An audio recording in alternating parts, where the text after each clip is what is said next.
Good morning. It's 9:30 a.m. and we are reconvening today's hearing,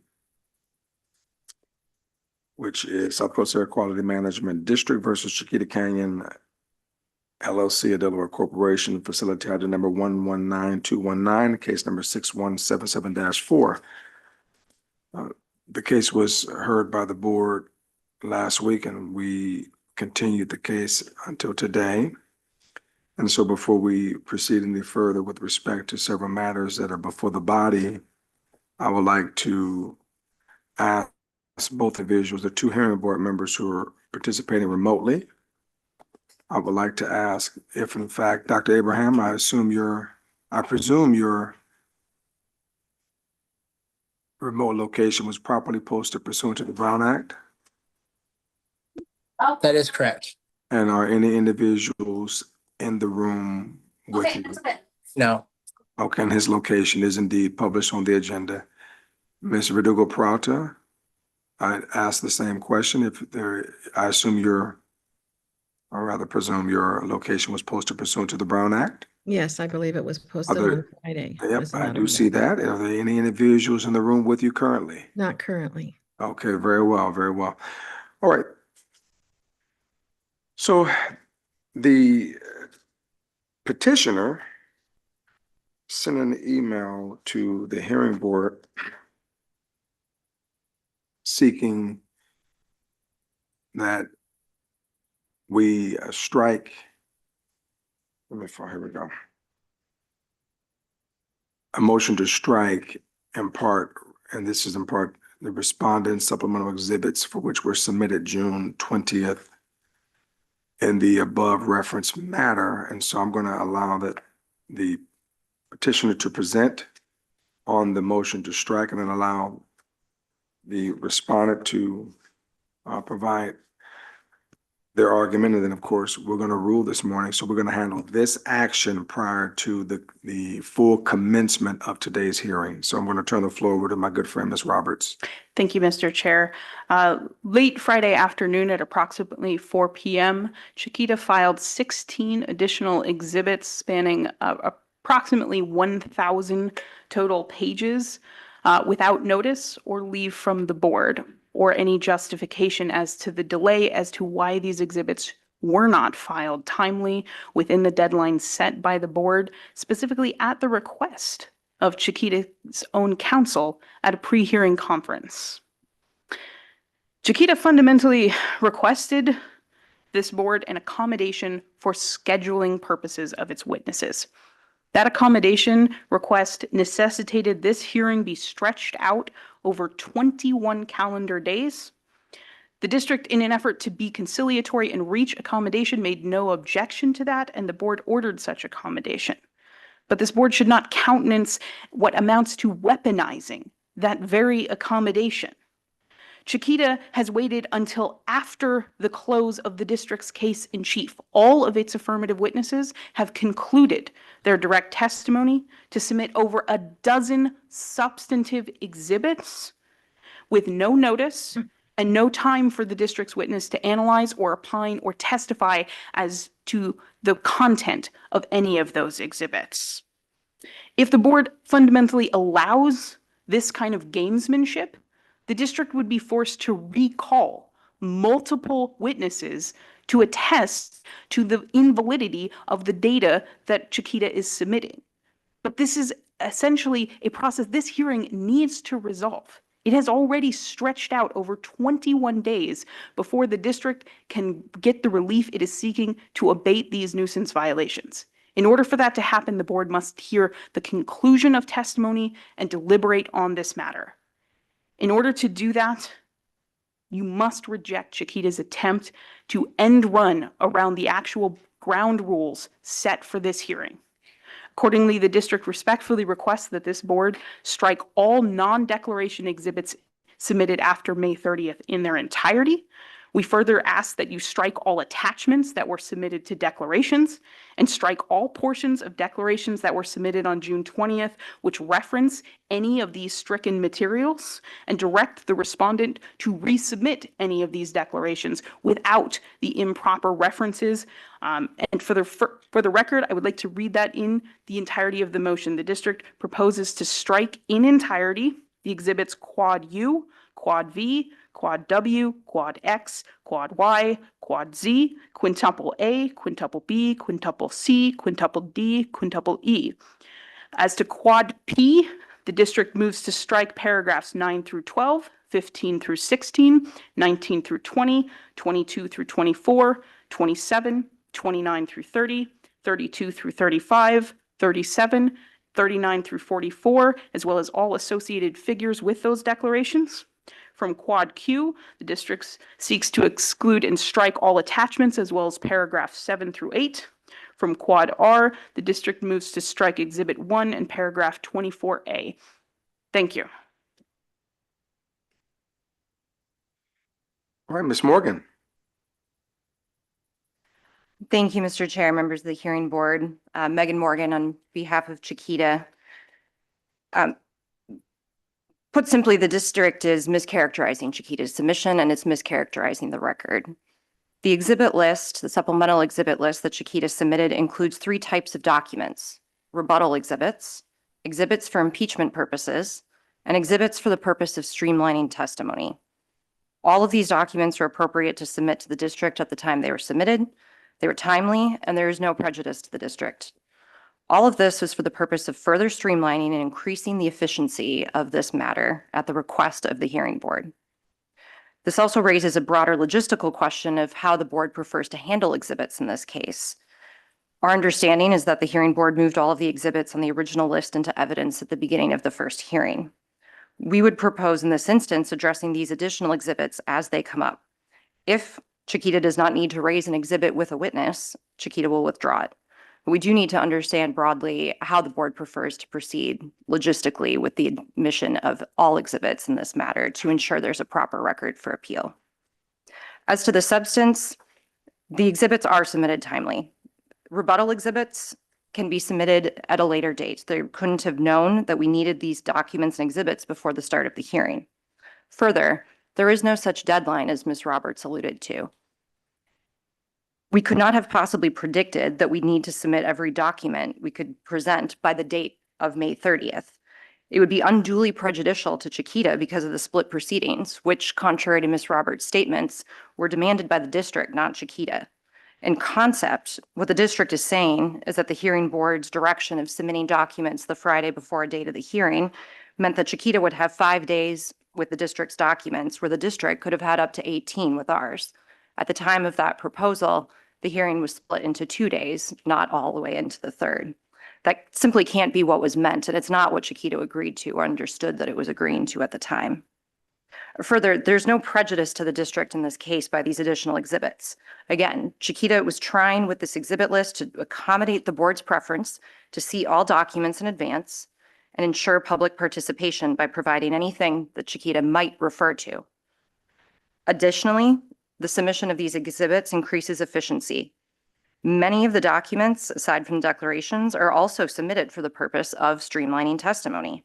We have a witness that can speak to any of these exhibits, but it would be far more efficient if the witness could use the document that is admitted into evidence instead of having lengthy narrative testimony describing the actual evidence. Further, some of the evidence that the district moves to strike, for example, evidence in the supplemental declaration of Mr. Patrick Sullivan and his proposed testimony presentation, is based on complaint data that, based on the district and Chiquita's proposed schedule for exchanging that information, was not provided until June 30th, after the May 30th cutoff. It couldn't possibly mean that the parties agreed to provide complaint data necessary for this hearing at a date that was past the date which Chiquita could have possibly submitted it as an exhibit. As for the supplemental declaration of June 30th, I said the 30th. I meant June 3rd. If I said June 30th, apologies. As for the supplemental declaration of Neil Bolton, The declaration and its attachments related to the geosynthetic cover were submitted to specifically address some of the questions from Mr. Balagapalan raised at the last hearing. Mr. Balagapalan asked a number of questions about the cover to streamline testimony and try to move through today's hearing as quickly as possible. Chiquita submitted that some supplemental evidence for review in advance. Mr. Bolton is available to answer any questions that you may have on that exhibit. So in summary, the district is attempting to strike evidence in its favor. The evidence was timely submitted. It was for the purpose of streamlining, and we ask that the board accept the evidence. We will propose, as I stated at the outset, that we address the exhibits as they come up. If the exhibits are not necessary with a witness, we will withdraw them. We believe that this will greatly streamline today's hearing and allow us to wrap up on time. Thank you. Ms. Roberts, I just want to give you another opportunity, and then we'll. Yes, if I could briefly respond to Ms. Morgan's points. Firstly, with respect to impeachment or rebuttal evidence, the chair actually already ruled on this very issue and declined to allow the submission of additional evidence after the close of the May 30th deadline in the district's own cross-examination. We would just respectfully request that that same ruling apply to both parties equally. So with respect to those exhibits, with respect to Mr. Sullivan's declaration in particular, Ms. Morgan is mischaracterizing that. What was submitted on June 3rd was merely one weekend worth of data. And if you read at paragraph 3 of Mr. Sullivan's declaration, he expressly attests that he has been doing this analysis for, quote, 29 months. This is not something that he just did during the pendency of this hearing. It is very clear that this evidence was in Chiquita's possession and had been long planned to be submitted, but they waited after the close of the district's case in chief in order to swamp the district and unfairly prejudice the district's case. We ask for these exhibits to be stricken, and we ask Chiquita's counsel to be reminded that there was, in fact, a deadline set at a pre-hearing conference convened for this very purpose, so that we would not need to take time out of that should be spent actually in the hearing dealing with these scheduling and submission matters. Thank you. Ms. Roberts? Just want to give you, I'm sorry, Ms. Morgan. Yes, thank you. As for the complaint data that Ms. Roberts discusses, the complaint data is the AQMD's complaint data. It has had the data the entire time. This is something that was provided to the on the date agreed upon. Mr. Balagapalan asked a number of questions about analysis of the complaint data. We think it's crucial for the hearing board to hear this analysis. As for the date, Chiquita understood the direction of the hearing board to be that the witnesses were to submit exhibits on the Friday before the testimony. The hearing was split over multiple days. Again, Chiquita would not have agreed to such an arrangement if it thought that meant the district would have an additional 2 weeks with its witnesses or with Chiquita's evidence as compared to Chiquita with the districts. Thank you. All right, members of the hearing board. Mr. Balagapalan. Well, I mean, we've been used to getting late submittals from both parties. You know, on a Friday before a Tuesday hearing, we get this drop of documents. So I got it Friday. There was no objection from the district. I mean, I read through most of the material. There was an objection from the district. But today, though. No, Friday. Friday? Okay, we didn't get that till today. You know, it was submitted. So I read through all the material. I mean, I can't undo what I read, and I found some of the rebuttal and impeachment material relevant, you know, to help me at least understand what is going on. So and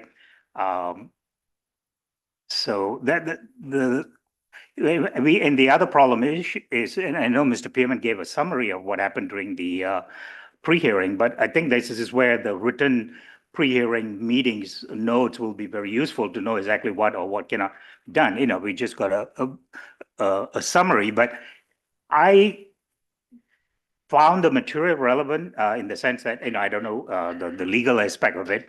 I read through the declaration of Mr. Sullivan, Mr. Bolton, and Mr. Bliss, and there were some documents I I just glanced right, did not understand the especially on the some of the papers that were presented. I just briefly looked at it, but I didn't see the relevance, or I didn't get it.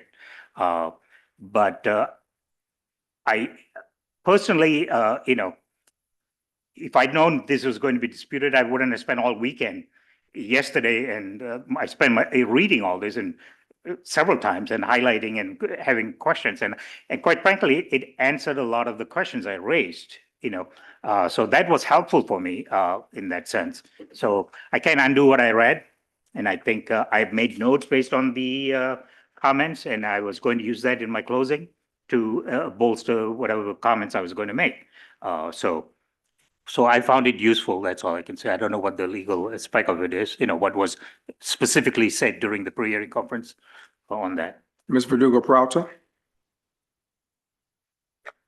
Thank you, Mr. Chair. What bothers me most of all is that we have listened to so much testimony. We've had so many documents that we have had to go over, and as Mr. Balagopalan said, highlight, study, make sure that we understood that. And if we had any questions, they came up in the several hearings.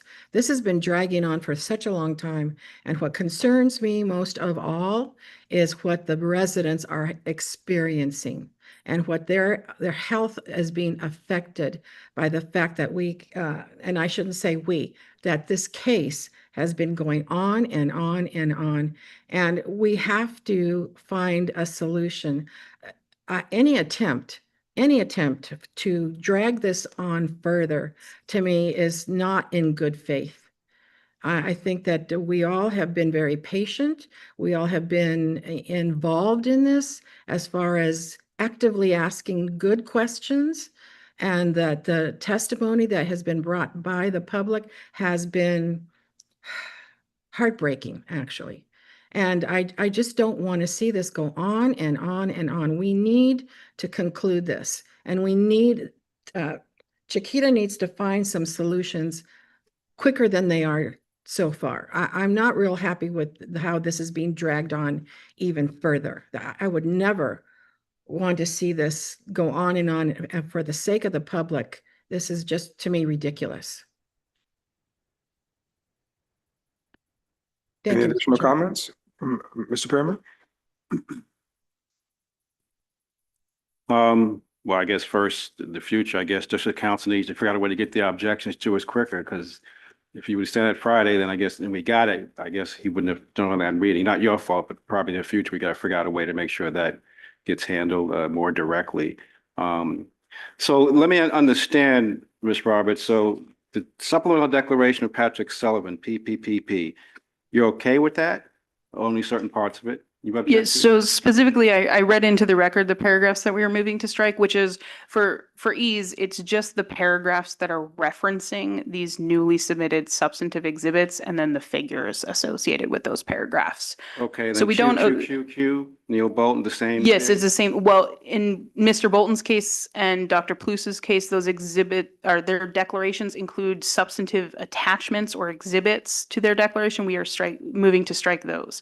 Fundamentally, we think anything that could have been submitted as a document should have been submitted by the deadline. Anything that's just straight testimony, we have no objection to. Okay, and then what about SSSS, Respondents Revised Proposed Contesting Edition number 77? We would move to strike that in its entirety. The district, I mean, that's a fundamental example of why we would need to recall multiple witnesses, because after the close of the district's case in chief, they're revising what we have been debating through the entire substance of this hearing. And okay, and the TTTT, that's a testimony presentation from before Mr. Sullivan, or just made for That's today? the same thing that we would ask to strike in entirety, that again could have been submitted prior. I would compare that to the exhibits submitted in Dr. Chen's declaration. You notice he references many figures in his testimony as well, but those had all been prior submitted, right? So they were included within that deadline. So TTTT is like a PowerPoint of what he's going to talk about today, is your understanding, or is this? Yes, and that could have been submitted in advance.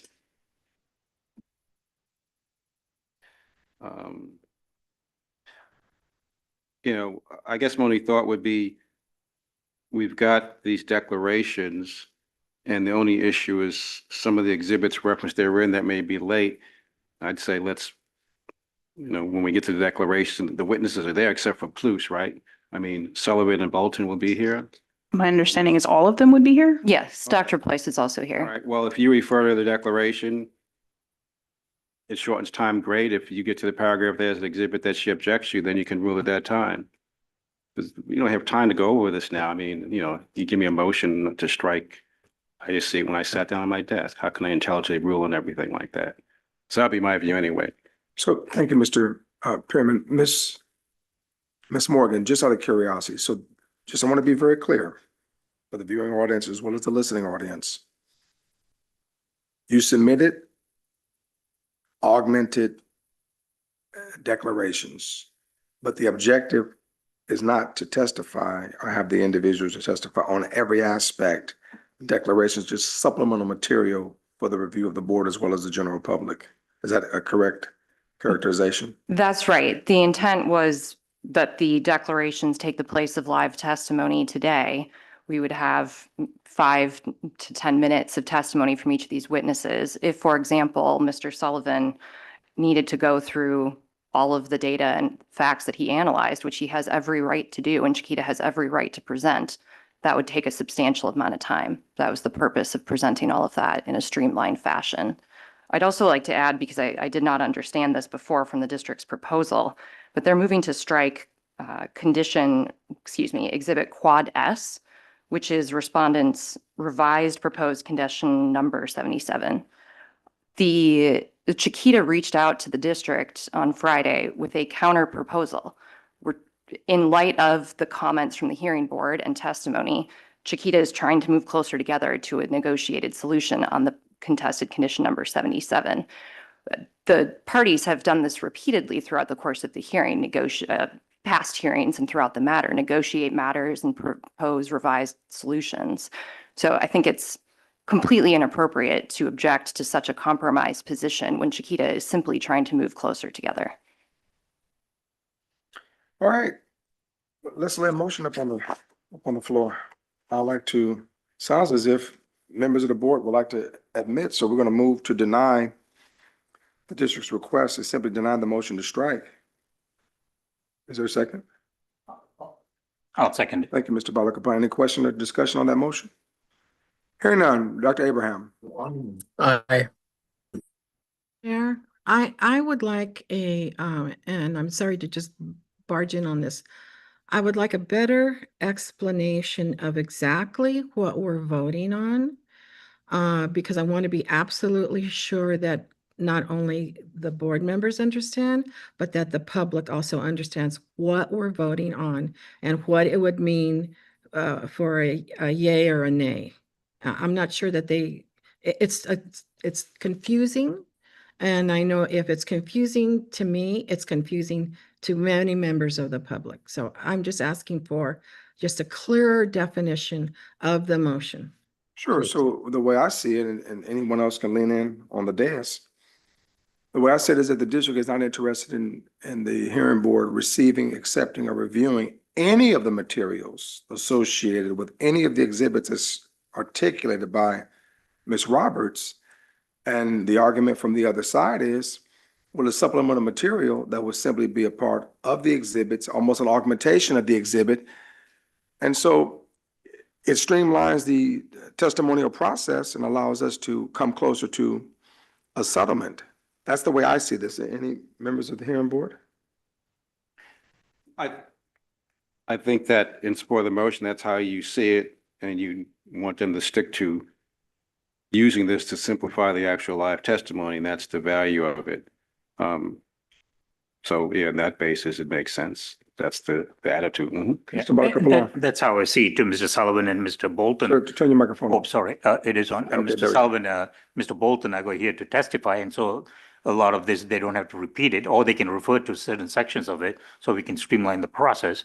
Now, there may be some material that would dump to, I don't see the relevance of it, but maybe they can explain it, why, all those papers, And the other play point, and maybe it was sent 6:03 PM up the way, I think Chiquita sent it at 3:57 PM, and this was sent at 6:03 PM.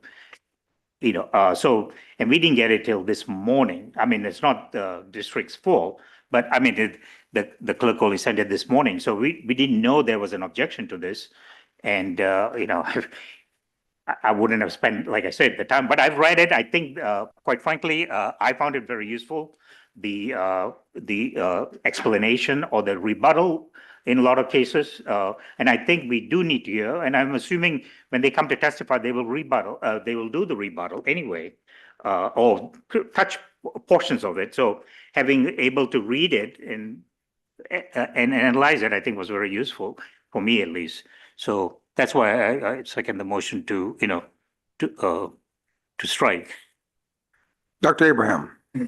Yeah, I was just gonna say that, I agree at this point, the exhibits have been provided, they've already been reviewed. And so I think it would be hard to not have those considerations, at least in our minds. And so I do worry that, are these tactics from the respondent side to overwhelm or to confound or complicate? And I hear the concerns of the district regarding the agreed to terms or timelines that we had, set forth in our hearing conference. But at this point, I don't know if restricting this is really going to get us anywhere closer. I think the most important thing is we need to hear today, and I really hope that we can come to some understanding of what the conditions should be. And I'm a little worried that we may not get there by the end of the day. All right, roll call. Dr. Abraham, you did cast your vote. Aye. Ms. Verdugo Prata, Aye. Mr. Balakapalan. Aye. Mr. Pearman. I'll make it unanimous. Ali votes in the affirmative, and it's indeed unanimous. All right, we're moving on. Whose case?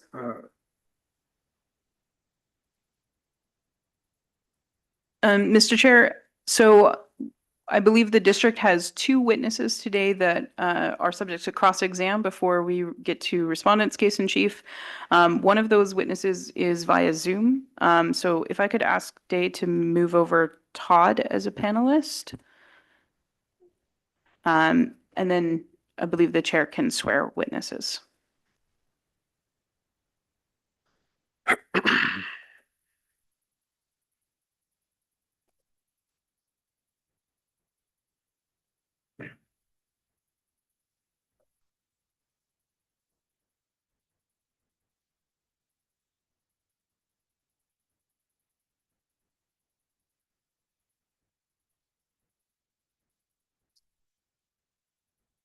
Good morning, sir. Your name, please? Todd Thalheimer. We can barely hear you. Say it again, my friend. Todd Thalheimer. Spell their last name, please. Thalhamer. Yeah, the court reporter cannot hear you at all. Uh, Anyway, we can, Mr. Day, can we increase the volume? Test 1, 2, 3, 4. There we go. All right, my friends. Why don't you give your name one more time? Todd Thalheimer. TODD THALHAMER. THAL. Spell the last name again. HAMER. Did you capture that? Okay, very well. All right, we're going to administer. If I can, Mr. Chair, we also have in person Mr. Stephen Dutz, who will resume his testimony. Just based on the length, I would ask that Mr. Dutz be allowed to have cross-exam first. I believe his cross-exam would be significantly shorter than Mr. Thalheimer's. Okay, and so Mr. Deuce, you did accept the oath last week, a week before? To be resworn today. Well, maybe we're continuing the hearing, so I would assume that all individuals who took the oath would still carry, but at any rate, why don't both of you stand and raise your right hand? Can we ask that Chiquita's witnesses be sworn in Absolutely. too? Yeah, we're going to provide the oath for everyone. All right. Do you affirm that the testimony you're about to give in this matter is the truth, the whole truth, and nothing but the truth? I do. All right, thank you. Let the record reflect that all have accepted the oath and we're proceeding forward. Oh, I'm sorry, just before that, let me capture a few exhibits. For the record, as a public exhibit, P10 is communication between Kerry Frohling, Kerry, last name Frohling, between the clerk's office et al., and that's dated Wednesday, June 18th, 2025, then that's P10. P11 is communication between, I believe, Natalie Tate, Natalie, last name Tate, dated June 18th, 2025, communication between the clerk's office et al.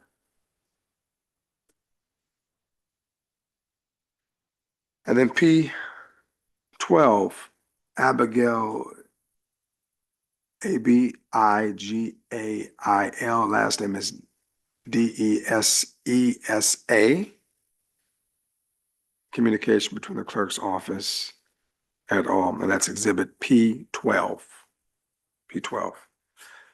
Okay, Ms. Roberts, go right ahead, That's the Mr. point. Some of my questions may relate to the transcript from June 4th. So if either you or one of the lawyers would have that available, it might be helpful if when I ask questions, someone would show the transcript from June 4th. Mr. Balakopoulou. Well, I think the issue raised by the public regarding Mr. Larry Israeli, I just want to state for the record, I think he's a professional. I think his testimony, there was nothing wrong with his testimony. I mean, that's his observation and what he presented.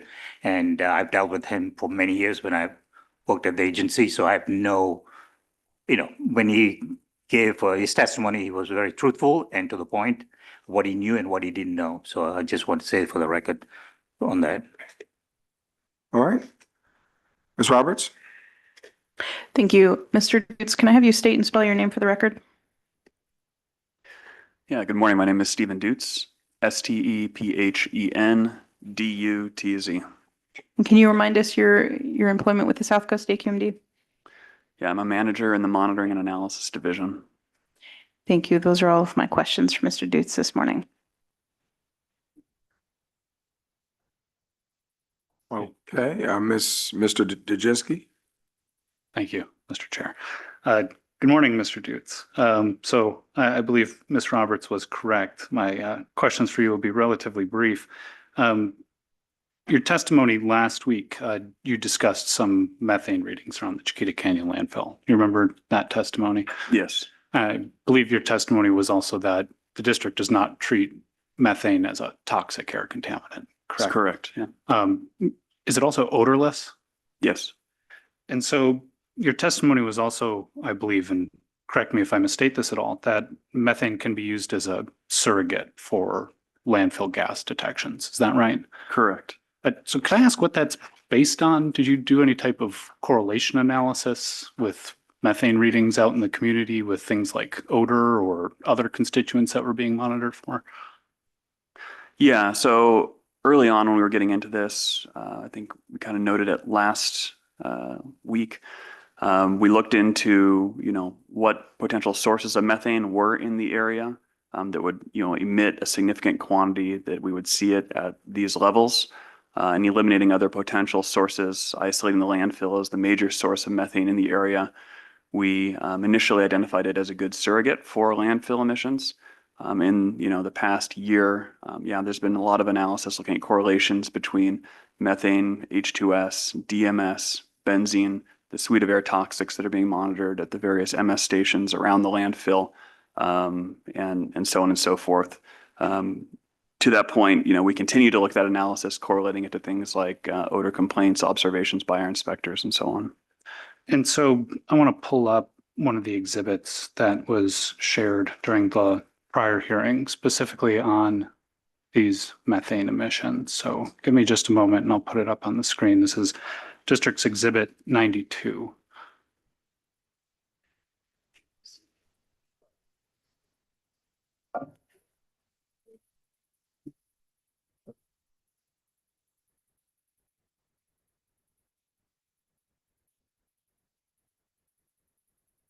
Are you there? Yeah. So you can also see it up on the screen. So this is the first slide of that particular exhibit, and this is showing methane readings at MS10 and MS12, correct? Correct. And those are off-site monitoring stations around the Chiquita Canyon landfill, right? That's correct. Yeah. And so just looking at these two stations, we kind of see these elevated readings between, it looks like January 15th to perhaps somewhere towards the end of February, correct? Correct. And so were there elevated odors also at that time that you found in your correlation analysis that you were just discussing? I believe the data that you're referring to there is showing a baseline shift in the instrument. So whereas you see that kind of baseline rise up, that is likely an artifact of the instrument itself. The individual peaks, the sharp peaks that you can see in that time frame would likely be increased levels of methane as rated by the instrument, but the baseline shift is fundamentally an instrument issue there that I believe you're identifying. And so how many of these data readings are the result of baseline shifts versus actual methane detections? Well, I mean, you can see looking at that data that the baseline does go up and down a little bit. However, you can, very clearly see those spikes in methane that do occur throughout those, regardless of the baseline shifts. And so I guess coming back to my initial question on this data, how does this data correlate with odors out in the community? I don't have that data in front of me right now. And I believe you mentioned that you have done quite a bit of correlation analysis. Would that be also with respect to the readings from the micro GC devices that are monitoring for various other constituents around the Chiquita Canyon landfill? Yeah, that is ongoing work that we're doing currently. And did you find a correlation between methane and any of those other constituents? Yeah, we do see correlation at times. We also don't see correlation at times. The mixture coming off the landfill is not uniform, I think, has been previously discussed. So the correlation is not perfect, but to my point, it does occur at sometimes. Okay, and so a little more on this particular graph. I believe you previously testified that this kind of black dashed line going across the x-axis here, that's the global background for methane? Correct, yeah. And that's at 2 ppm? Correct, approximately 2 ppm. And so did South Coast AQMD conduct any analysis for background methane readings around the Chiquita Canyon landfill specifically? Yeah, early on, and actually throughout multiple mobile monitoring surveys, we have a methane analyzer on our PTRMS platform. And so we've looked at methane in the surrounding community in a real-time fashion. As a matter of fact, we ourselves have used that, as a surrogate as we're looking at VOCs on PTRMS when we see elevated levels of methane. And so this data starts, it looks like November 1st, 2024. When were those prior readings taken? Were they before this November timeframe? I believe, I don't want to misstate. Some of them were, yes, before that November timeframe. I'd have to go back and check and see if we have any more recent than the November timeframe you're seeing there. And so were any of those readings perhaps what I'll just call pre-reaction, let's say pre-2023? No. No, okay. And so do you know how long the micro GC devices have been monitoring for methane around the Chiquita Canyon landfill? The micro GCs are not monitoring for methane. That's a separate air quality monitor that's being used for methane detection. The AQM monitors are monitoring for that? That's correct. And so do you know how long those have been monitoring for methane around the Chiquita Canyon landfill? I do not know the exact timeline, but I would estimate it, 2 to 3 years. 2 to 3 years. And so why are we only showing data beginning in November? Is there a specific reason for that? I thought it most relevant to this particular hearing to look at the last 6 months of data. So basically as a status over time. Correct. Yeah. If you were to plot it all out, it becomes such a large quantity of data that's not easily visualized. Understood. And so I want to move to the other exhibit that you had testified about during the prior hearing. This is the district's exhibit number 91 up on the screen. And I just want to make sure that I'm understanding your testimony. I believe you said that at least some subset of this data is suspect. Am I recalling that testimony correctly? Yes. And is that kind of, we see these very high elevated readings going on. It appears from about, I want to say, maybe starting in July 2023 and then moving forward to February 2024. Would that be about the scope of the quote unquote suspect data? Yeah, or even a more narrow window than that, October 2023 to, February, March 2024. But basically, once we start seeing these, what I'll just call very high readings. And so basically I think the end date for that is, at least for all of the monitoring stations, this February 13th, 2024 date. Is that right? I believe it is. And so since that time, is the data better? Is it something we have confidence in? Yeah, I would say we have a greater confidence in the data. And so this is showing readings of hydrogen sulfide, correct? Correct. And this dashed red line at the bottom of the screen, that's the OEHA acute REL for H2S, is that right? Correct. And so we see these spikes starting in maybe September 2024. We've got one in December 2024, January 2025. Which stations are those exceedances, I'll call them, occurring at? I believe that was station MS2. And that's an on-site station, correct? Correct. And so on-site meaning that's not out in the community, correct? Correct. And so for the off-site stations, I believe MS06 through MS12, we don't see any of those exceedances since February 13th. Is that correct? I cannot say there has not been a single exceedance since that date, but the majority is below the 30 ppb baseline or 30 ppb acute REL that you're seeing there. I'd have to refer to the data set to confirm that. Okay. Thank you for that, Mr. Dutz. I know that the district had moved to strike this particular exhibit, Quad S, but I'll ask you, was this provided to you before the hearing today? Chiquita's proposal with respect to the aerial monitoring? If this is unedited since I saw it, yeah, okay. So yes, it was. So you've seen this one. And so would you say you're familiar with it? Did you have a fair amount of, it is fairly long, but I want to ask you some questions about it. So it is long, and I would say my familiarity is very baseline. Yes. I'll try to keep my questions baseline then. And so at the beginning of the proposed condition, this column on the right, Chiquita's proposing that it would perform a 6-month pilot project for this aerial surveillance monitoring. And I believe your prior testimony that was in order to do something like method equivalency, you would need at least 6 months worth of data. Am I recalling that testimony correctly? Correct. I believe that was, I could be incorrect here, but I thought that's what Chiquita had stated, was to do an initial test to compare the, the current methodology that's being used for the, in-person monitoring versus the drone based. And then within the actual proposal itself, Chiquita has separated out the instantaneous monitoring for the aerial and the integrated monitoring for the aerial. Was that your understanding upon your review? It seems so, yes. And so I believe your testimony last week was also that there may be some issues with the way Chiquita might conduct a method equivalency. Is that kind of an accurate characterization? There's Yes. inadequate data there. And so did you have an opportunity to review Chiquita's proposed subparagraph F?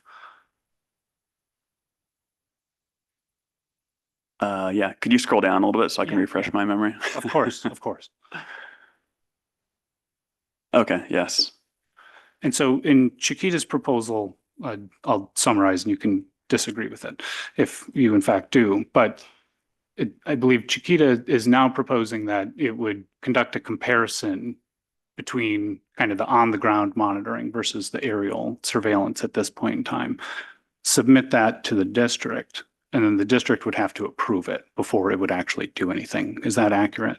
Correct. And so would that kind of alleviate some of your concerns about the reaction committee, so to speak, conducting a method equivalency, which then impacts the amount of monitoring it would do? Yeah, I would say it alleviates some of my concerns, but as I recall, the frequency at which the monitoring was going to occur still presented a concern for me, So you'd want increased monitoring over what is in the current proposal? as I understand it, yes. Okay. And so I'll go to the last part of your testimony from last week regarding that, what I'll call the high benzene reading that I believe hearing board member Cynthia Verdugo Peralta put it best, just kind of fell off the face of the earth. I just want to make sure I'm clarifying your testimony correctly. You know, that was removed by the instrument vendor, correct? That's correct. And so it wasn't Chiquita that removed that data, correct? Correct. And it wasn't SES engineers that removed that data, correct? That's correct. Thank you, Mr. Dutz. I have no further questions for you. Ms. Roberts on redirect? Yes, just a couple of brief questions for you, Mr. Dutz. Thank you. So I want to ask a couple of questions specifically about that quad S, and I'm actually going to bring it back up on screen just so we have it in front of us.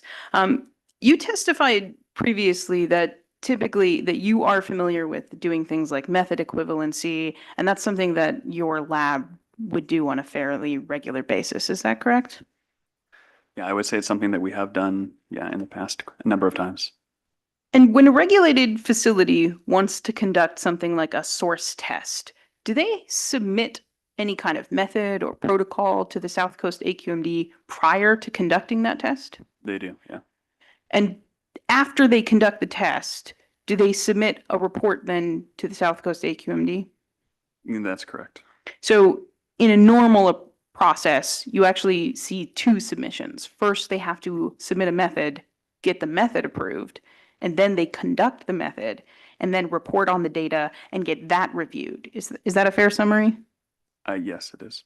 So I want to talk to you about the beginning of this. On the right-hand side is Chiquita's language that has been submitted. You testified last week that you had heard of and had some base familiarity with a method referred to as OTM-51. Is that correct? Yes.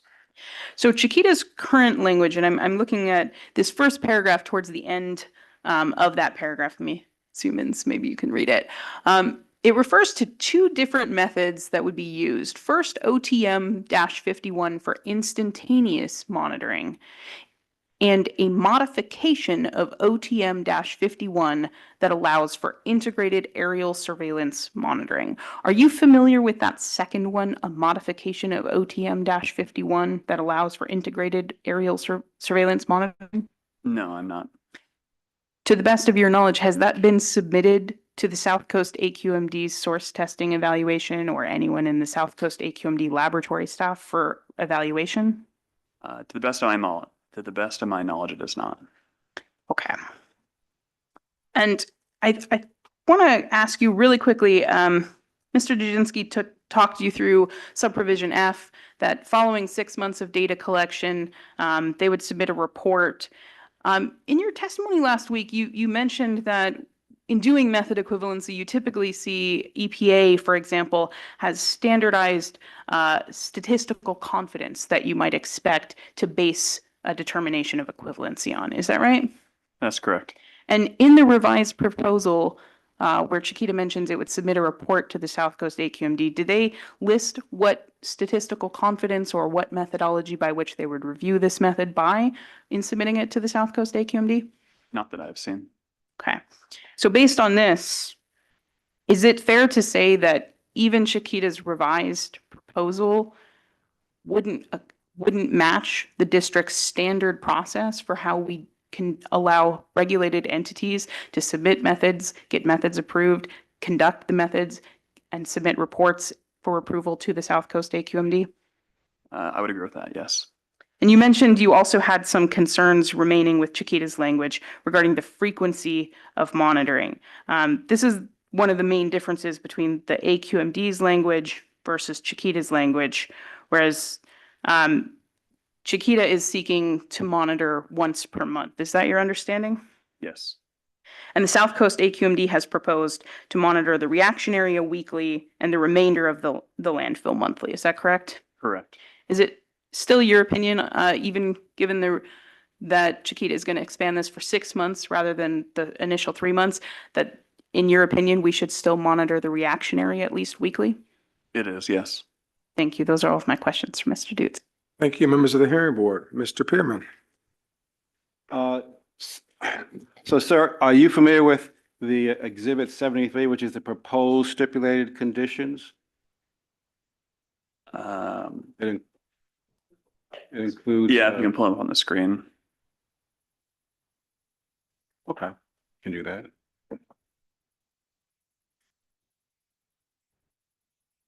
And you're familiar with the Cal Recycle report, for example, Exhibit 77, which is a March 28, 2025 document. They submitted to LA County Department of Public Health, Exhibit 77 here too, I think authored by the other witness, Mr. Thalheimer, who also testified on that subject earlier. I have not read through this document, no. Did you hear his testimony in this case? I did not know. Let me ask you this. Is there anything, well, I'll represent to you that one of the things that was mentioned was about the covers. Let me find the language here in that report's conclusion. Oh, that the submitted barrier plan will not contain or control the reaction was a conclusion.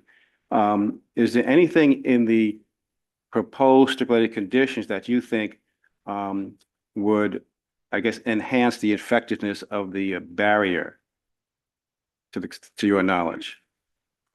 I don't think I have the expertise to weigh in on that. Mr. Pearman, can I just clarify that I think we've referred to barrier and cover, and I do want to note that, and I think Mr. Thalheimer might be able to explain, but those are different items. There is not currently a barrier installed anywhere at the landfill. There is currently a cover. And would you know if the proposed stipulated conditions do anything to enhance the effectiveness of the cover? I can say the proposed monitoring conditions that I'm familiar with certainly are there to determine if emissions are increasing or not over the landfill surface itself. And the drone flights, in addition to the current monitoring that's ongoing, would benefit identification of enhanced emissions. Now, another conclusion of the report I cited was that the way the reactionary committee had delineated the reaction area, they were too conservative, and in fact, the area should be deemed large and indeed was expanding. Are you familiar with that argument? Yes. And is there anything in the proposed stipulated conditions that mandates that the respondent expand the defined reaction area? I'm not sure on that. Is there anything in the proposed contested condition 75 that has that effect? I don't have the knowledge to weigh in on that. Now, Mr. Dick testified on June 4th. This is at pages 56 and 57 of the transcript, but I'll try and quote. Essentially, he said that in terms of whether or not there'd be what's called a dramatic substantial improvement in the odor impacts on the community, he stated that it would take, from his experience, 18 to 24 months to observe dramatic substantial improvements in those impacts after the expansion of the landfill gas collection and control system, which took place in or about the end of last year. 18 to 24 months to really, for the people there to really see substantial improvement in their odor nuisance they were exhibiting. Do you have any disagreement with that statement? I do not have the experience with elevated temperature landfills to weigh in on what that timeline is. I can't agree or disagree with it. So put it differently, are you able to identify anything in the district's proposed condition 75 that would shorten the time frame to have these dramatic substantial improvements in those odor impacts? Again, I don't have the knowledge to weigh in on that. All right.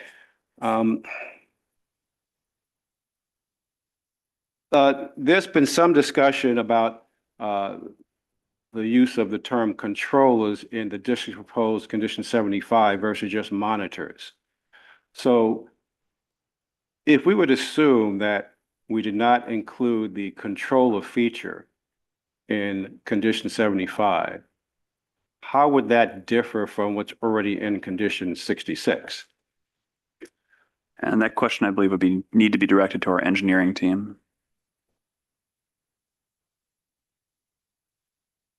The condition talks about the proposed condition, a minimum of 25 controllers and shall include a minimum of 5 monitoring only units.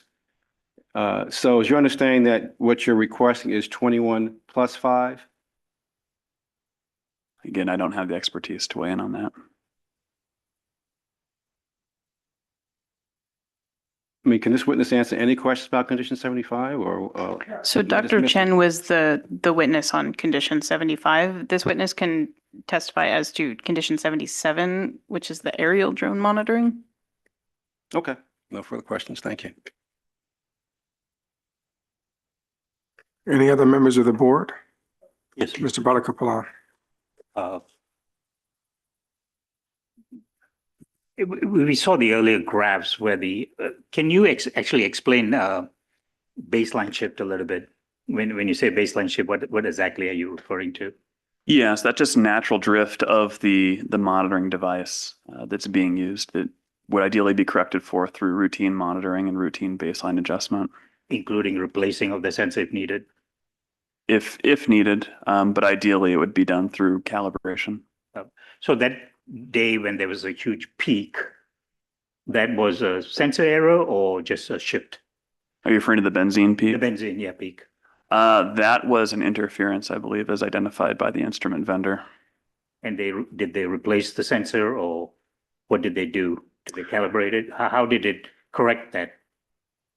So when reviewing the data, you can see the interference occur, and then for the subsequent hour, it returned to kind of the baseline of where it should be. What caused or the exact cause of the interference is not known, but this is something that does happen with, this grade of instrumentation.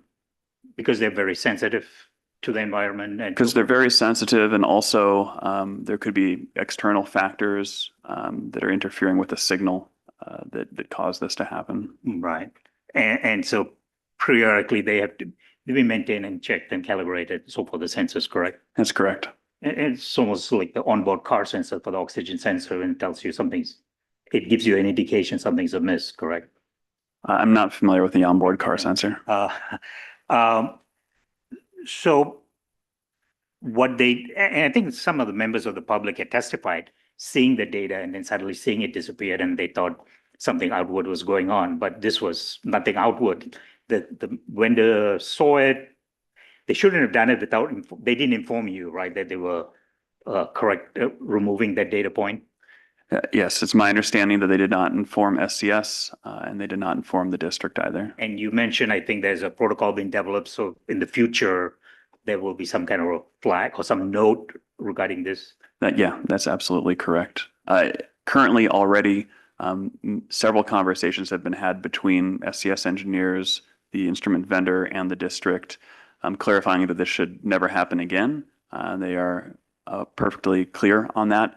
And there is a methodology that will be codified on how this process will be handled moving forward. In the meantime, why not just put a note there? Because the public, I think when they heard your testimony, so they should be reassured that there was really nothing outward going on, right? But even put a note to that, to that effect, would that be useful?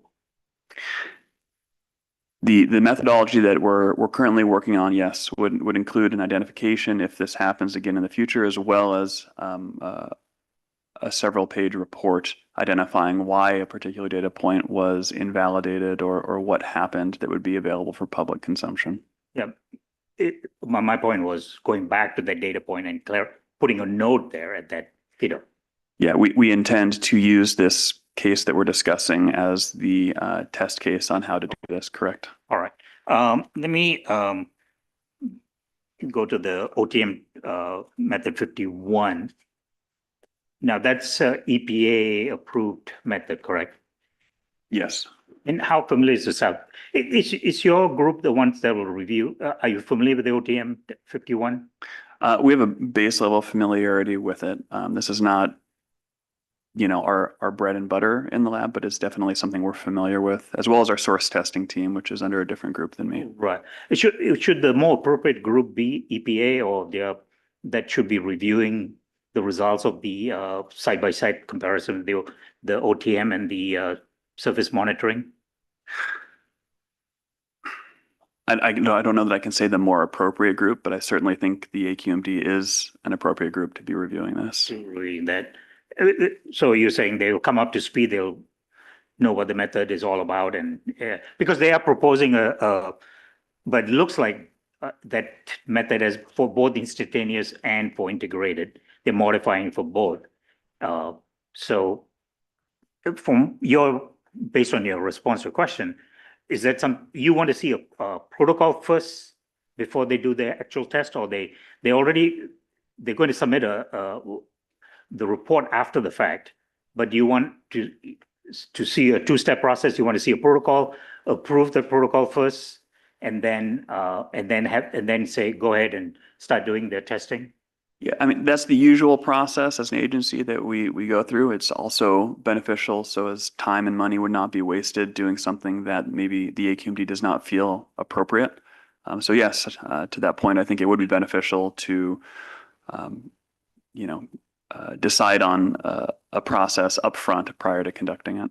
And that's prudent approach, correct? That for source testing. So as you say, so how long would that process take to approve? I cannot give you a specific timeline, but I can say that we would be, expeditious in our review of it. 6 months, so maybe I would hope that it would be much faster than 6 months. Request an expedited review and so forth. Yeah. Now, you're familiar with they had submitted a proposal to look at the automated remote monitoring system, I believe January of this year. That's under engineering. I'm not familiar with it. Okay, but so who would review that functionality of the automated remote monitoring system? The engineering or source testing? I would defer to engineering on that. It could potentially be a collaboration between the two. But yes, engineering would be the ones to make the call. Okay, so that hasn't been approved yet. They've submitted that approach on how they're going to do remote monitoring of the well fit, and they're waiting on that before. And I think the comment I made, and let me ask you this question: if this is approved by the district engineering, and then they go ahead and do the remote monitoring, they will gain experience, right, on how to do remote monitoring on those very high elevated levels in the well heights and so forth. I assume they would gain the experience of doing it. And then my point is also before they go to a controller type system, to do this, get the data, submit the data, point out all the different problems that they encountered, and then before going to a whole different system, which also has control. Do you think that's a prudent approach? So I'm going to interject that he's testified multiple times that he's not the primary witness that can testify as to the remote monitoring system. So he can't reach a conclusion as to what's the prudent approach. And I'm more on his scientific basis, on the approach that we would take. I think just like he testified on the protocol being a prudent approach, that's what I'm getting at. I guess from my perspective, I don't know that you necessarily need to do one before the other. But again, this is something I would defer to engineering who has greater knowledge of this than I. Okay. All right.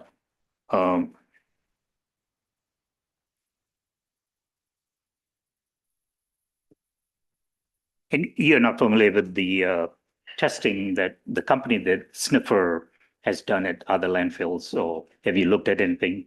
Not at other landfills, just I'm familiar with what SCS has shared with us. Okay, thank you. I have no further questions. Thank you. Ms. Roberts? You have another witness? If we're concluded with Mr. Dutz, then yes, the district would call Mr. Todd Thalheimer. Thank you. And just note that he's coming on via Zoom. Do you want, he was, Oh, there he is. yes. Do you want to take it? Mr. Thalheimer, just make sure you speak very loudly, sir. We have a court reporter in the room. Thank you. Yes.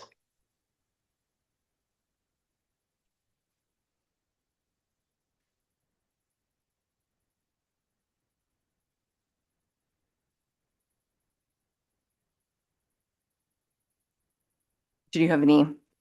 Can you just confirm you spelled your name for the record earlier and you took the oath? Yes, I did. Okay. In that case, Mr. Chair, it's their cross-exam. All right. Thank you. Good morning, Mr. Thalheimer. Good morning. Before we begin, can I ask, is there anyone in the room with you? No, there is not. And would you agree that you will not communicate with anyone via any means or electronically throughout this examination? That is correct. Thank you. So I'd like to start, Mr. Thalheimer, by establishing some common language. We've been using a lot of technical terms. I want to make sure we understand each other and we're being precise with our terminology. Let's start with the term set. Do you agree that a set is when a landfill is experiencing subsurface elevated temperatures regardless of the cause? No.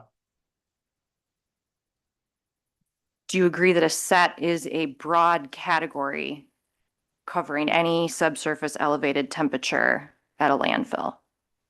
Yes.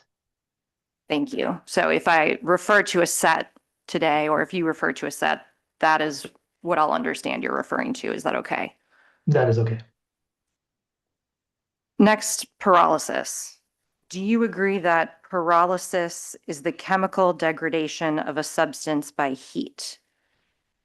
Yes. In your testimony on June 4th, you used this term interchangeably with the term reaction. Is that right? It depends upon what the question was and where it was in my deposition or testimony. That's pretty vague. For the purposes of today's testimony, would you agree that when we use the term pyrolysis and reaction, we're using the terms interchangeably? No.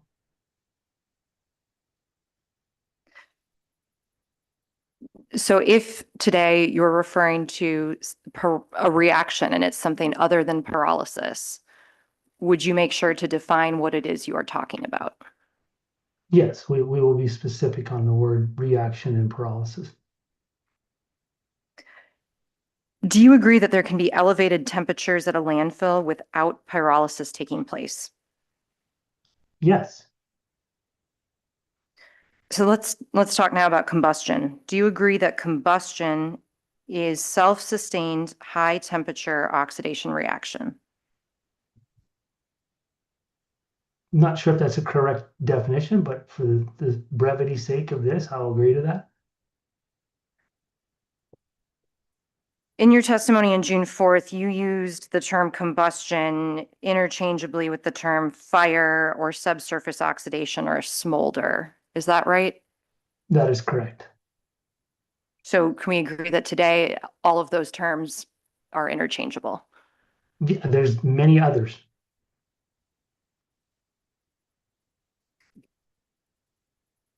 You do not use the term ETLF, correct? I don't believe that particular terminology has a place in my reference. Do I use it? Yes, I've actually used that term in my reports to discuss industry's terminology. But as far as my definition and the way I look at these reactions, I do not use that terminology as a causation or a methodology to explain what is going on. You take issue with the term because it does not require an identification of the cause of the elevated temperature. Is that right? The many factors that and the root cause was never done. And it's a term that was made up by industry. Yes. You agree that an ETLF is a type of a set event. Well, like I said before, I don't like to use the term. So again, could an LTF be included into a set event? Yes, it could be. Are you familiar with the Environmental Research and Education Foundation? Very much so. And that's also referred to as EREF. Is that right? Yes, it's a nonprofit organization that industry provides funds to. And EREF describes its mission as a foundation that advances scientific research and creates educational pathways that enable innovation and sustainable waste management practices. Is that accurate? I'm assuming so. I have not read their charter. Would you agree that EREF has funded studies on elevated temperatures in municipal solid waste landfills? Yes. One such study is summarized in the report, Understanding and Predicting Temperatures in Municipal Solid Waste Landfills. Is that right? One report. Do you have that report? I mean, I'm assuming yes. That's a report that they've written. We'll pull up the report now. It's been submitted as Exhibit Y. And I'll ask you when you see the cover page if you have seen this report before. I have. And this report uses the term ETLF. Is that right? It does. That's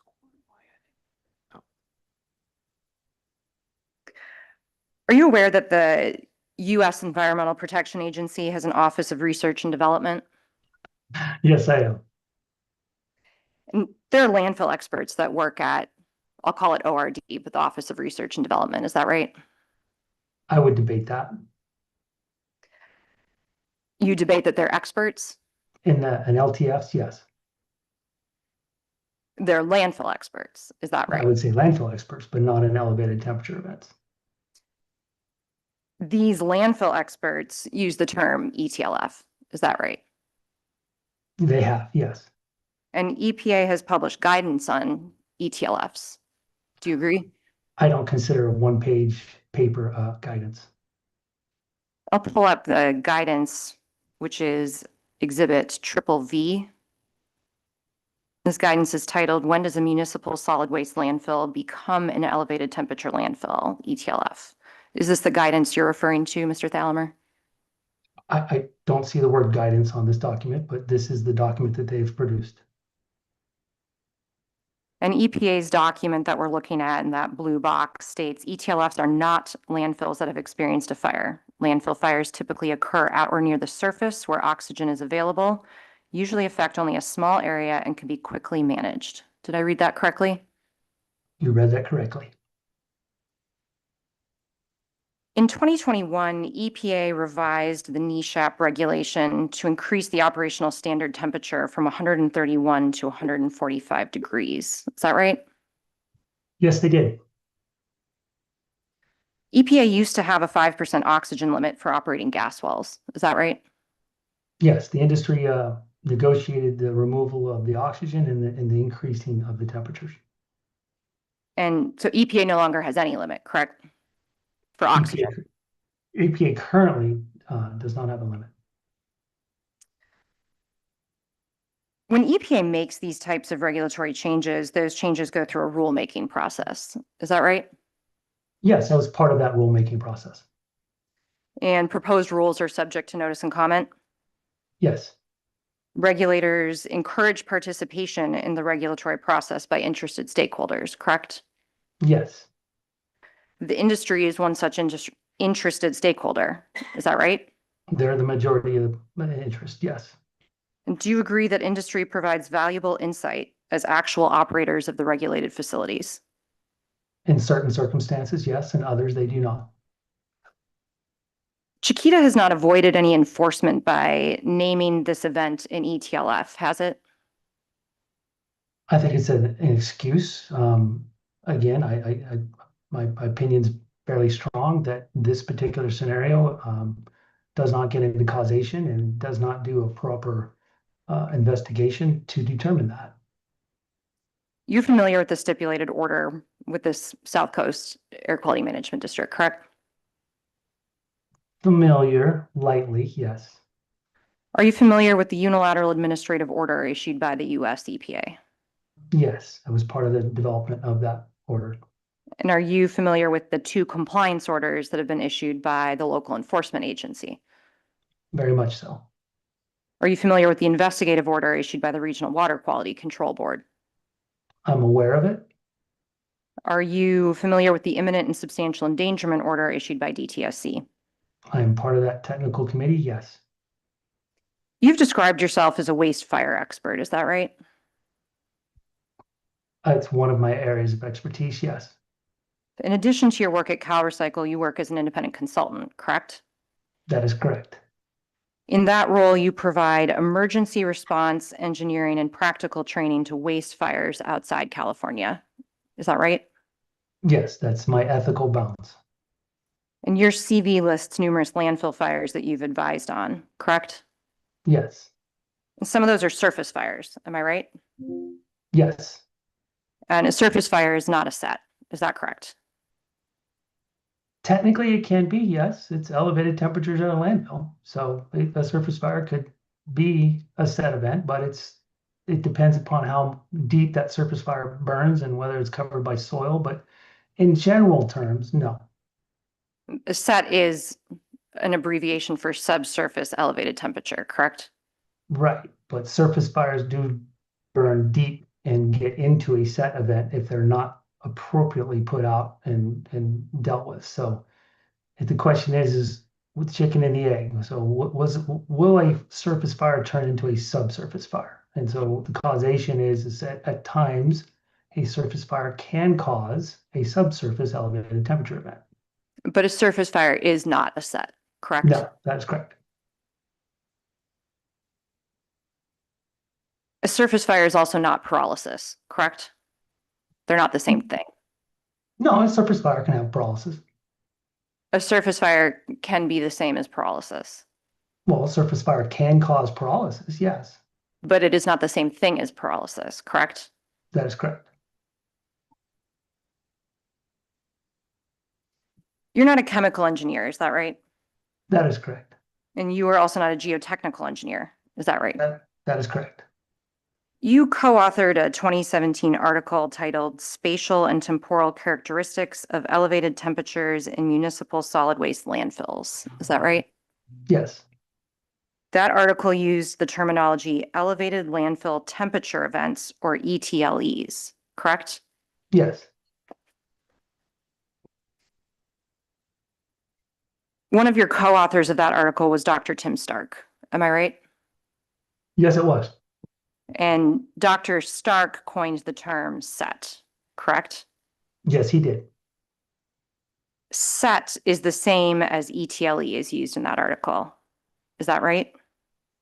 I'd have to go back through the article and look at how it was used in those scenarios thereof, but in general, I'm assuming so. That article was challenged in a public comment, correct? And, excuse me, in a published comment. I have no idea what you're referencing. Are you familiar with a comment authored by Dr. Morton Barlaz, Dr. Craig Benson, Dr. Marco Castaldi, and Scott Ludick? No, I am not. You're not familiar with their article that provided comment and criticized the conclusions in the article you co-authored? I have not seen the correlation. One was a comment directly towards that paper. No, I don't recall that. I'm sure it has happened, but I don't recall it. So you've never seen such a document? I can't go that far back in my memory. Are you familiar with Dr. Barlaz, Dr. Benson, Dr. Castaldi? Yes, I am. They're industry experts. They're academics, correct? Yes, Dr. Barlaz is a distinguished university professor at North Carolina State University. Is that right? he's since retired, but yes. And Dr. Benson is a Wisconsin Distinguished Professor Emeritus at the University of Wisconsin-Madison, correct? Yes, and he's retired as well. And he's also the Dean of Engineering Emeritus at the University of Virginia. I don't know if he's still the dean, but yes, he was. Dr. Castaldi is a professor of chemical engineering and director of the Earth Systems Science and Environmental Engineering program at the City College of New York, correct? I'm assuming so, yes. Mr. Thalheimer, you're not a board certified environmental engineer, are you? The state of California does not have a board certified environmental engineer. I am a certified civil engineer. You're not a member of the American Academy of Environmental Engineers and Scientists, are you? No, You're not a member of the American Society of Civil Engineers, are you? I was. I currently don't have that payment. And you're not a member of the National Society of Professional Engineers, are you? I don't believe so. You have never been directly employed by a landfill, correct? No, You've never operated a landfill gas system, have you? yes,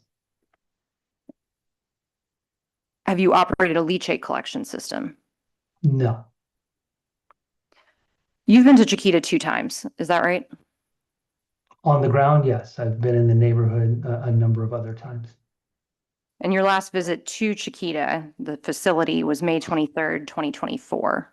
Is that right? Yes, I'd like to ask you a few questions now about the district's proposed condition number 75. You're familiar with that condition, correct? if you could post it, there's a lot of conditions, so the numbering. Yes. My colleague will pull that up. You're familiar with loci and apis, is that right? Say that again, please. Are you familiar with loci and apis? I have no reference to that.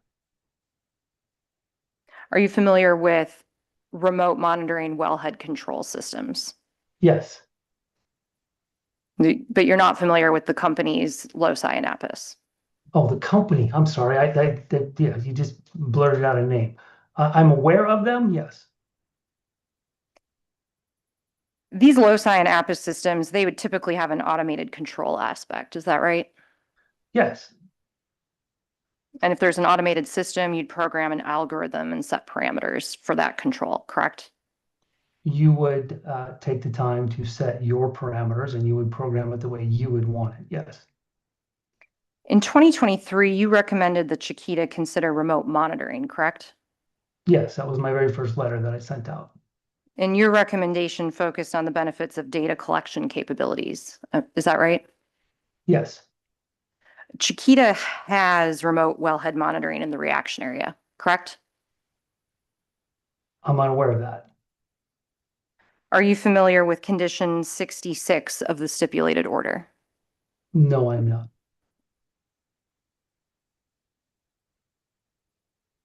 We'll pull that up in just one moment.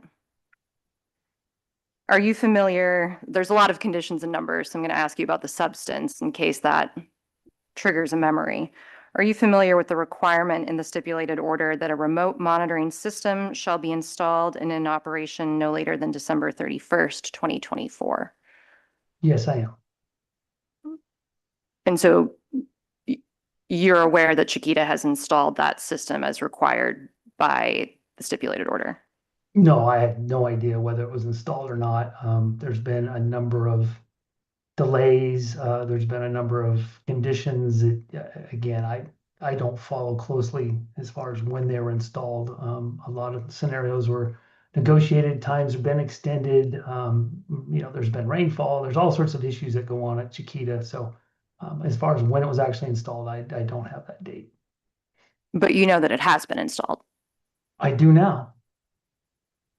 Did you hear Mr. Dick's testimony about the remote monitoring system that is installed at the landfill? No, I did not.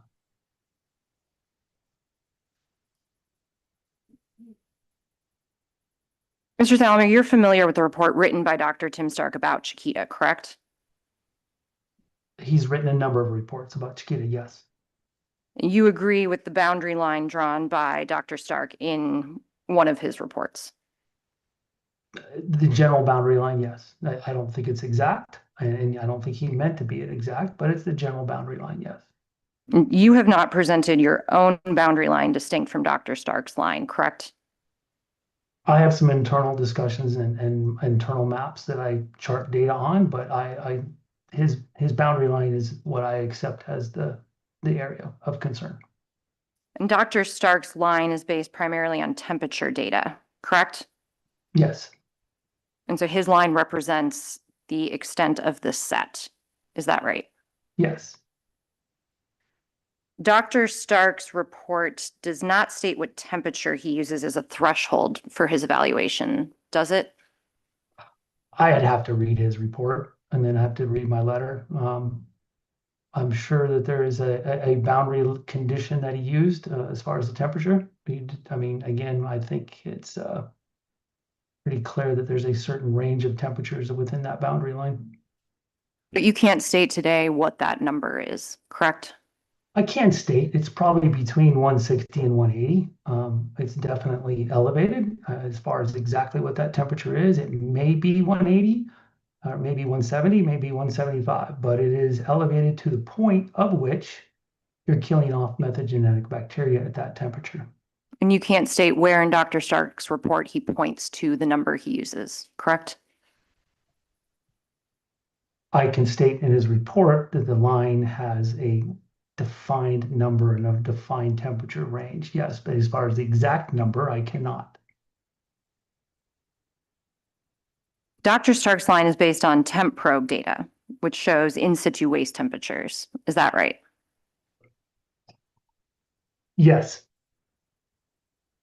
So we're going to pull up the map from Dr. Stark's report now that includes those temperature numbers.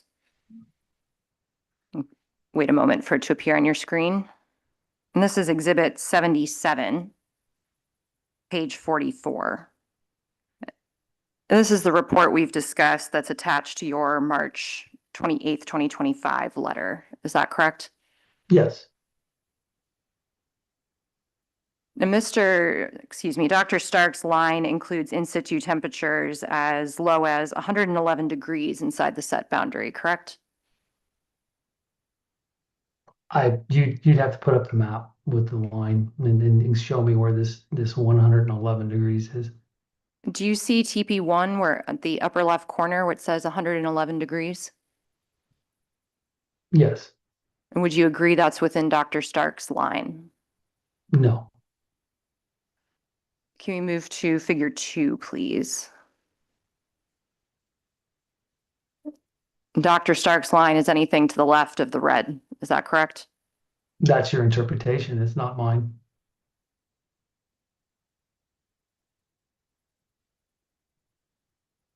Let's go back to the map of the temperatures. And Dr. Stark's line also includes in situ temperatures of 141, 143, 144, 145. If you look in the middle of your screen, you can see 145. The bottom left, you see a 144, 145. Do you see those numbers? Yes, And we can compare that again to figure 2, Dr. Stark's line. Would you agree with that those temperatures are all within Dr. Stark's line? no, What do you think Dr. Stark's line is? Dr. Stark's line is the representation of where the set event is currently based upon those scenarios. It does not include everything to the left. This is a forward progression of a line. It's not an inclusive line to everything to the left. So part of this data evaluation is to determine where this set event is. So it's not inclusive of everything to the left. It's an unfortunate, a very bad analysis to attempt to say that the line includes everything that's off to the left. What it is basically a progression. If one would want to look at this scenario, one could say on a wildfire, this would be the line that is burning. And again, there's going to be islands outside the wildfire that are not burning. Does that include this set event? No, this is a line that shows how far the set event has expanded to both the east and the south based upon the high temperatures. This is not a line that says that everything to the left is included. There are multiple areas on this landfill, especially to the north by module TP1, that the set event has not gotten to. So this is not a scenario where this is more a progression of where this thing goes. It's not an inclusive aerial map. And you have testified as to an acreage of the set event that uses a calculation based on everything to the left of that red line, correct?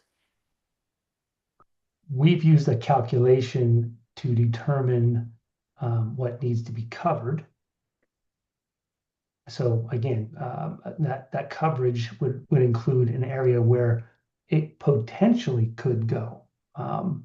So when we talk about the set event, and if we're talking about DTSCs and imminent endangerment, again, it's where the set event is and where the set event could go, because there is no barrier. Chiquita has elected not to put in a barrier, so that area that is fuel, that is waste, is potentially an area that the set event could expand to. So can we agree that the set event does not cover everything to the left of the red line in this drawing? Yes. And Mr. Thalheimer, you wrote in your March 28th letter to Chiquita that CalRecycle recommends that temperatures above 131 be considered the threshold at which a set event is considered to have started. Is that right? Yes. And in your June 4th testimony, you agreed with the 160-degree threshold used by the reaction committee. Is that right? It's a number that they used, and I elected to use that number. It's not a number that I typically use. So the reaction committee uses a list of parameters that it evaluates when making its monthly boundary determinations. Is that right? They have many parameters. Yes. And it revised its list of parameters with the November 2024 determination that was submitted in December, correct?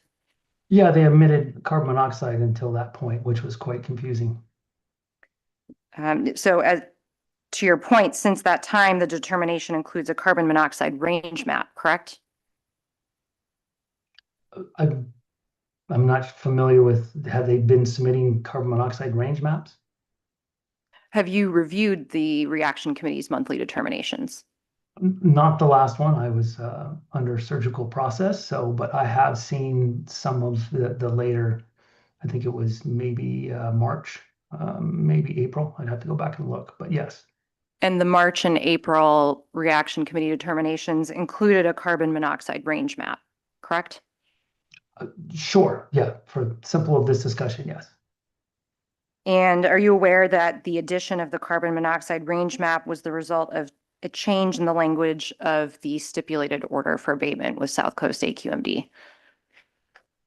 No, I was not aware that those two were connected. The reaction committee has more recently revised a settlement metric evaluated in the monthly reports. Is that right? Yeah, I still don't understand how that worked, but yes. And the reaction committee uses a strain value or settlement rate of 3% per year for areas with a 300-foot waste column depth. Is that right? That's what's been reported. And that strain value is consistent with the strain rate in an article that you co-authored about set events. Is that right? Yes. So next, I'd like to ask you some questions about some of the maps that you discussed on June 4th. You used in your presentation a 2024 and a 2025 map to support that elevated temperatures are spreading at the landfill. Let's talk first about a comparison of the number of TMPs between those time periods. In 2024, there were 20 TMPs installed at Chiquita. Is that right? Yes. And in 2025, there were 32 TMPs installed. Is that right? Sure. So the legends on those maps also changed between those time periods. Is that right? I'm not familiar with what you're referring to. Let's pull up the 2024 map, which is seen in Exhibit 80 at page 22.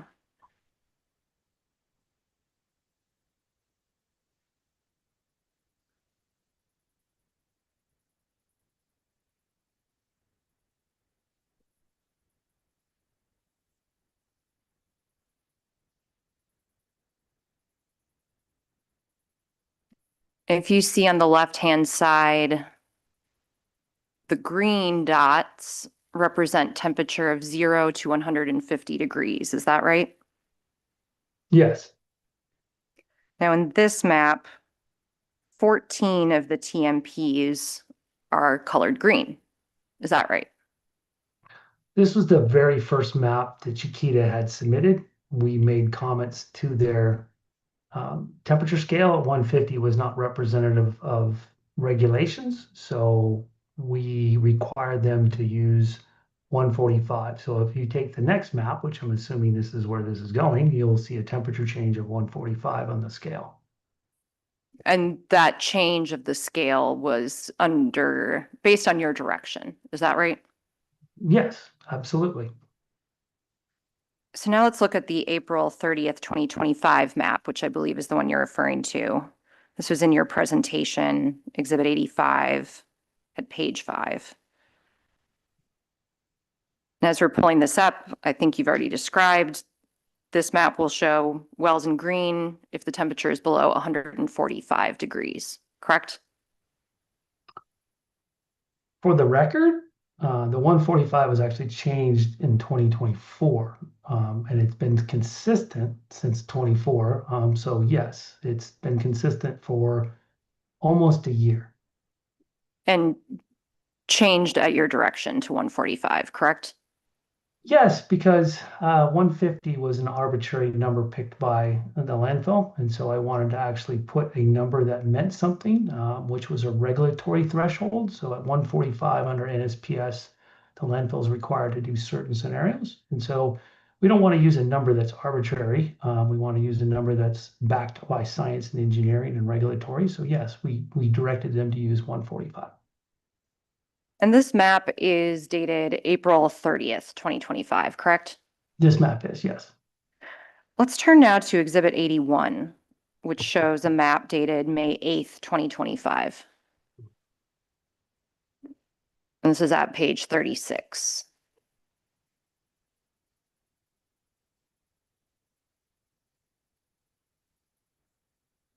Now, this map will use the same legend, correct?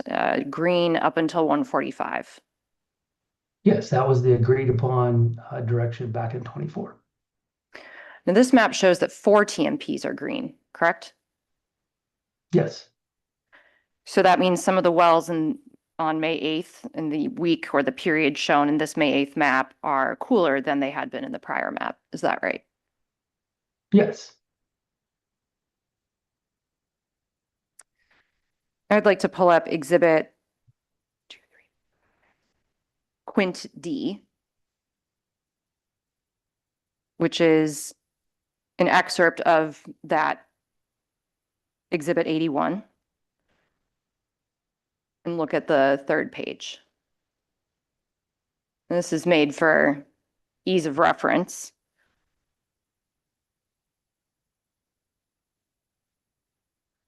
There's 7 TPs on this temperature probes, I should say, on this May 8th, 2025 map that are in the 145 to 150 degree range.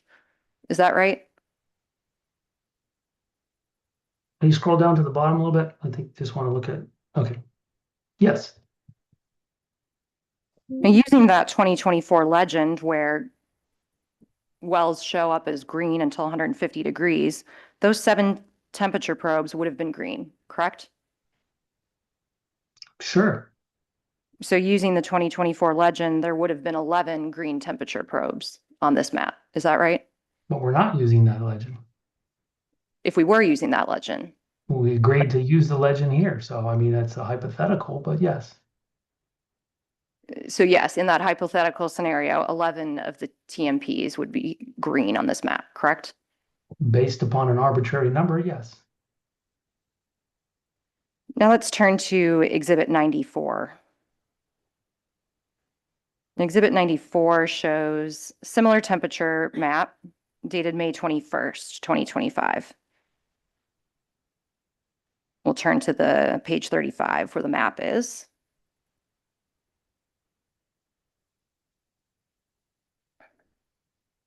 And again, like on the May 8th map we just looked at, this map shows that 4 temperature probes were green, So below 145, is that right? Yeah, over time, these have started to cool, but they were other colors at other times. So as of this date, this is the temperature that these probes were, yes. And if you look at the list of max temperatures, there are another 7 temperature monitoring probes on this list that are in the 145 to 150 degree range. Is that right? I'm assuming so, yes. I'm not taking the time to highlight the individuals. I will take your word for it. So using the 2024 legend, again, those 7 temperature monitoring probes would have been green, correct? Again, using an arbitrary number that was made up by the industry, sure, but it had no regulatory or basis in science and engineering. And using that 2024 legend, then there would have been a total of 11 green temperature monitoring probes in that hypothetical scenario, correct? In those hypothetical scenario that would violate an NSPS, yes. So we're using made up numbers to draw a conclusion that's not there. Let's look now at some of the hottest wells in the reaction. So turn back to Exhibit 80, page 22. This is the June 6th, 2024 map. Would you agree that temperature monitoring probes 3 and 9, which are shown in red here, have consistently exhibited some of the hottest temperatures at the landfill? I would agree that, and I would also agree that this is a great representation of how the set event has expanded, because you can look at all the green that were there for the board members, is that this set event was pretty much contained to this particular area and has been expanding since then based upon this initial map. And you can see on this map, temp probe 3 is about 229 degrees, temp probe 9 is about 228 degrees. Is that right? Yes, there's supposed to be some additional probes put in that area, but Chiquita has failed to install those in the hot area. If we turn now to Exhibit 94, which shows the May 21st map, and we look at temp probe 3 and 9, temp probe 3 is at 233 degrees. Is that right? Sure. And temp probe 9 is at 215 degrees. Is that right? Yes.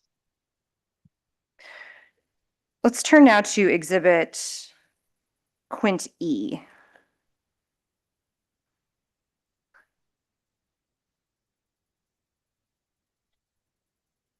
Now, this is an email from Steve Casulo dated May 30th, 2025. You are on the CC line, correct? Yes, I am. This is an email that you received then from Mr. Casulo at Chiquita, transmitting a weekly temperature monitoring probe update. Is that right? Yes. Chiquita explained in this cover email the reason why it changed the legend, correct? I don't believe that was an explanation, but okay. It states in the email, the temperature color coding in this map has been revised to show more evenly segmented temperature ranges. Did I read that correctly? You read that correctly, yes. After the LEA requested to change the legend back, Chiquita did so. Is that right? Yes, they did. And temp probes measure in situ waste temperatures, correct? Yes. And there's a distinction between an in situ waste temperature, a downwell gas temperature, and a wellhead gas temperature, correct?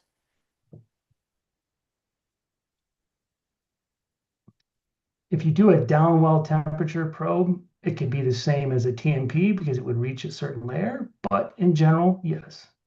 But the downwell is measuring gas, right? Yes. And in situ is measuring waste. Yes, temp. but you can get to the same region and you can compare results.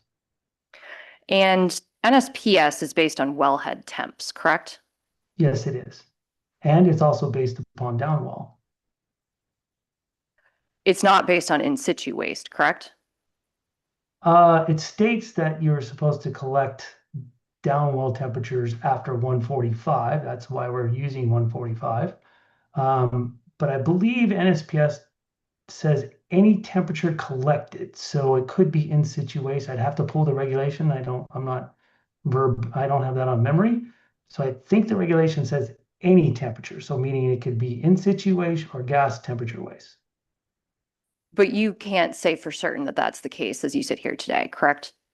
Again, I'd have to pull the regulation and read it out loud. I don't have that exact terminology. And Chiquita has temp probes that reach over 200 feet in depth, correct? I think that even further than that, but yes. Let's pull up exhibit triple Z. And this shows a chart with the maximum depths of Chiquita's temp probes.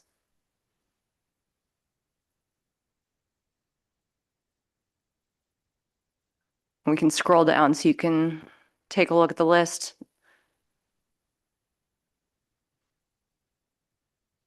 Are you familiar with these temp probes and their maximum depths?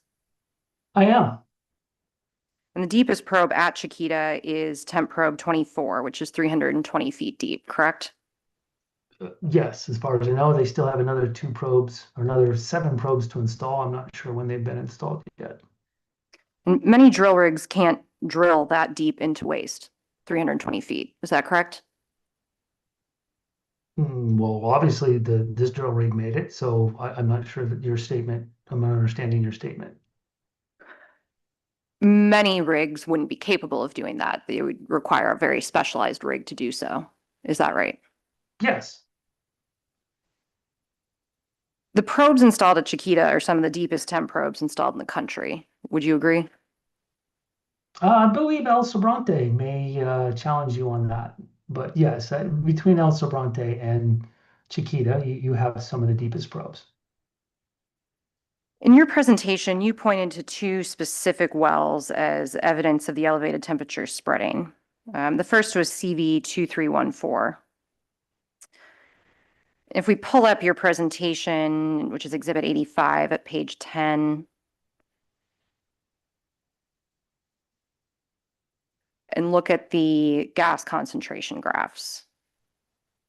So looking at the upper right corner. And this graph shows a point in time where the gas composition is essentially ambient air. Is that right? Yes. And so the oxygen's about 20%, balanced gas makes up about the rest. Is that right? That's not what you want to see on your gas data. Yes. So you didn't ask Chiquita about the field conditions relative to this reading, did you? No, this is what Chiquita submitted. This is all I had. I've been asking a number of times for current data and current notes, but this is just Chiquita's representation of the data that they presented. And did you specifically ask about this particular well, CV 2314, and that particular reading? Again, this was part of what was submitted. So again, this is their data. I'm only using their data that was submitted. So you understand that there's a substantial amount of liquid in the Chiquita Canyon landfill, correct? Oh, I'm assuming a lot of these wells are watered in. Typical scenario would be is that they may even have less than 50% screen length available. Just depends. Now let's pull up exhibit Quint A and turn to page 3, please. Have you seen a pump maintenance log before? No, Chiquita's never submitted that to me. Have you seen one generally? Generally, yes. So this is a pump maintenance log for CV 2314. Did you ask Chiquita for information about well maintenance at this well when you saw those particular values in gas composition? I'd have no reason to. It was data that they submitted. And at the time of that reading, this log shows that CV 2314 had difficulties keeping its pump running, correct? I'm assuming so. If the water is above the perforations in the underground piping, the well would not be able to pull gas, correct? Correct. And gas composition readings for a watered-in well are not reliable. Is that right?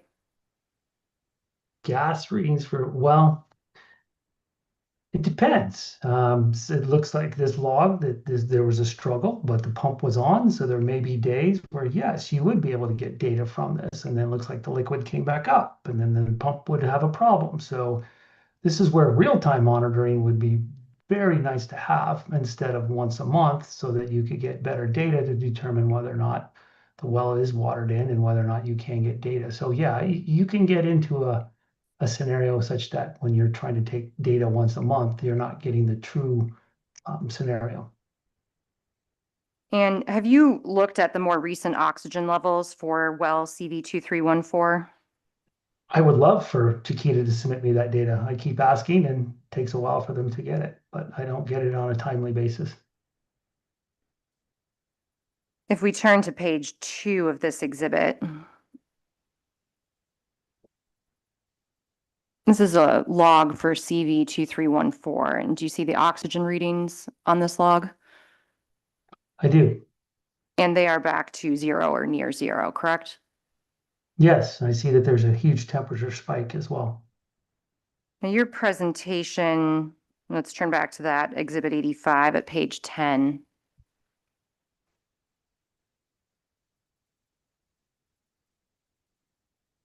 As you mentioned, temperature spikes. Now the temperature here increases to 86 degrees Fahrenheit, correct? I'm sorry, it's really blurry. And where are you pointing this out at? Yeah, the temperature is the upper right corner graph, the bottom, the temperature line. You have a red arrow pointing to an increase in temperature. Yes. And that increase goes up to approximately 86 degrees Fahrenheit, correct? Yeah, which is different than the slide before because it goes from 87 to 141. So this is where I don't have the current data. This is their map from February versus a map in May. So there's quite the difference in the data. And now looking at this particular graph and 86, the 86 degree temperature, that's not indicative of a set, correct? No, Now, based on your testimony before, even a temperature of 140 degrees would not be indicative of a set, correct? 131 is the number we use. You also testified that Dr. Stark's line was based on a number between 160 and 180, correct? Yes. And you agreed with the reaction committee number of 160, correct? So there's a little bit of discrepancy here. So set event will start at 131.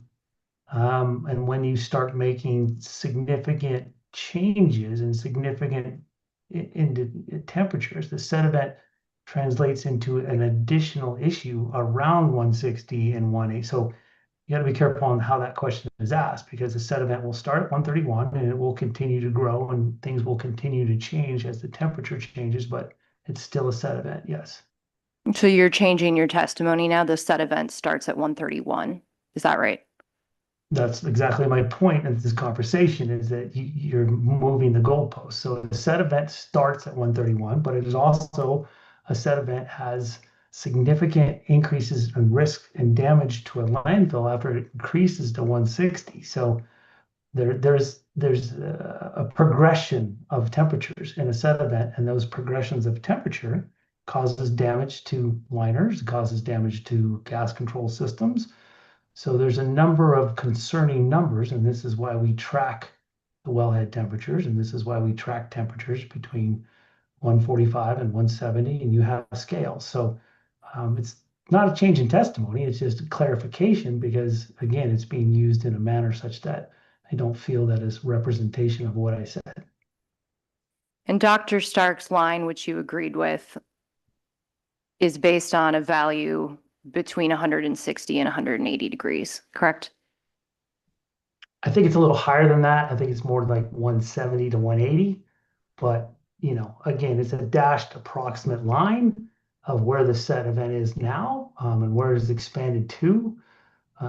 It wasn't it's not a map where you can say, hey, we can zoom in and say exactly where it's at. It was, again, if Chiquita would provide all the data and the thermal imaging and all those things and clarity and time-wise, we could come down with a better map in detail. It's an approximate location of where we feel that set event is currently at this time with the data that is available from Chiquita. So you also testified about well CV 1906. Is that right? Is it part of this presentation?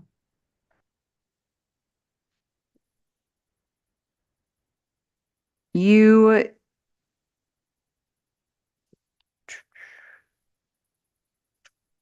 Should we go back to your prior testimony on that? You could just show me where in my testimony on this presentation, again, 1906 is that there are hundreds of wells, so please show me which well you're referring to. I must have testified to something of 1906. Is there a slide that I used? Yes, we will find that for you. In the meantime, wells can experience damage for a variety of reasons. Is that right?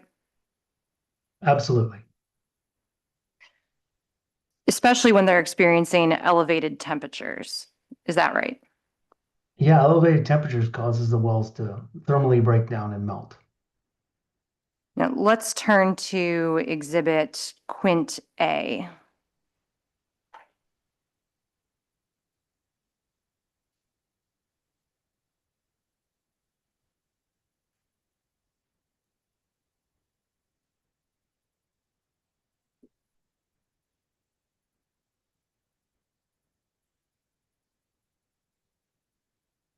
If we look at page 1, this shows well data for CV 1906. Is that right? I'm assuming so, yes. And do you see where it says, small font, but where it says depth to obstruction, the column, can you zoom in on yeah, just zoom in on the black headings so you can read them a little better from back here. There we go, thank you. It says TOC to BOW/OBS. Do you see that? Yeah, where it says like perforation available percentage. Are we talking that header? The one to the left. Okay. Yeah, and you've seen this type of data before, correct? Similar. Every landfill has a different way of presenting the data, but I would typically look at perforation available. That's the number that most common people, like board members, would want to look at and saying, what's the perforation available for the gas to be pulled through? Do you see the column where it TOC to BOW OBS, and do you understand that to mean depth to bottom of well or obstruction? Yes, And here it says 25, correct? correct. And that means there's an obstruction at that point below the surface, correct? Yes, again, I don't have the inner workings of all the data, but yes, if that's what it represents, that's what it represents. And if there is an obstruction that can be referred to as a well being pinched, would you agree? Pinched, melted, broke. Yeah, sure. Do you agree that perforations on a pipe typically start about 30 feet below the ground? Typically, okay, sure. If perforation, if the well was pinched above the perforations, would the well be pulling gas? Well, you could try, but you're not going to get much. It depends on how if it's 100% pinched, and if it's just, I mean, again, you'll get some gas out of some pinched wells, and other gases you won't get any out of it as long as it's pinched 100%. Let's turn to Exhibit Quad Z. And this is a site plan showing planned abandonments and additions to the well field. You're familiar with the fact that Chiquita is constantly adding to the well field, abandoning wells, making adjustments. Is that right? I am. One thing that I would definitely say Chiquita has done well at. They've abandoned a number of wells that have melted and put in material that has been able to withstand the heat of this event. So if we zoom in towards the middle, sort of in that green area,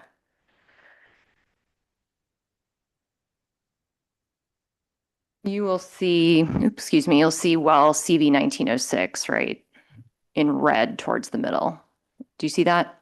Yeah, it's one of the last few surviving wells of 2019 that have not melted or been pinched.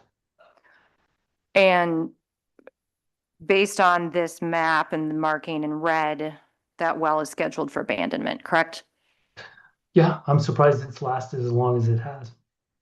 And in the last exhibit we just looked at, we saw that there was an obstruction at 25 feet below surface, correct? Yes. Mr. Thalheimer, have you heard reports of smoke emanating from wells at Chiquita? No, I have not read any depositions or transcripts of said smoke. And have you heard of any reports of combustion residue found in extraction wells? No, I don't believe an investigation has been determined that I can say either yes or no, but I have not read any reports. Have you read any reports of combustion residues in headers? Again, same apply. I don't believe that the landfill has done a proper investigation to actually answer that question, but I have not seen anything of that nature, no. Have you read any reports of charred waste and borehole drilling logs? That is a professional opinion. I have seen waste with my own eyes that has been pyrolyzed. And so the word char and pyrolyze, we can have all the expert testimony and unfortunately bore the board members for hours. But in my opinion, yes, I have seen charred pyrolyzed material in the boring logs. You believe that pyrolyzed material is the same as charred material. Is that accurate? Yes, that is accurate. You've not heard reports of combustion or smoldering odors emanating from the gas extraction system, have you? Again, I will substitute the same scenario. I don't believe that there's been an appropriate investigation for that question, but I have not seen anything, no. Would you agree that the hottest temperatures experienced at the landfill are generally deep in the landfill? No. Can we pull up, please, Exhibit 94, which is the May 21st, 2025 borehole profiles, and look at the map on page 35?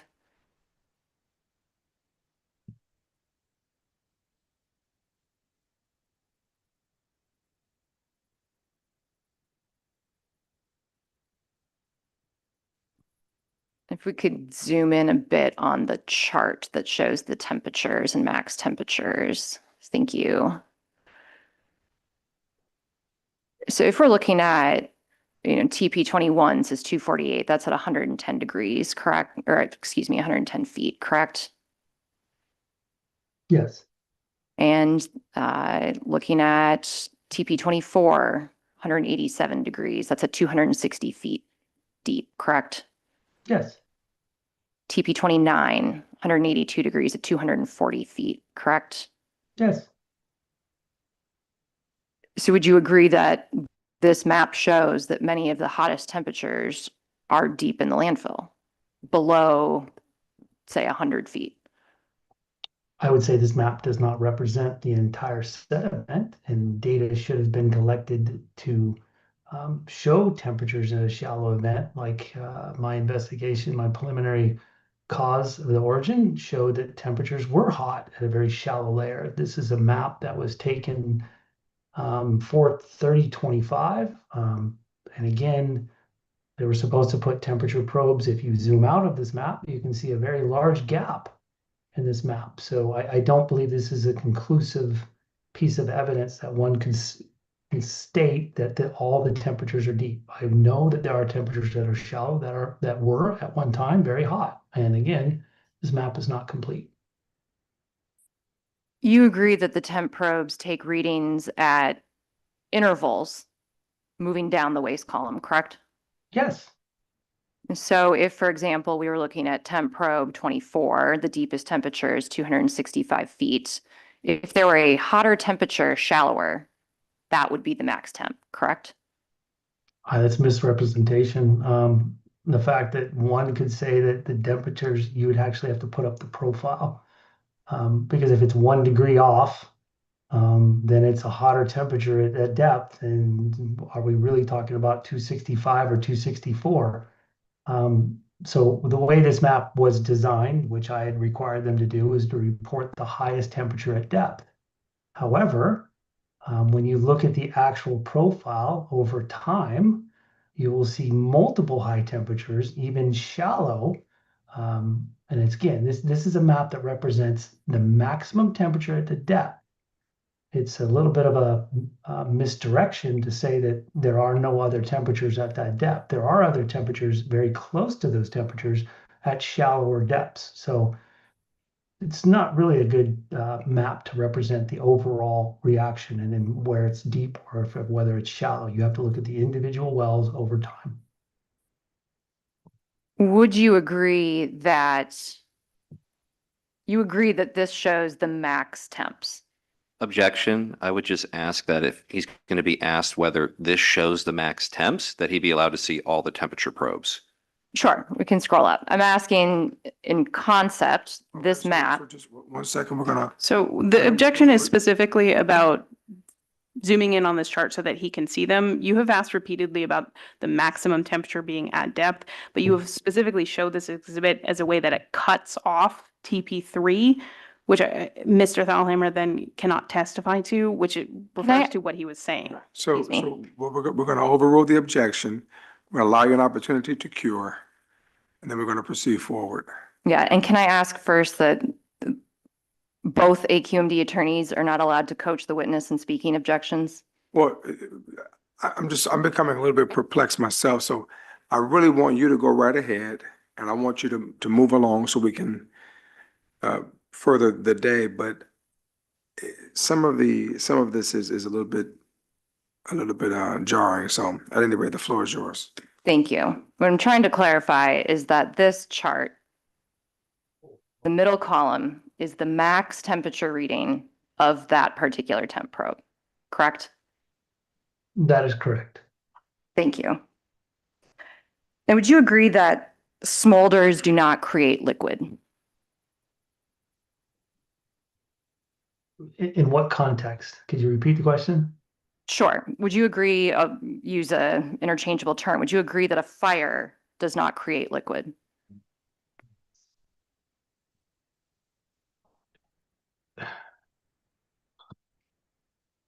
Part of the thermal breakdown process of fire will release liquid. Water vapor is part of anything. So if you burn vegetation, you're going to release liquid. Does it produce it? Well, the fire is releasing liquid. So, but in what you're trying to say, does fire produce liquid? No, fire does not produce liquid, but it will produce vapor from the burning of wood. I mean, we all sat around the campfire with wet wood on the fire, and you see how long it takes to burn off the moisture in the wood. So it does not produce water. It's part of the combustion process. Chiquita has a significant amount of liquids entrained in the landfill, correct? Yes, all these types of sediments have significant liquid layers. When you say set event, are you speaking broadly to any type of smolder or pyrolysis? They all have significant amounts of liquid. Depending upon the size, past set events throughout the United States have all produced significant quantities of leachate, which is the liquid in the landfill. Orders of magnitude based upon the data that's out there. So anytime you have a large scale set event, you will produce significant quantities of leachate in orders of magnitude where it was the year before. And you agree that a subsurface oxidation event or a subsurface fire is a type of set event? Yes, it's a subset of the set event, yes. And so your testimony is that subsurface oxidation events and fires produce significant amounts of liquid? They can. It depends upon the size. Not all do. Again, it takes a significant event where you have a pyrolysis front and temperature front to produce the liquid. In other words, a small subsurface fire is not going to produce liquid. It has to be a substantial size to produce liquid. And so to clarify, you just said pyrolysis. So the liquids come from once the set event turns into pyrolysis?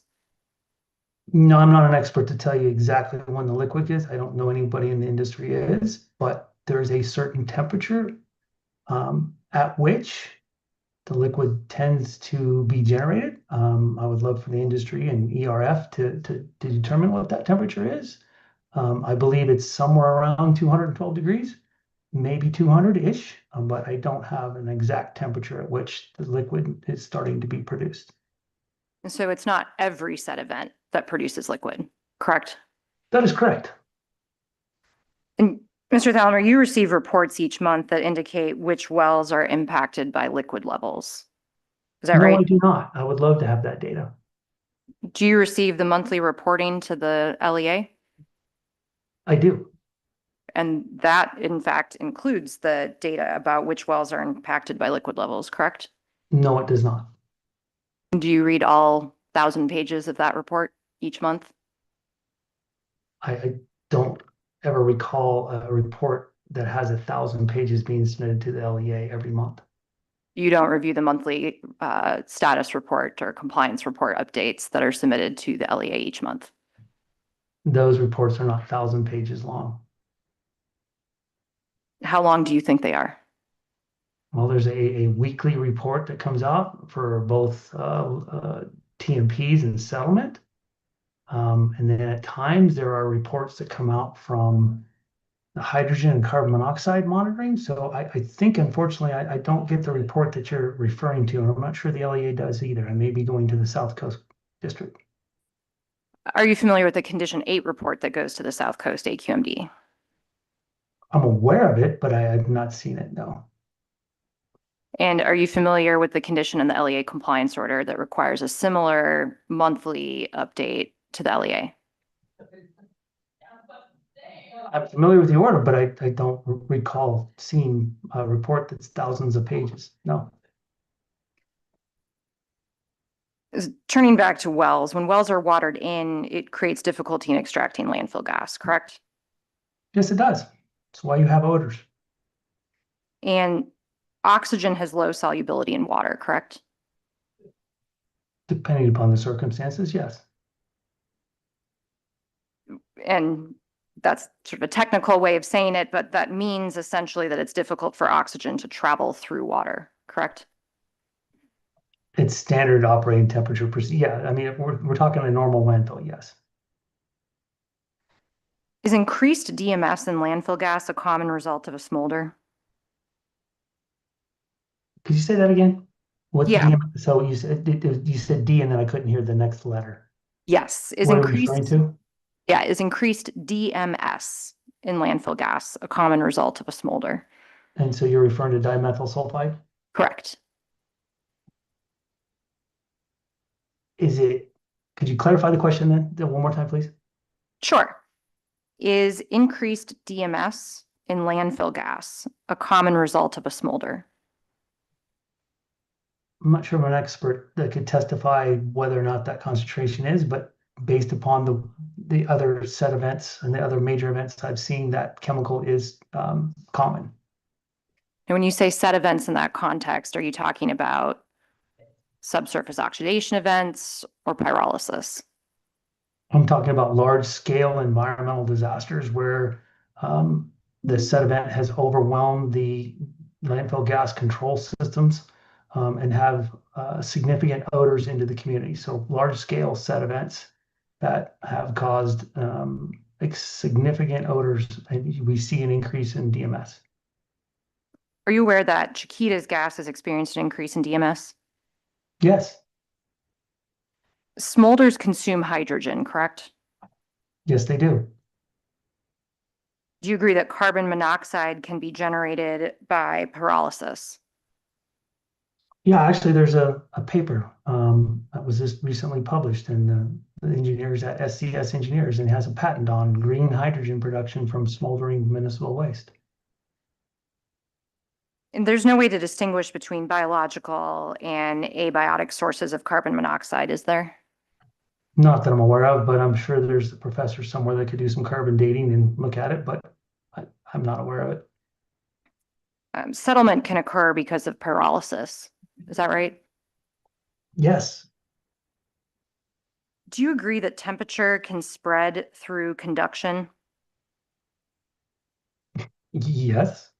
So, more simplistically, temperature moves from hot zones to cool zones. Is that right? That's a thermodynamic and fire principle, yes. So, and that takes place as a result of physical contact between hot and cool particles. Yeah, it's cast iron on your stove. Yeah, so essentially temperature moves towards equilibrium. Is that fair? Well, it does, in a landfill, does depend upon what the waste is, because if the waste is municipal waste or if it's contaminated soil, you're going to have different rates. Would you agree that the boiling point of water is 212 degrees Fahrenheit? It's standard operating temperature per se. Yes, So that's when water turns to vapor, right? that's when water turns to vapor and expands 1,700 times. Yes. And the boiling point would increase if the pressure increases. Is that right? Yes. And you're aware that there are areas of the landfill with downwell temps over that temperature, correct? Yes, we've shown that before. And you're also aware that there's still liquids in those wells, correct? Yes. So your presentation discussed temperature monitoring probes 13 and 15.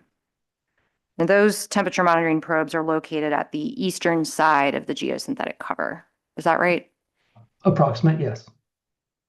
And they are both co-located with vertical gas wells. Is that right? Those two are, yes. And vertical gas wells are actively pulling hot gas towards the well for extraction, correct? Well, I wouldn't classify it as hot gas. In that location, it's hot gas, but yes, they pull gas towards that location, yeah.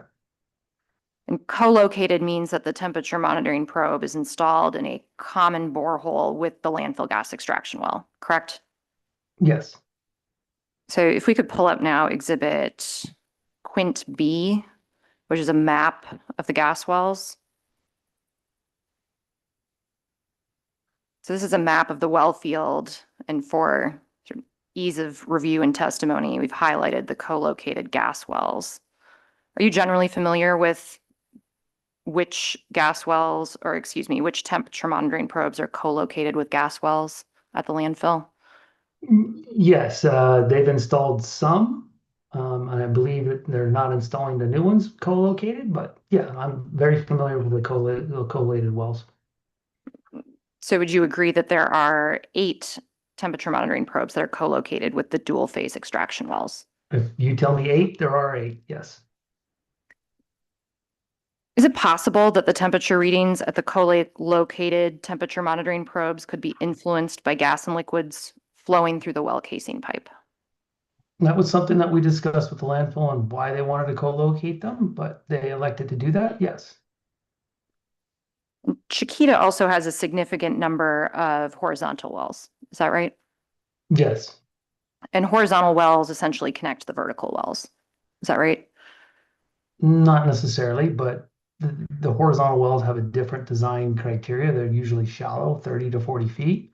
I don't believe they're always connected to vertical wells. They can be connected to a header or a subheader or a lateral, but in general, they're part of the gas control system.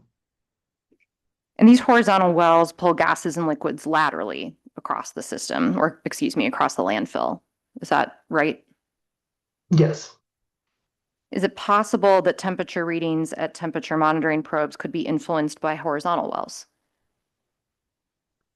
I believe that is the theory that the landfill has proposed.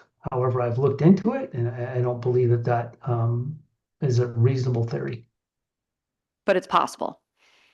Well, again, are we talking 1 degree? Are we talking 25 degrees? I mean, again, could it influence it by a thermodynamic value? Absolutely, that is true. But is that thermodynamic value something that's calculable, something that's observable? Do I think that there's a large temperature change for horizontal wells that are impacting vertical wells? No, I do not. In your presentation, you mentioned shallow temperature spikes at TP 13 and 15 seen at 30 feet below the surface level. Is that right? Yes. Now, Chiquita's wells have solid pipe riser at ground level that eventually turns into perforated pipe as you go down into the waste mass. Is that right? I would have to look at the individual boring logs to determine that, but that in general, that's how they're constructed. Yeah, and let's pull up exhibit triple Y, which is an as-built of the well logs. I think page 3 will show an as-built that may help. So to clarify for the hearing board and the public, gas collection occurs where the pipe is perforated, not where it's solid. Is that right? Yeah, it's kind of hard to pull gas through a steel pipe. Triple. We don't know triple. Maybe it's quad.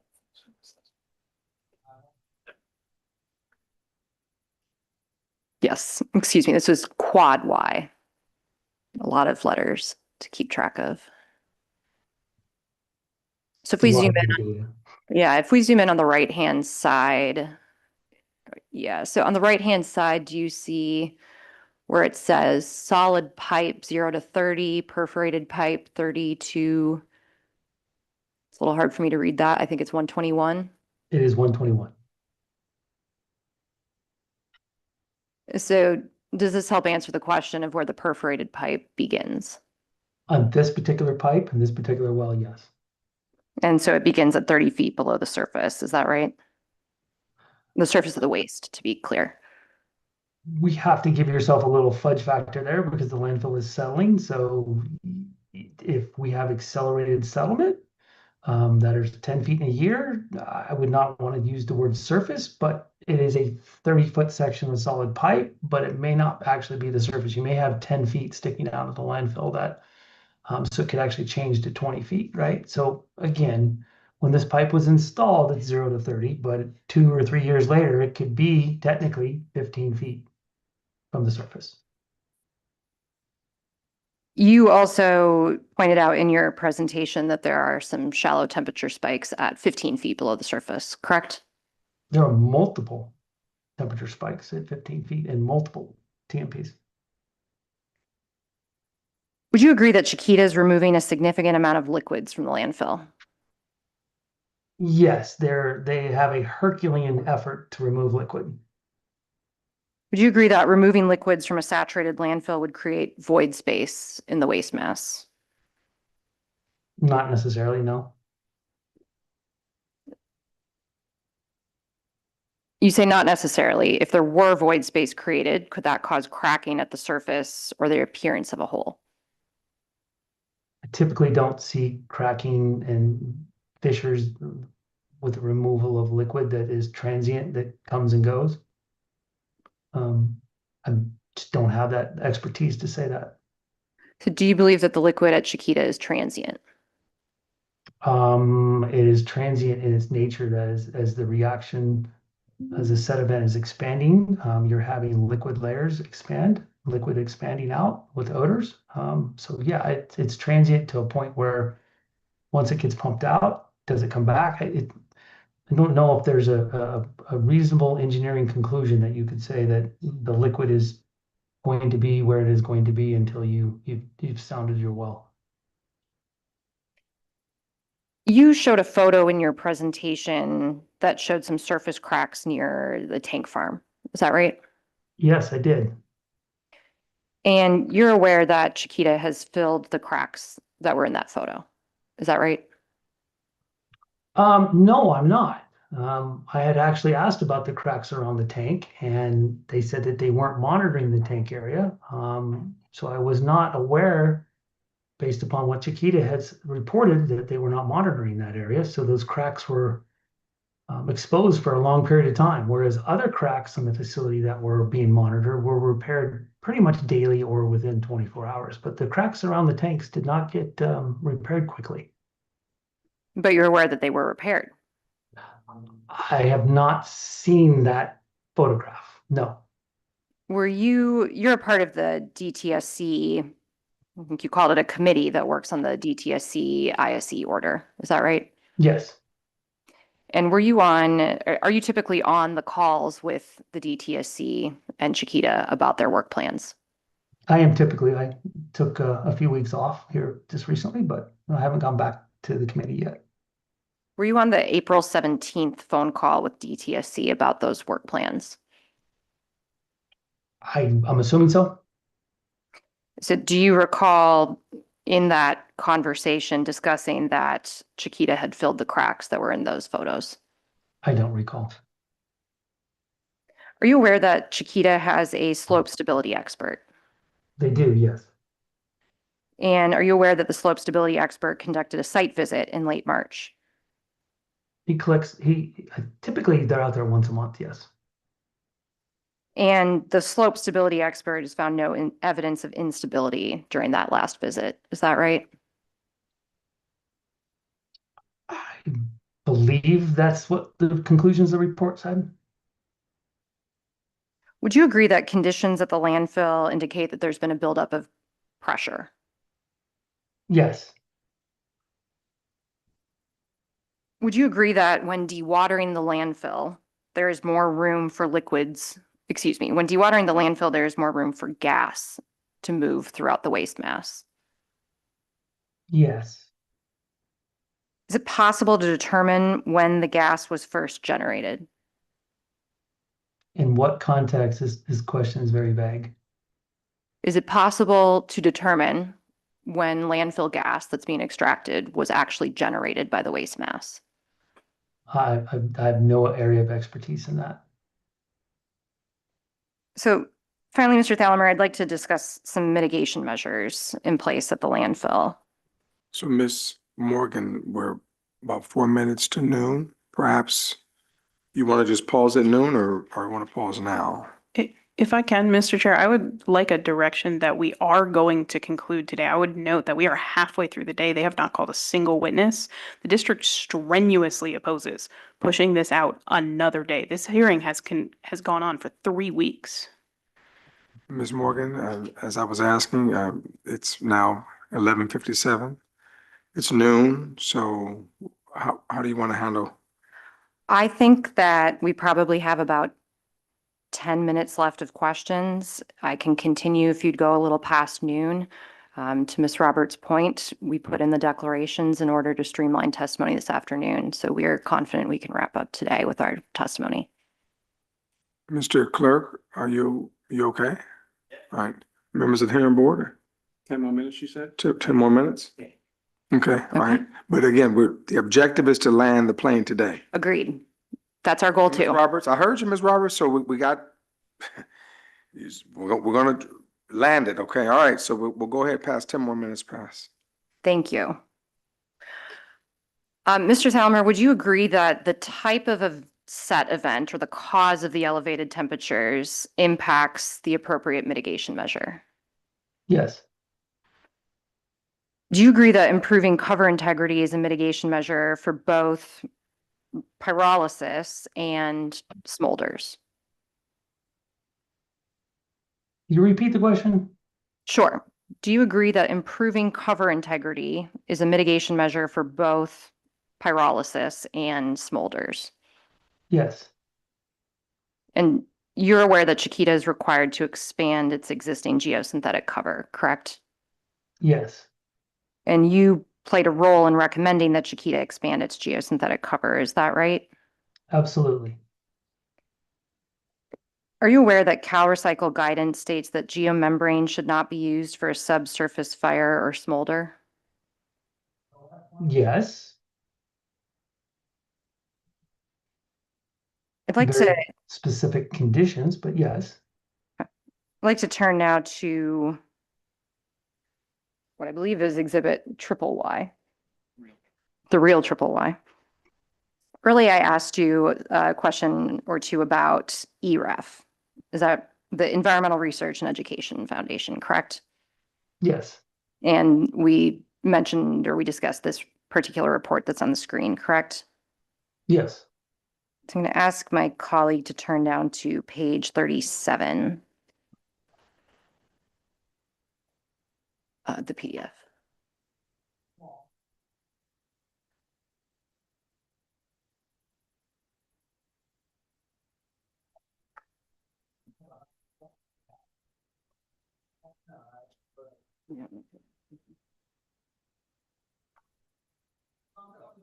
Yeah.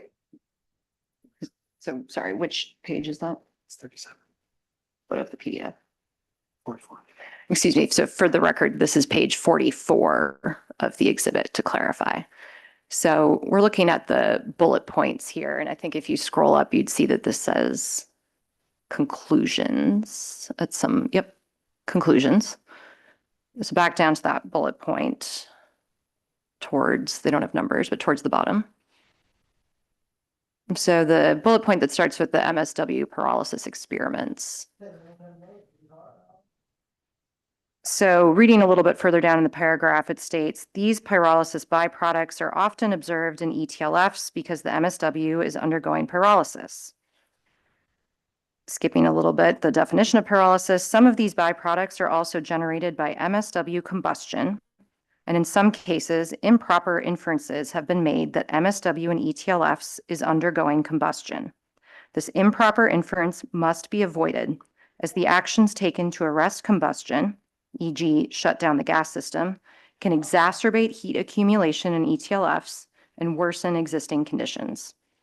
Did I read that correctly? Yes, you did. When you have a smolder, a typical mitigation measure would be to turn down wells to avoid oxygen intrusion. Is that right? That is industry standard, yes.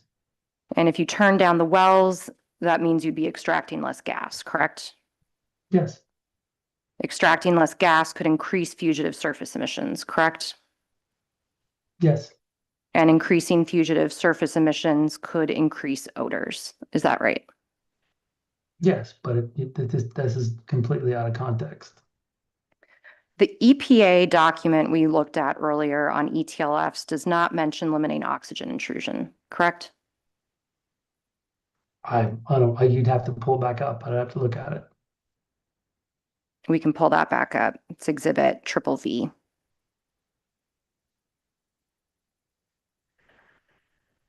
Would you like to do a word search for oxygen? Because I mean, it's a one-page document.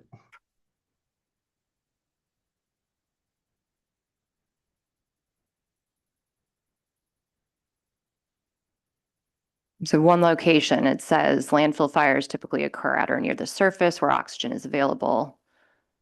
This is the same sentence or two sentences we read earlier today, that ETLFs are not landfills that experienced a fire, correct? Correct. Now, this EPA document on ETLFs also does not mention turning down gas wells, does it? You're still, I would have to literally sit down and read this, but I'm assuming what you're saying is correct. Yes. If you have a pyrolysis event, the goal would be to remove heat or pressure. Is that right? Well, the goal is always to remove pressure. Pressure is related to the odors, and this is why Chiquita still has odor problems, because it has a pressure problem. It has insufficient cover. And you don't want to overdraw, but if you continue to overdraw certain wells, you will start new smoldering events. Again, this is where I disagree with the professionals in that they would recommend that you pull as hard as you can, and you don't need to watch your oxygen levels. You do need to watch your oxygen levels. I think I can agree that pressure is the primary concern.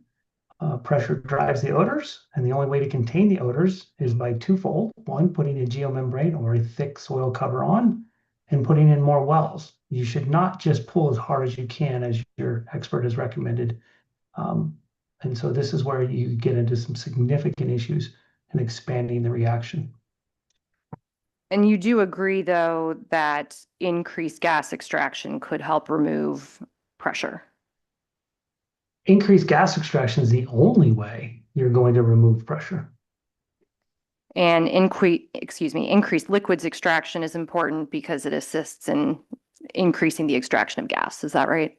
Yeah, this is nothing new. The industry knows this from prior large-scale set events, is that liquid is generated, pressure is generated. In order to get the liquid out, to increase the vacuum, you must do that in order to clean. But the one thing that the industry is not recognizing is that overdrawing of wells and overdrawing of oxygen will start new set events. You agree that increasing gas extraction can reduce fugitive surface emissions? There are only two ways of reducing surface emissions, either by putting a geomembrane down or increasing your extraction rate or some combination thereof. And you'd agree that reducing fugitive surface emissions can reduce odors? Odors are directly related to surface emissions, yes. And you've reviewed the stipulated order with the South Coast AQMD, correct? I have. And would you agree that the concepts of increasing gas extraction and liquid extraction are incorporated in this stipulated order? Some, there are other things they could do, but yes. Would you agree that increasing gas extraction and liquid extraction are mitigation measures supported by EREF in addressing ETLFs? That is their primary statement, yes. And would you agree that increasing gas extraction and liquid extraction are mitigation measures supported by the EPA in this document addressing ETLFs? Yes, however, the EPA fails to recognize that overdrawing the wells will create additional sediment. So this is where I take an additional step that you may need additional gas extraction wells and additional cover to minimize oxygen intrusion so you don't start a new sediment. The EPA's guidance document also suggests geomembrane or geosynthetic cover as a mitigation measure for ETLFs, correct? Again, I don't believe this is a guidance document. One page is not enough to be a guidance document, but their memorandum or their brief or their little paper, yes. Right. Thank you, Mr. Thalheimer. I don't have any further questions for you.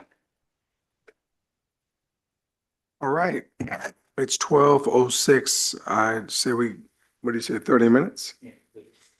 Okay, so we'll come back at 12:35. We're off the record.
Yes, so Okay, hold on one second.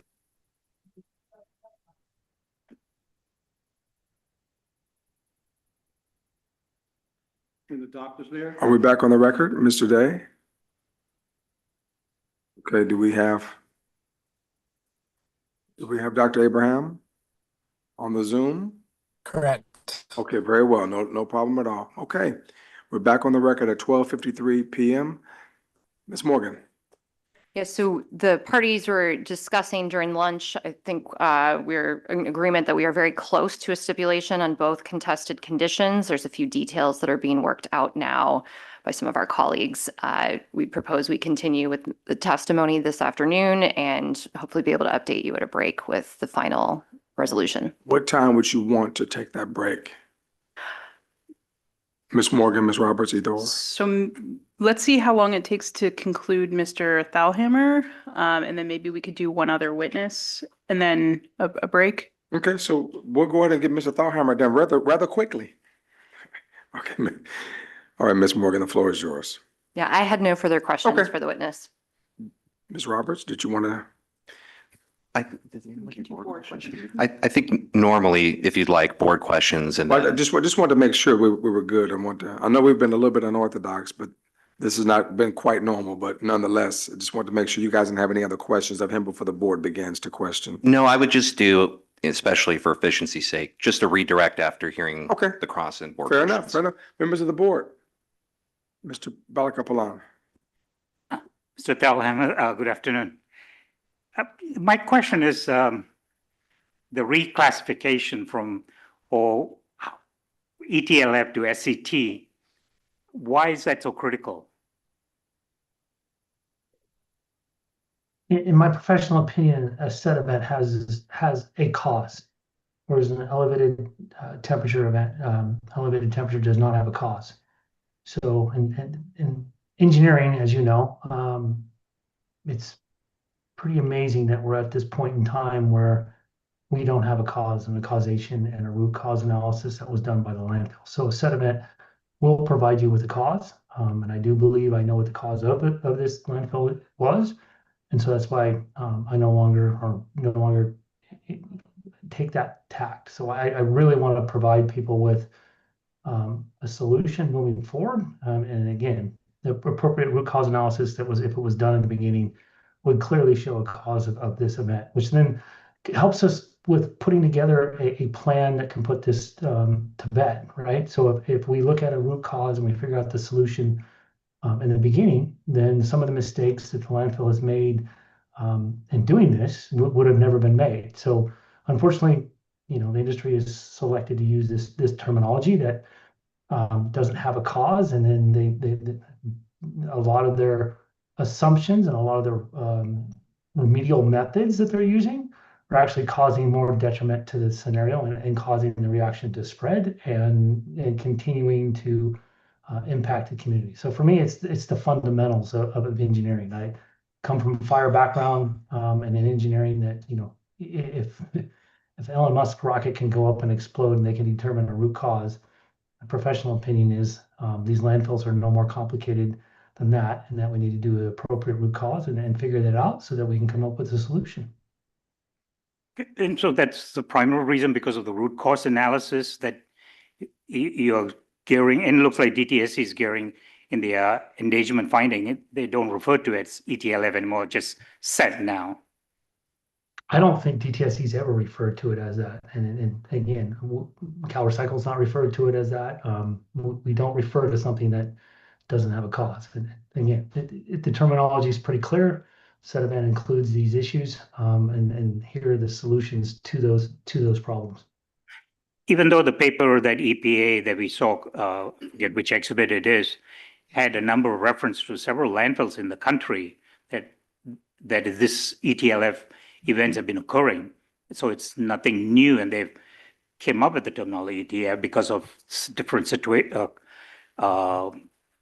parameters that are occurring at the landfill, and they have haven't they come up with some kind of root cause saying that it's a chemical reaction, dross and Yeah, well, so let me give you some information on if you look on page 2 of the brief, there are a number of landfills that are listed.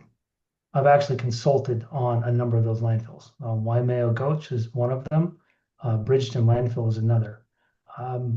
When you look at Bridgeton landfill, which is very similar to your landfill that you're having your problems with Chiquita, along with Bristol, I wasn't involved with that landfill from the beginning. The landfill owner did not do a root cause. I was involved with a number of testimony and a number of expert opinions, so I was able to get depositions. I was able to get information that is not to the public. And there was residual in the headers. There was reports that there was a smolder. There were reports that there were smoke. So these are things that, come out in depositions and come out in other scenarios that, when you ask the landfill managers or the people, the technicians, what had happened, why were you there, cross-examinations, you get back to the root cause. And the root cause in that one was an erosion reel that had not been addressed for a very long time.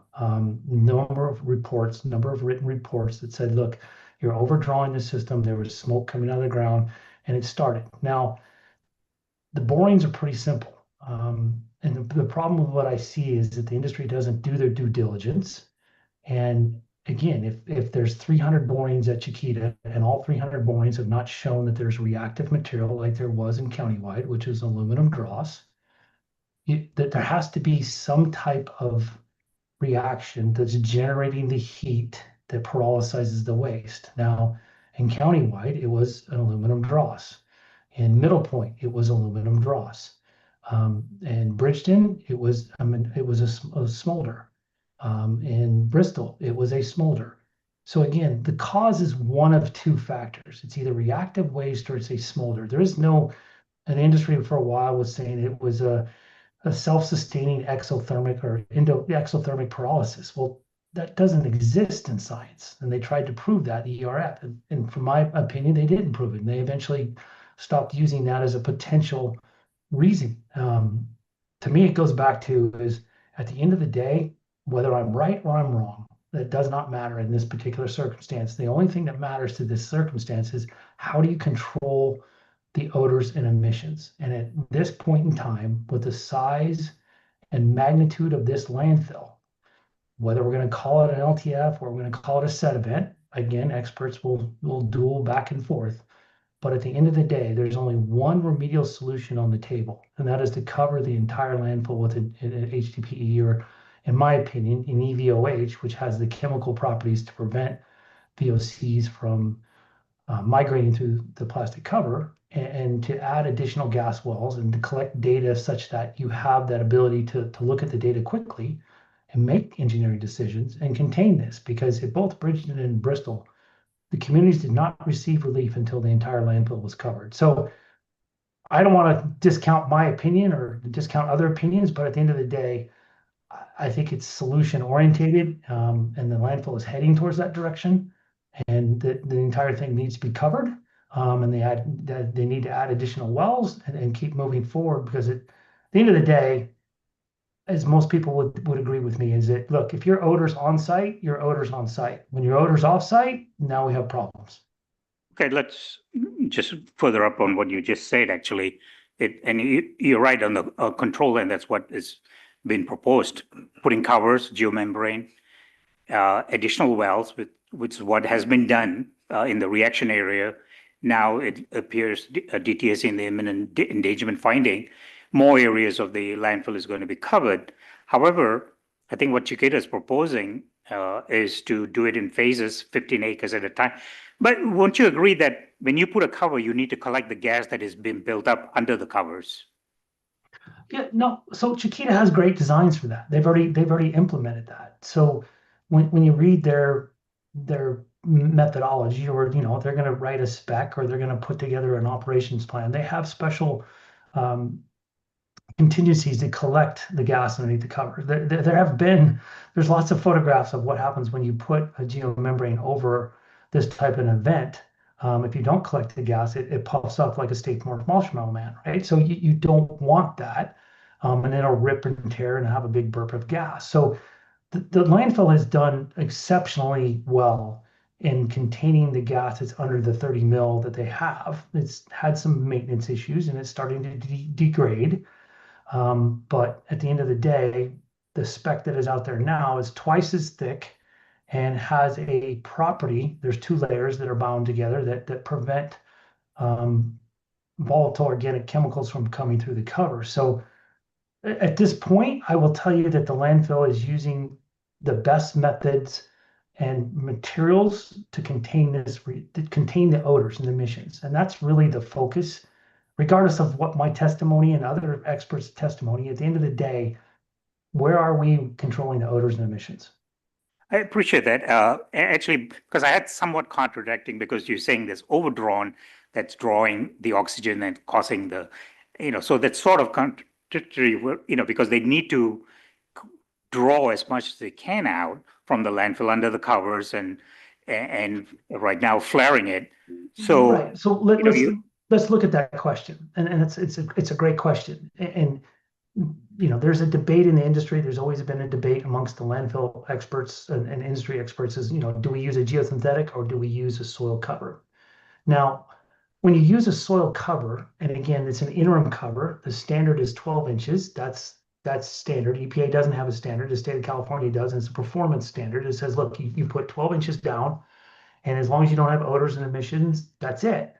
And the landfill has been adding cover, but remember, there's 40 acres of geomembrane.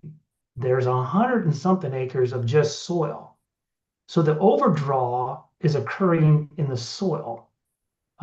There are times and places where you'll overdraw on the geosynthetic, and that's where the connection to the well, the geomembrane that goes around the well has failed, and so you pull oxygen in down the well casing. But the most overdraw that has occurred, especially in a landfill that's very similar, would be as Middle Point. They started having small subsurface fires out front because they were overpulling the wells that are out. So this is why it's critical that the Air District, again, whatever agreement is coming up with, but this is why the monitoring and adjustment on those wells that are like in the green zone that they showed before that are outside the cover, this is where your most intense monitoring needs to be taking place, because the industry is 100% correct. It is about the pressure. The pressure is solely the guidance document, whereas we can make adjustments in the monitoring plan and say, look, primarily we don't care about methane. We do, but in this particular circumstance, the number one priority is pressure. You reduce the pressure, you reduce the whole entire problem. Now, when you overdraw, you're creating new problems out in the soil front. And this is something that I've been pushing the industry hard on, in that they think it's an LTF. They don't know what the cause is. That's fine. We can argue about that scientifically. But at the end of the day, what we really need to focus in on is appropriate gas monitoring, control, and containment. And we can talk about how to prevent these in another time in another scenario. But at this point, this landfill's reaction is so big that there's really only one containment strategy on board. And now we're in that transition zone. So we have some cover, some geosynthetic cover, and we have a lot of soil. And so this is where it's going to get tricky. As they're putting down the 15-acre parcels, you're going to have monitoring and balancing issues that are very complex. And they're a company, and they have hired a company that can handle that, but it does require a different look at it, right? The oxygen needs to come back into the discussion. So you're not saying, if I'm hearing you right, geomembrane cover, I think it's agreed upon, and they're doing, and then also the drawing going, as much as they can pull the gas. But you're saying, if I'm hearing you right, there may be certain wells where the overdrawn may cause intrusion of oxygen get in, and they need to monitor and keep a close eye on it. But you're not objecting to the overall approach, cover, collect the gas as much as you can. Right. So what I would really like to say is transparency is that, look, Chiquita, submit your landfill gas operational manual. All landfills have them. And your manual will say basically the industry standard has not changed. The regulation has changed, but the industry standard has been pretty much 2%. Keep it under 2% of the well. You keep smolders, you keep spontaneous combustion out of the mix. You keep set events out of the mix. This isn't me saying this. This is I've looked at the research, I've talked to the industry experts. The 2% is kind of their overarching mechanism, right? And if you talk to the landfill guru, gas guru, they'll tell you 1% is the gold standard. Now, it is difficult to manage drawing pressure and oxygen at the same time, controlling those two. Those are kind of counterintuitive, right?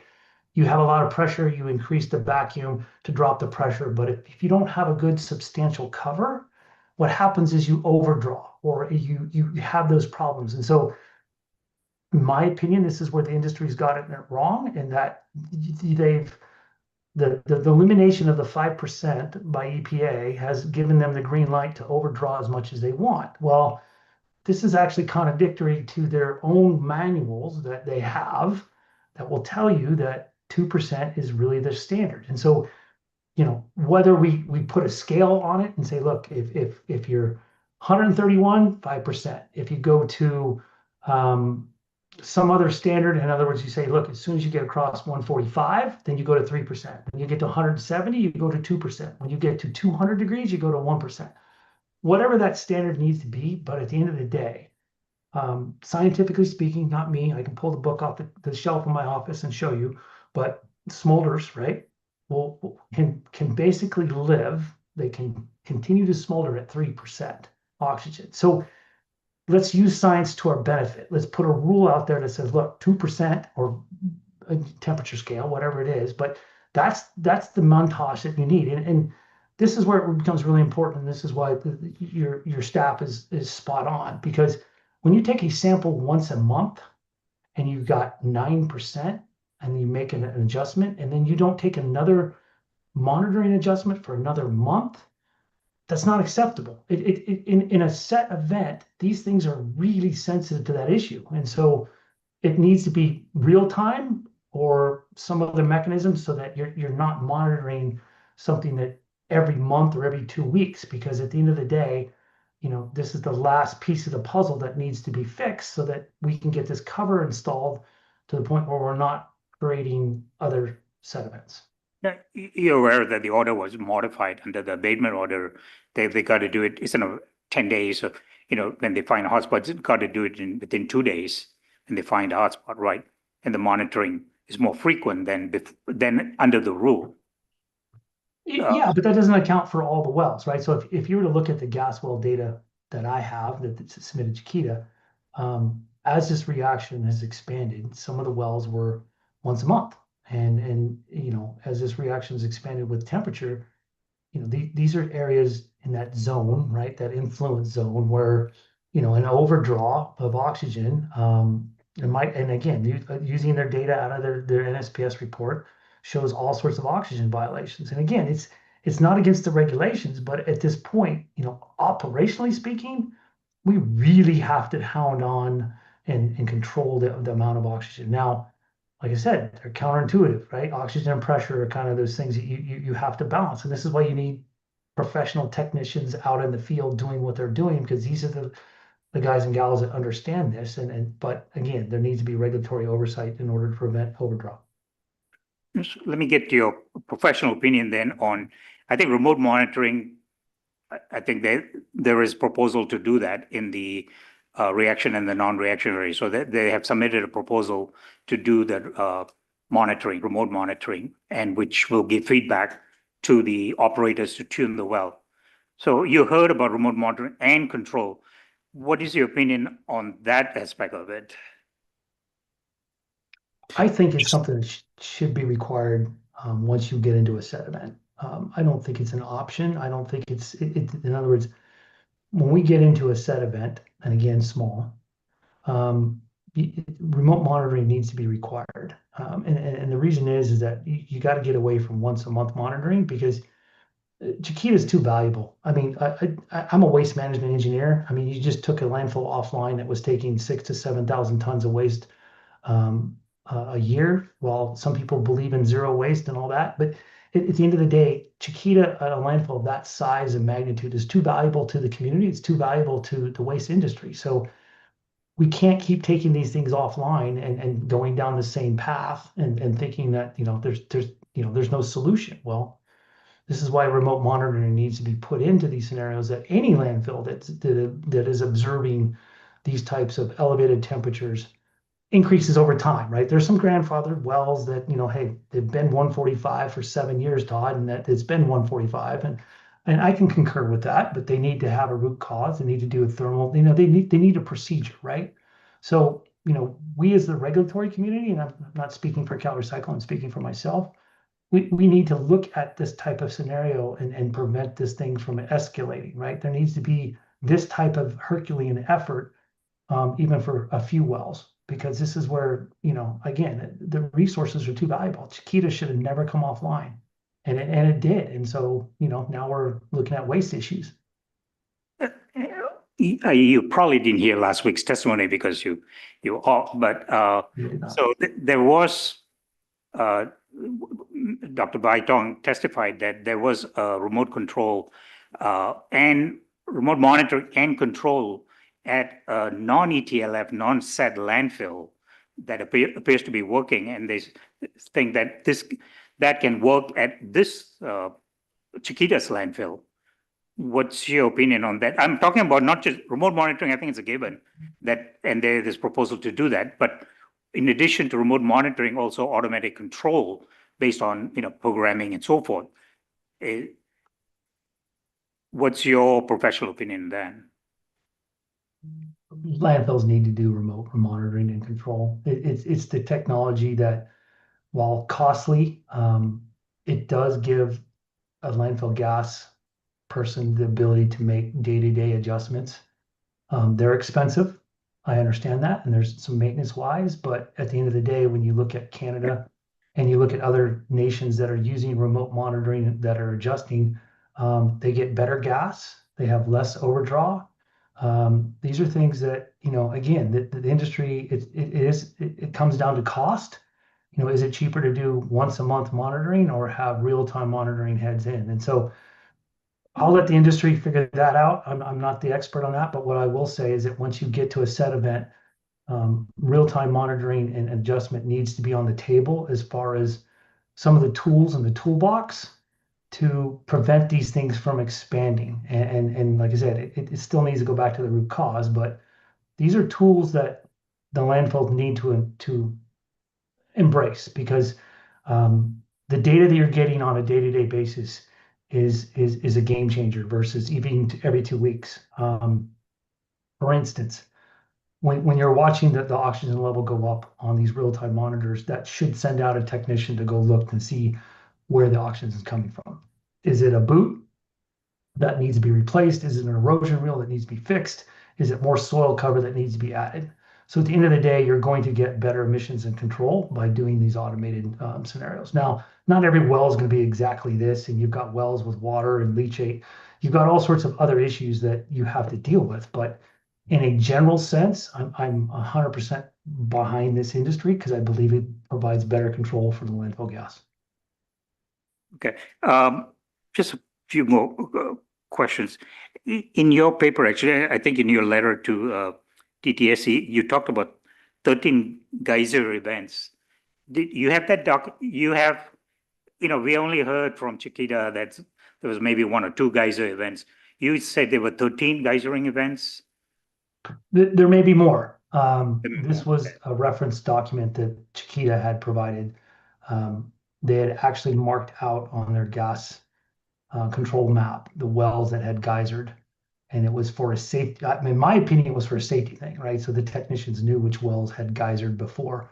So my last recognition in chasing this down was that there was 13 wells that had geysered based upon Chiquita's information. Now, whether it's 15, 13, or 12, that's a number that came from Chiquita. I can provide that reference if I have to, but these are concerning events. But again, the 13 geysering wells means something really important in that you've crossed the 212-degree temperature-ish. Again, I mean, there's pressure and there's temperatures, but you've passed the boiling vapor liquid exchange, right? And so when you do that, you expand 1,700 times, and this is where you get your odors and your pressure. So when we geyser a well, that's like there's a couple of things that you look at on a macro scale: geysering wells, sinkholes, large scale settlement. Those are huge indications that the set event is translated to pyrolysis. And then the next question is what's causing the pyrolysis? What heating scenario is causing the pyrolysis?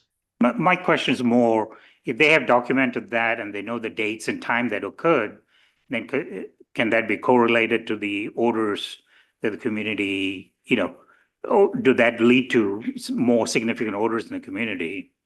Yeah, no, well, I was out there when I had talked to Chiquita the first time, and they told me about their geysering event. And I said, you kind of need to get that reported to South Coast. If you geyser an event, that needs to be reported, because the ability for the community to know what the odor is related to is key.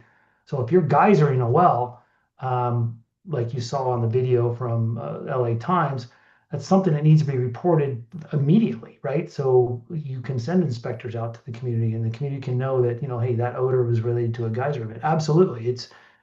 Unfortunately, I think that's something that failed to be communicated appropriately, but I'm not defending the landfill. The landfill's had many things to report. It's just geysering events are huge odor and emission releases. Yes. Okay. I had one other question, and it was just,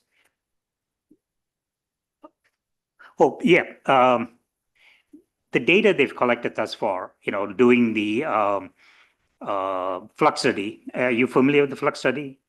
Yes, I am. And the trend that they presented from the full flux study showing a downward trend. What is your, and which shows to some large extent, that the control measures that Chiquita or the board is approved for Chiquita to, and is conducting, is causing an improvement in emissions. Is that fair assumption, or? The geomembrane and the additional wells are working. There's no question about that. The trend of that is going down because of the additional wells and the geomembrane. However, the reaction has expanded as well, and they need more geomembrane, and they're going to need some additional wells, because at the end of the day, if you cover this entire thing with the geomembrane, your surface emissions are going to be dramatically lower than what they are currently now.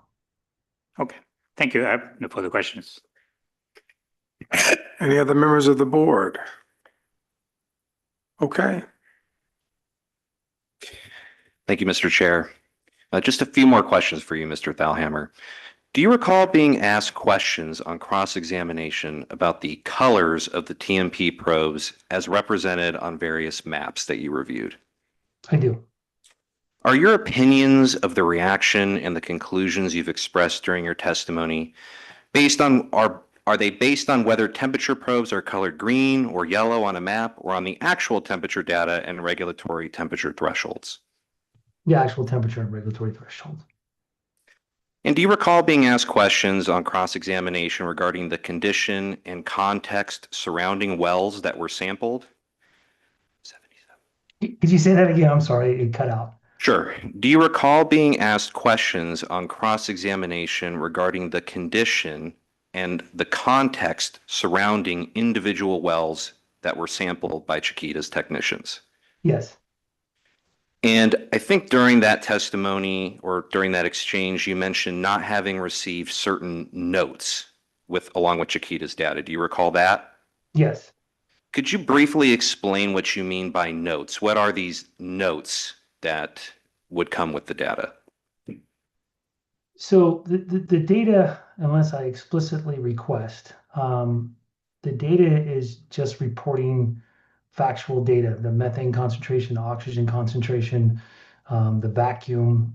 There's usually a column that has the word notes to it, which we would see things like subsurface smolder was observed, smoke was observed, well watered in. You would see that the technician notes. And so those notes are really important. Sometimes SCS puts extensive notes, and other landfill companies put extensive notes. In other words, it gives you information that the data doesn't tell you. So just like what they had asked, Todd, did you recognize that this well was watered in? No, but And sometimes you get those notes that are related to the gas well data so that you can make some additional assumptions and scenarios where the well, was melted, or we did, there was a down well temperature. There's all sorts of details at times, depending upon the consultant and depending upon how the notes are collected, that those notes are important to review so that you can actually look at what's going on a broader brush. Now, in your March 28th, 2025 letter, you memorialized the data that you requested from Chiquita, or I should say that Cal Recycle requested from Chiquita in what you reviewed. Is that right? Yes. And as part of that request, and I have this as Exhibit 77, this is page 2 of your letter, is it correct that of the things Cal Recycle requested, the second item was all gas well data, both vertical and horizontal, from SCS eTools, including notes? Is that right? Yes. And if we could scroll down a little further, the paragraph following that list, you memorialized, I believe it is the second sentence here, that CCL provided most of the landfill gas data, but did not include the notes section. Is that correct? That is correct. Moving to a different topic area, do you feel that any amount of periodic monitoring, for example, 3 days, once a week, twice monthly, once monthly, any other amount you could imagine, is a sufficient replacement for real-time monitoring? I will say for a set event, no.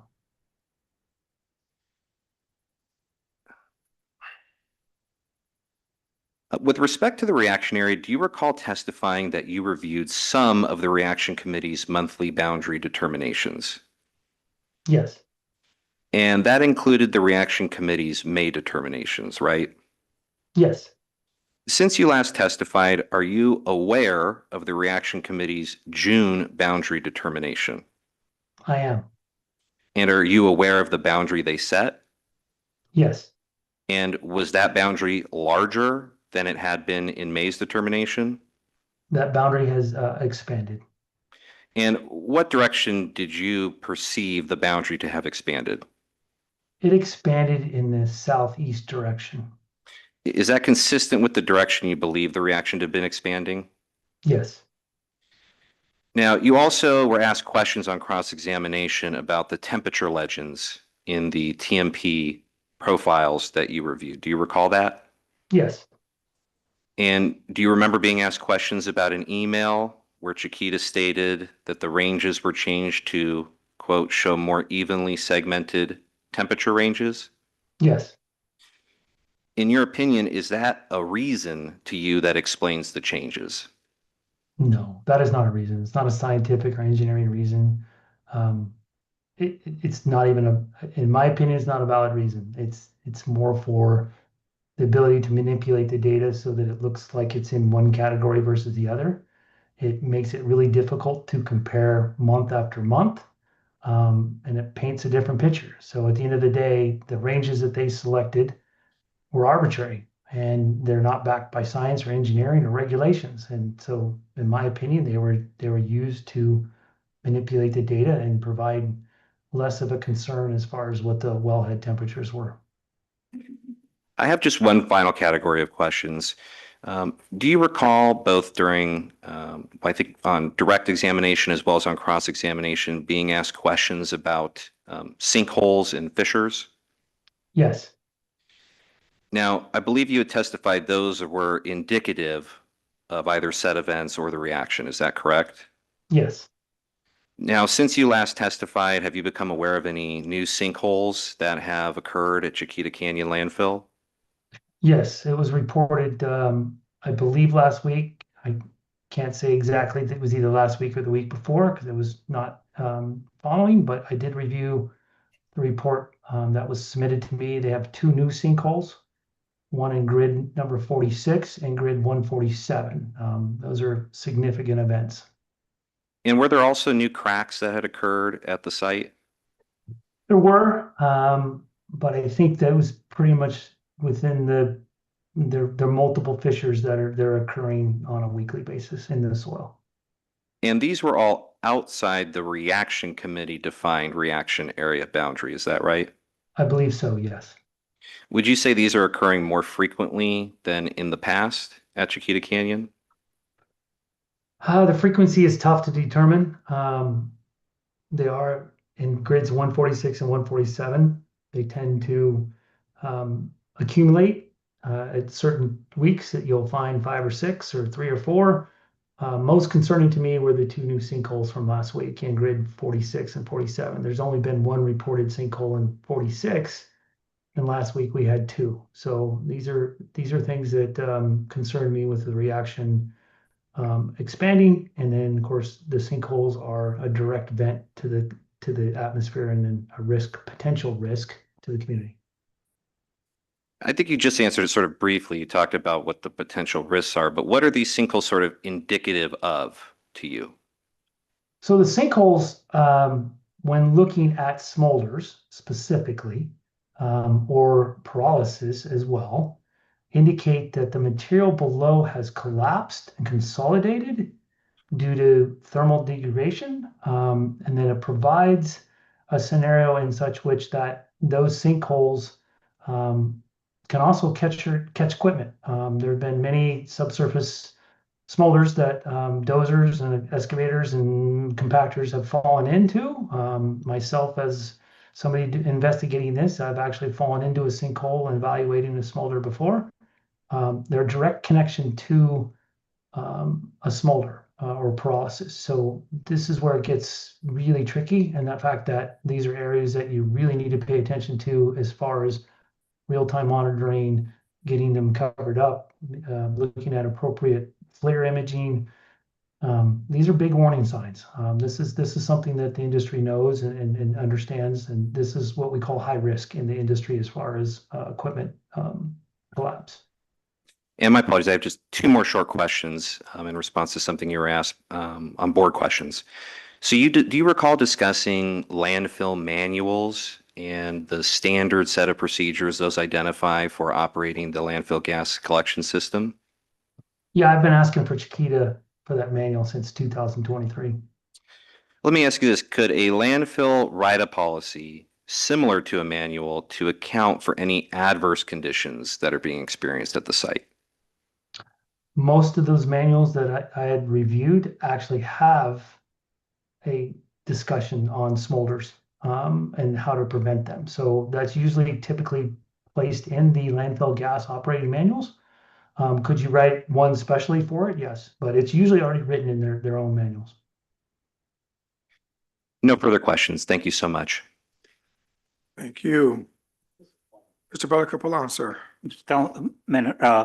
Just to be clear, you had then, based on the legend on the temperature ranges, you had in the subsequent reports, they have complied with your request to change the ranges, correct? So originally in April of 24, they proposed a range, and I told them that the range is actually 145, and they've been at 145 until a few weeks ago, where they proposed to change it to 158. So that's acceptable to you. That is acceptable ranges to see in a report for you. And not the 158. No, the range should be 145. Oh, 145. So my professional opinion would be, if you were to ask me right now, what is the range? Green would be below 131. Okay, and then when you get to 145, above 145, you would go to yellow. But in this particular circumstance, the landfill already had significant temperature increases, so there was really no reason to go to a 131. So the change, the concern level is 145. My professional opinion is that's too high in order to take reactive measures. So you need a factor of safety, and that factor of safety is 131. Okay, maybe I misunderstood. I thought based on your feedback, they had then revised it. You're saying that's not the case? So 2 things. They revised it twice. The very first one in April of 2024, they proposed using 150. They revised it to 145 under the LEA's direction. In May of 2025, they didn't propose, they just submitted a report which had a new temperature level of 158. Didn't say anything in the text, didn't say anything in anywhere else. It just had a new range. At that point, the LEA asked me to review it. I said, no, it needs to go back to 145. That is a temperature at which we can compare month to month and really look at this reaction and what it's doing month to month at the maximum temperatures. So those maps are designed for board members, for community members, to give you a snapshot of what the reaction is doing in the macro world. Myself personally, it's good to see, but I look at the data at the elevations over time. So engineers, we take it to the next level, right? We want to know what the depth, what the temperature is doing shallow, what the temperatures are doing depth. The map that you saw is what I would call a high level 30,000 foot look at what the reaction is doing. And what the reaction is doing is the temperatures are increasing and some of them are now decreasing, which I would expect by now. But there's still at temperatures at which that concern me, right? And the reason they concern me is this. A normal gas well, PVC well, has a design maximum temperature of 140. This doesn't mean, this comes from the manufacturer. It says, look, you can use this well up to 140 degrees. So that's another reason why I like to use 131, but in this circumstance, we're using 145. Okay, thank you. All right. So are we dismissing this witness? Oh, Ms. Verdugo Peralta. Thank you, Mr. Chair. Thank you, sir, for all of your very eye-opening information and testimony that you've given us today. But my main question is, do you, in your professional opinion, believe that Chiquita is doing everything that they can possibly do to resolve the situation?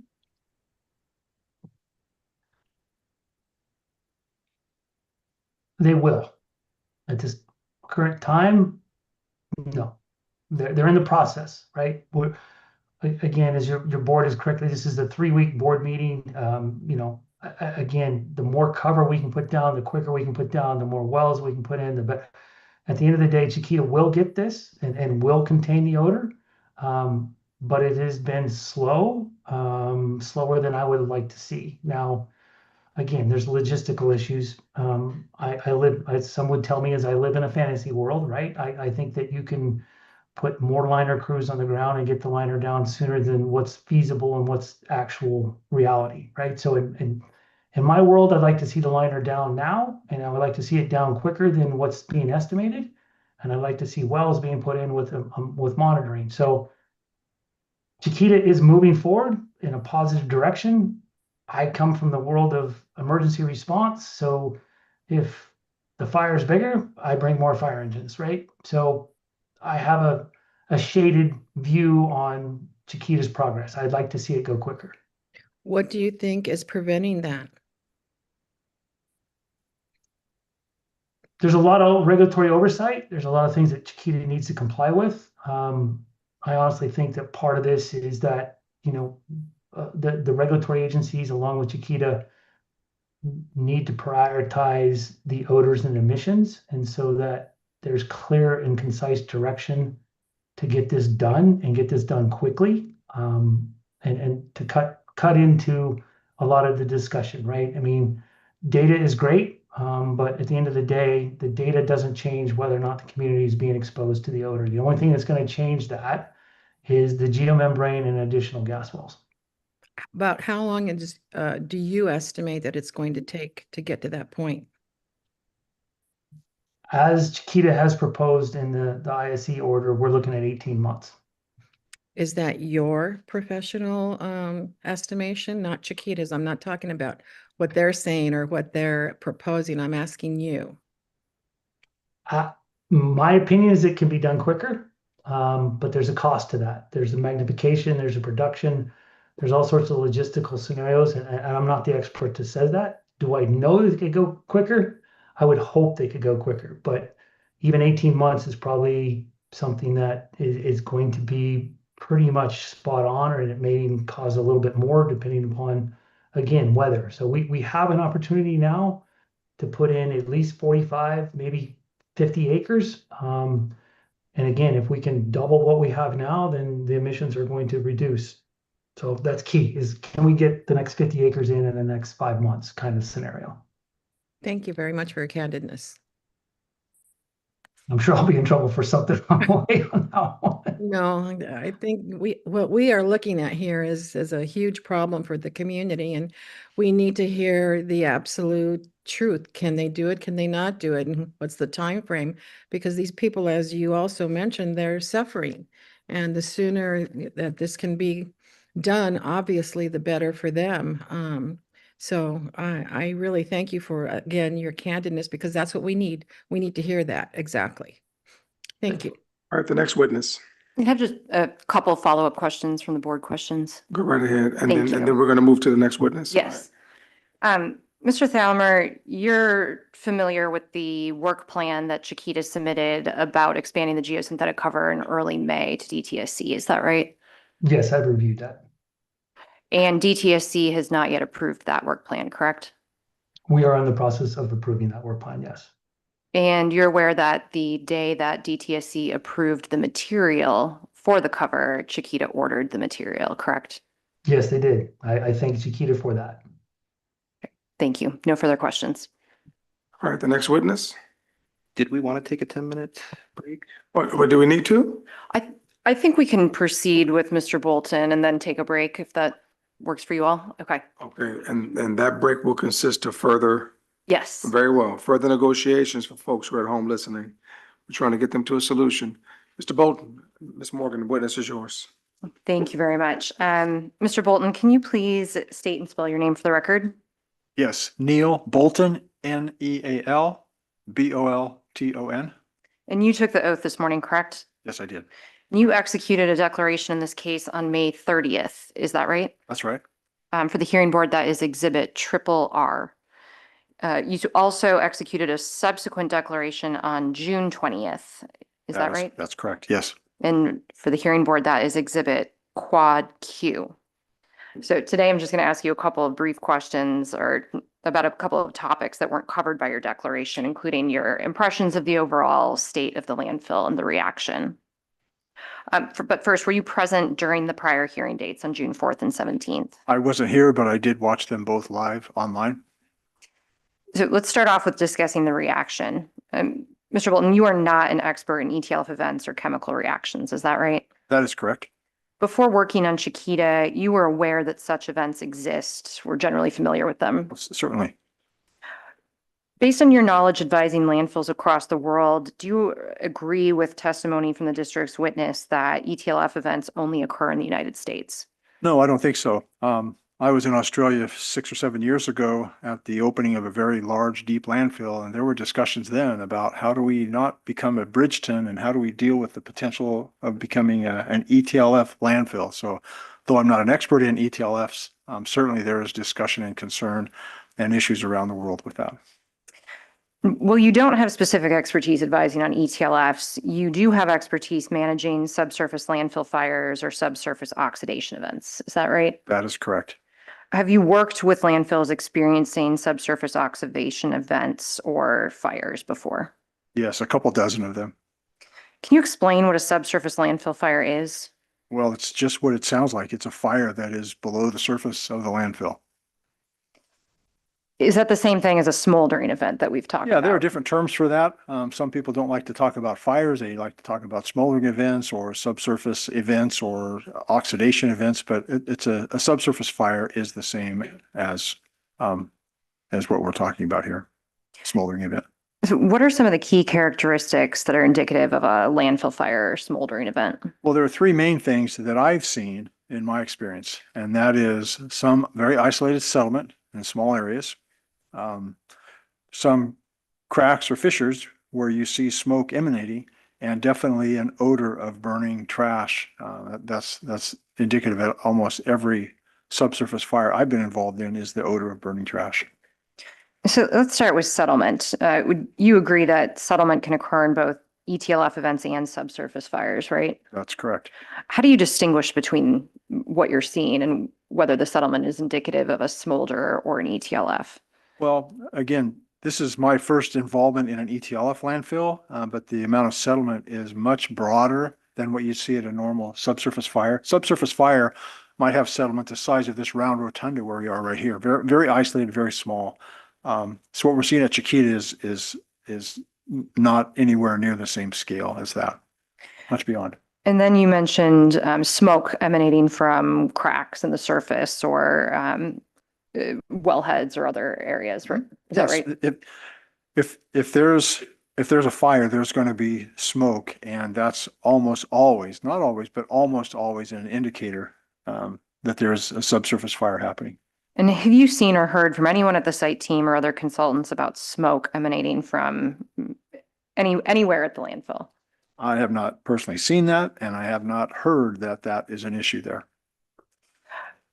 What about combustion residue? Have you heard of any combustion residue being found in any extraction wells, headers, or anywhere at the landfill? No, I have not. I've not seen evidence of that. I was on site yesterday, and you see a few small little cracks, an inch wide, a couple feet long. There's no smoke. There's no evidence of soot or anything like that. So no, I'm not seeing the evidence of combustion there. Are you aware that Chiquita has dug boreholes to search for combustion material before? Yes, And what did they find? they found no sign of combustion. So you also mentioned the combustion odors. When you've been on site, have you ever smelled those types of combustion odors? No, not at all. Have you heard of anyone else, anyone on site, any consultants reporting that type of odor? I have not. Have you ever seen a pressurized leachate release occur at a landfill experiencing a subsurface fire? No, I have not. Have you reviewed the liquid level data for Chiquita Canyon landfill? Yes, it's quite extensive, so I can't tell you that I know everything about liquid levels at the landfill, but yes, we certainly look at that. Would you describe the waste mass as saturated? Well, in and around the reaction area, it's saturated, very wet, lots of liquid there. Unprecedented in the amount of liquid that's coming out of that area right now. What do the liquid levels of that amount suggest to you?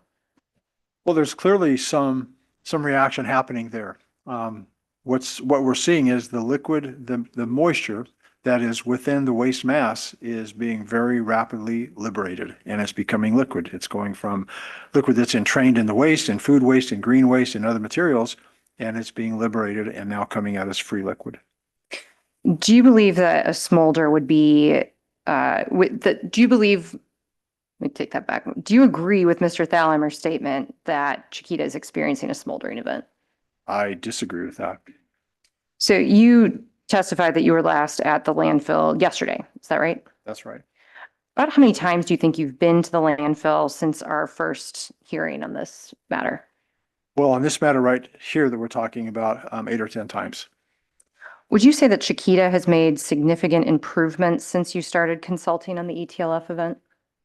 It's dramatic. I was commenting to someone yesterday, I have not seen another landfill that has such a density of wells as Chiquita has in and around the reaction area. I've been to 500 landfills. I've never seen such well density. They're doing a lot of work there.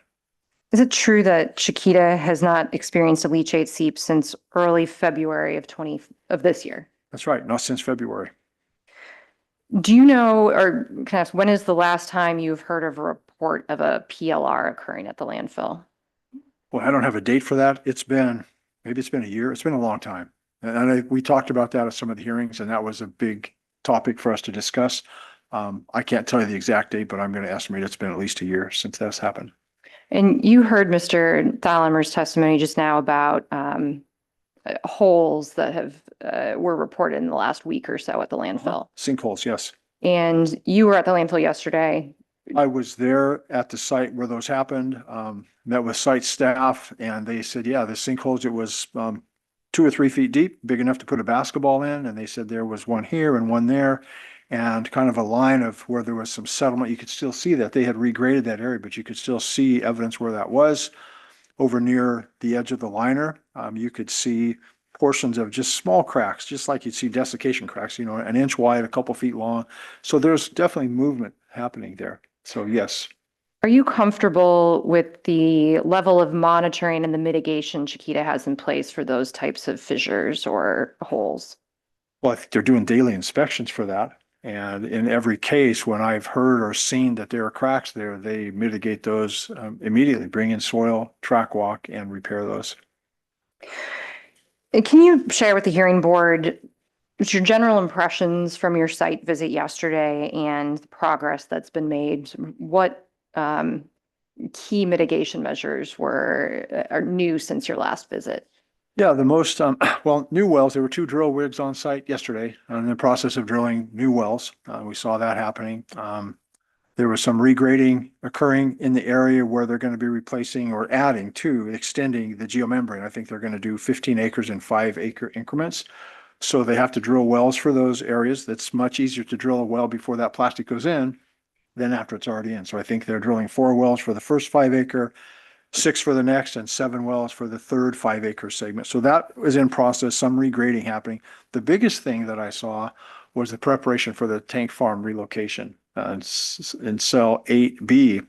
And they brought in 240,000 cubic yards of soil, have regraded that. Much of the plastic liner material is already down.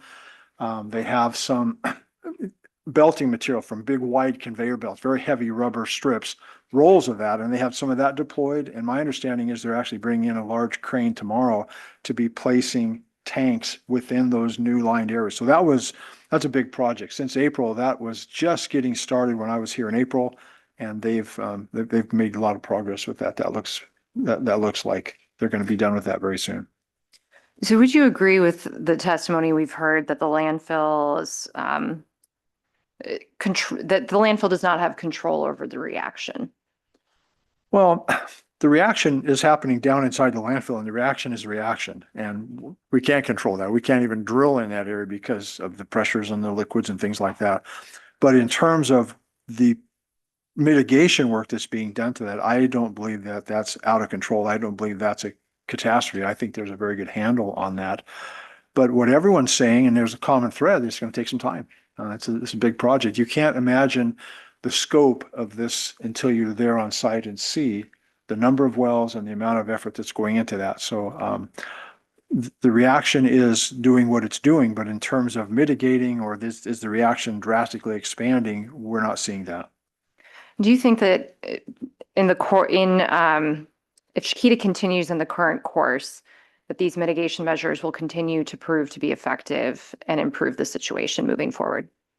I do. I think we're already seeing some benefits from that. Even Mr. Thalheimer noted we have some areas that seem to be cooling. We would expect that. I expect that.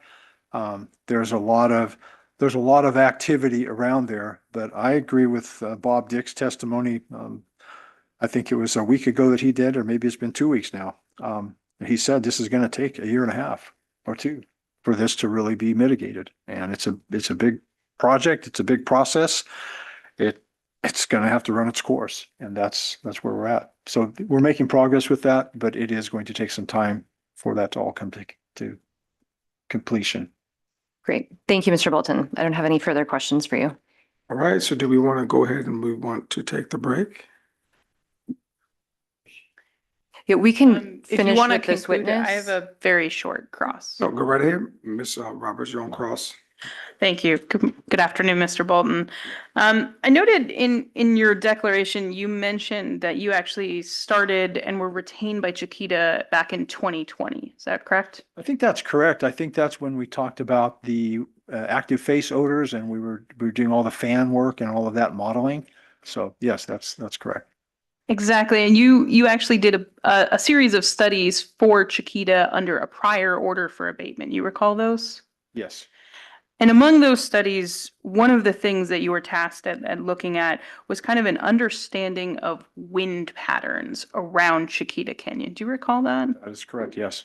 And is it fair, without going through the entire abatement order from the last time, is it fair to summarize, you sort of concluded that the wind patterns in a canyon landfill are fairly unique, and that even though that Chiquita moved its working face to a location that was physically further away from the community, it might actually be possible to get odors to the community differently than its prior cells that were closer. Sure. We're all familiar with the area out there. The topography is complex. The winds change, sometimes change direction. I think we noted up to 8 times a day. So yes, absolutely. That's a complex system and odors could move in different directions at different times of the day. So would you agree that if you were evaluating, say, odors and assessing the wind direction, wind speed, you would have to be pretty specific as to where you were looking? Even just saying generally the wind at the landfill might not be actually specific enough to determine where the prevailing wind might be going or coming from? I'm not sure I got your question. Can you So rephrase if, for that? example, you wanted to understand prevailing winds on a given day at a given time, is it possible that you could say exactly how the entire landfill would be reacting based on one meteorological station wind reading? I think that would be challenging because a prevailing wind is generally thought of as more of a broader wind direction. Is it onshore? Is it offshore? Is it a Santa Ana wind? But when we get down on the ground, at the ground level, those winds change dramatically. And so that's why those studies were not just based on a meteorological station, and all of our extensive wind modeling was not based on that. We corroborated that with smoke tests and on-site verification to make sure that we had an understanding of how the winds move locally on the ground. So yes, I'm agreeing with you that it's complex. You could not rely on just one single point for that. And so I just had a couple of questions. Are you familiar with the proposed stipulated modifications that the parties have submitted in this case? To a degree, yes. Okay. And I'm not sure because I don't think we talked about it, but I want to specifically ask, condition number 30 has some changes in terms of landfill cover, of the geosynthetic cover and repair of that. Are you involved in the repair process of the cover? At this point, I'm not. When that becomes an active project, I may be involved in some of the oversight or development of that, but at this point, I have not been. Okay. And are you involved in any of the review or the inspection and maintenance logs that they do for, I think you mentioned for like fissures and cracks, but are you involved in the inspection and repair of the cover for like logging it? Do you review that? No. No? Okay. Then I will cease those questions. I think those are all of my questions for you, Mr. Bolton. Thank you. All right, we're gonna go ahead and we're gonna take the break. No, we're gonna go out. We're gonna take the break and come back at 2:10. Is that enough time? Do you want to go with board questions or do you think it's time for break? Whatever the board I prefers. thought there was some discussion about a break at 10-minute break. We think we can conclude with Mr. Bolton if the board doesn't have too long of questions, Yeah, I but just have we one. would otherwise request a break to conclude a Okay, so we're gonna take negotiation. we're gonna take one question and then we're gonna go on the break because we really want to get to a solution. And it doesn't make any sense to continue to go if we're trying to get to a solution. So we'll take one question from the board. Good afternoon, Mr. Bolton. How critical is it to identify what's happening at the landfill, whether it's ETF event or a set event? The categorization that is going back and forth. I think it's important from the standpoint of perhaps specific mitigation measures. You know, what do we do? Do we put more wells? Do we put more cap on? How hard do we draw on the wells? Many of the things that we've talked about here today and in previous hearings, I think that it's important from that standpoint. But I do agree with Mr. Thalheimer, but that in the end, let's get to a solution for this. And I think that's what we're all trying to do.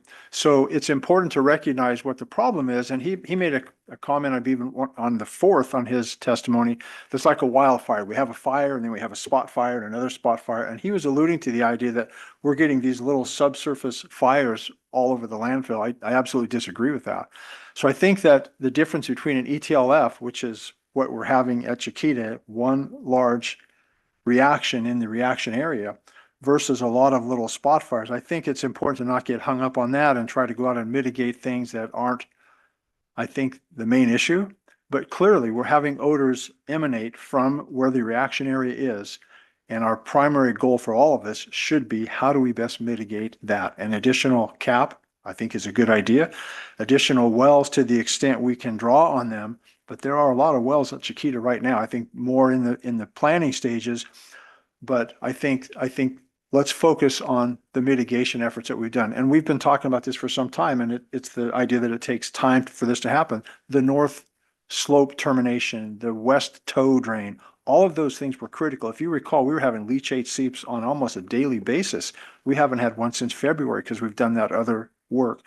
So I think the focus needs to be less on ETLF versus subsurface fire versus SSE or SSO, and we can all get caught up in this terminology. We know we have a problem with odors. We know where it's coming from. We need to focus on that mitigation. And the mitigation, just to summarize, is more geomembrane covers, more collection of the gas under the subsurface, and more wells, in a nutshell. Yes, sir. Okay, Yes. thank you. All right, we're going to go ahead and take a break. We'll come back at, is 2:15 Apple time or 2:10? Could we ask for 20 minutes, if that's okay? Hey, not a problem, not a problem. So why don't we just come back? Why don't we just say we come back at 2:30? Is that clean? Definitely, that's great. Ample time, whatever Perfect. documentation needed, et cetera. We're off the record until 2:30. Thank you. Thank you.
can hear you.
Do we have any idea how much longer?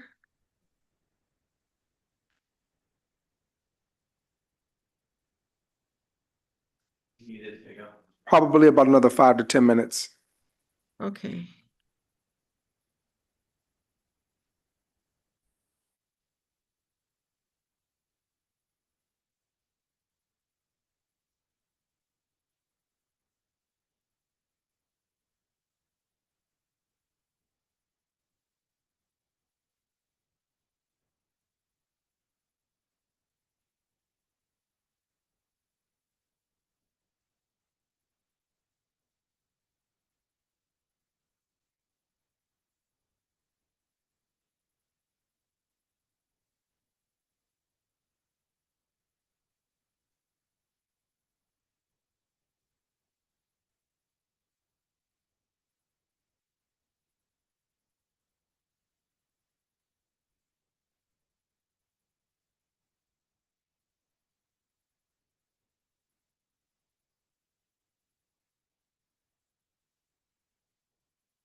We're back on the record at 2:59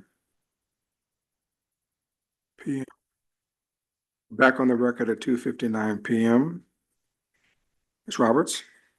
Thank you, Mr. Chair. The parties believe that they do have a stipulation in principle that would resolve all of the contested conditions. Parties are working in the background to finalize and print those that is an exhibit for the board. And we would propose continuing with streamlined version of the hearing to resolve this today. All right. Ms. Morgan? My colleague is going to start with Mr. Sullivan in just a moment. Not a problem. And I can add maybe for clarity at this point, at least, the parties are stipulated on condition 77 and Chiquita has agreed to the district's proposal. So that no new language for you to look at or read. We're agreeing to the district's proposal on 77. Thank you. Computer, because he has the Excel. We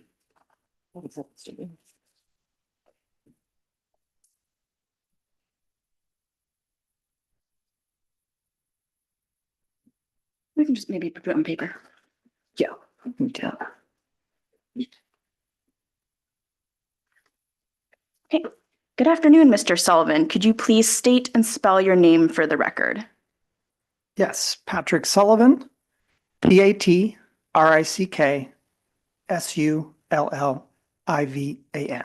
Did you take the oath this morning? Yes, I did. Have you testified before this board during prior hearings on this stipulated order? Yes, You executed a declaration in this case on May 28th covering status updates. Is that correct? correct. And this was offered as Exhibit SSS. You also executed a supplemental declaration in this case on June 20th, covering your review and analysis of odor complaint and NOV data, on-site landfill gas recovery and surface emissions data, and off-site air monitoring data. Is that correct? Yes, that's correct. And this was offered as Exhibit Quad P. So we won't cover any of the information covered by your two declarations today, but you are available to answer questions. Instead, I will ask you some questions regarding the conditions that are now stipulated in this hearing. So over the past couple of hours, Chiquita has stipulated to AQMD's proposal on condition 77, the aerial surveillance monitoring for methane. Is that correct? Correct.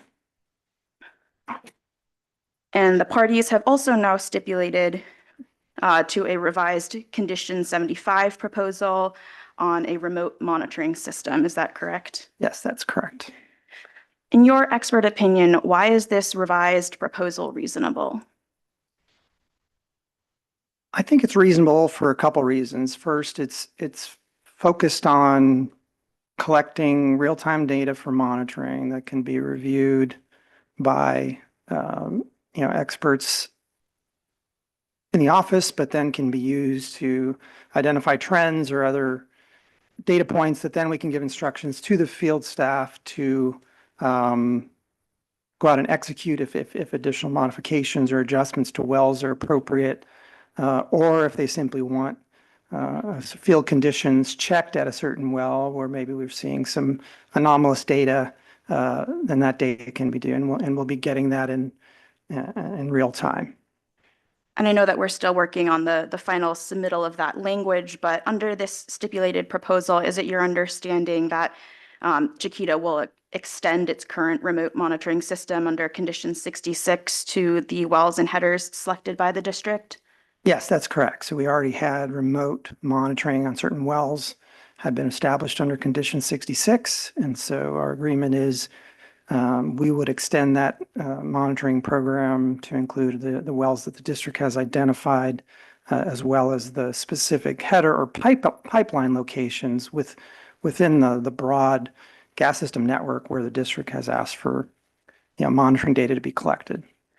And there will also be a proposal and feasibility study conducted to assess adding gas flow rate and gas composition as monitoring parameters to this system. Is that correct?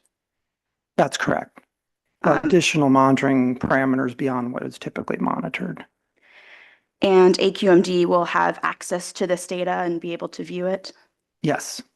And Chiquita will maintain records of adjustments made as a result of this monitoring data. Yes, we've discussed how to flag well fields that are adjustments that are made in a specific response to viewing and reviewing of the remote monitoring data. That doesn't preclude other adjustments will be made by the technician in the field based on what they see in the field, but it would be an additional potential set of adjustments that could get made based on the review of the monitoring data in a real-time basis. So let's next turn to a couple of exhibits that Chiquita has discussed and Ms. Morgan has discussed with Mr. Thalheimer during his cross-examination. If you could turn to Exhibit Quad Z, just in the interest of time, I won't try to connect to the Zoom, but Quad Z, which is in the folder. There's a lot.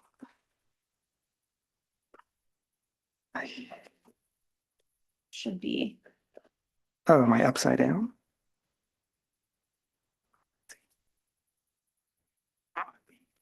Oh. Thank you. Thank you. I appreciate it. Mr. Sullivan, is this a true and correct copy of the June 10, 2025 proposed gas collection and control system site plan? Yes, that's what that is. And for the hearing board's reference, again, this is Exhibit Quad Z. And then if we could pull up Quint A as well. Which is right here.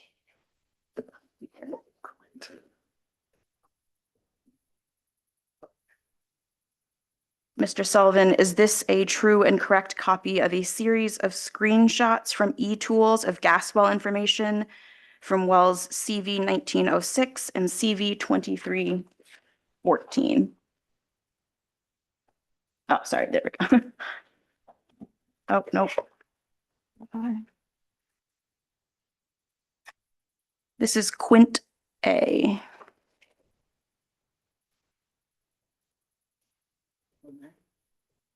Is it not labeled correctly? Yes, it's that one. Sorry, our tabs must be off. Okay.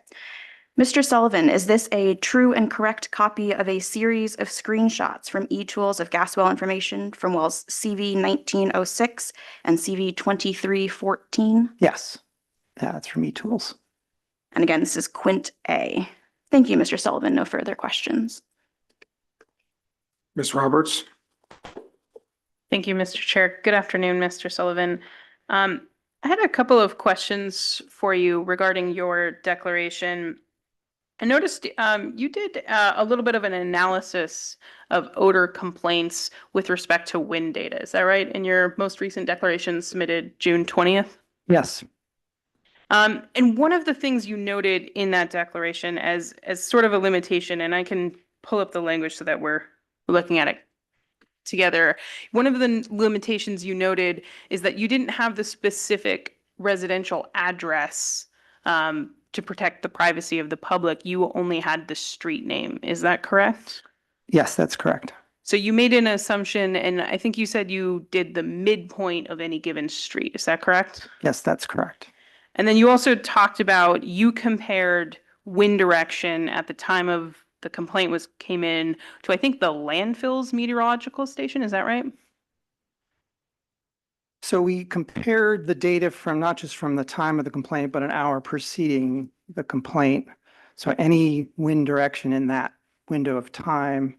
And the station we use is the same station that we had used during our previous studies of the landfill meteorology back in the 2020 timeframe. As you recall, I was responsible for all the meteorological review at that time, as well as the smoke studies to determine what were the wind conditions that were allowing plumes of odors or other emissions to leave the landfill. And we determined that the predominant way that pollutants leave the landfill is based on the regional winds that occur in that area, so that it has to get up and out of the landfill first and move towards a community before it can impact the community. And that was based on the regional winds. So we are using the on-site station that was determined in that study to most mimic the regional wind conditions. So it's the same meteorological data we use to determine the so-called unfavorable winds that we've all agreed,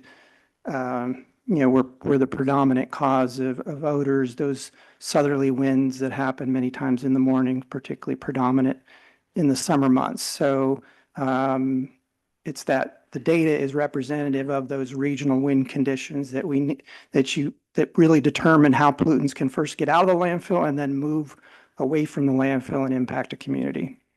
Do you disagree with Mr. Bolton's testimony that there are, in fact, complex wind patterns and any one individual station might not actually tell you the full story of winds at any given time and location at the landfill?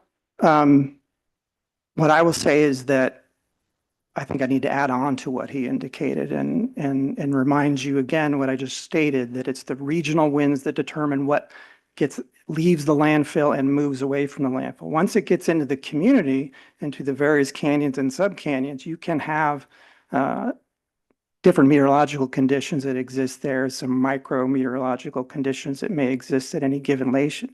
But if it doesn't get out of the landfill and move towards that community, then there's not going to be any impacts in that community in the first place. So if the winds are coming from the north, let's say, the regional winds, and pollutants come up and out of the landfill, those pollutants aren't going to get pushed to the north, they're going to get pushed to the south. Once they enter the community, just like our smoke plumes did, then they can disperse differently within the community, but they didn't get to the community except for the regional wind conditions. So do you disagree that there are canyon wind patterns in the landfill itself? There's winds within the landfill, but the station we use matched up to the regional winds, which determine what plumes left the landfill. So isn't it true that, as Mr. Bolton testified, the prior abatement order found that winds were so complex at the site of the landfill that it was possible that odors from the working face were getting into the community from cell 6, even though that was physically farther away than Chiquita's prior working face cells that were closer to the community, but they had not seen odors at those times? Well, that's a different situation, right? So that's Right, not talking about. Isn't that That indicative? had nothing to do with the directions of the winds. That had to do with how quickly those plumes could rise and get out of the. So you disagree with Mr. Bolton's testimony then? I think you're misstating Mr. Bolton's testimony is what I think.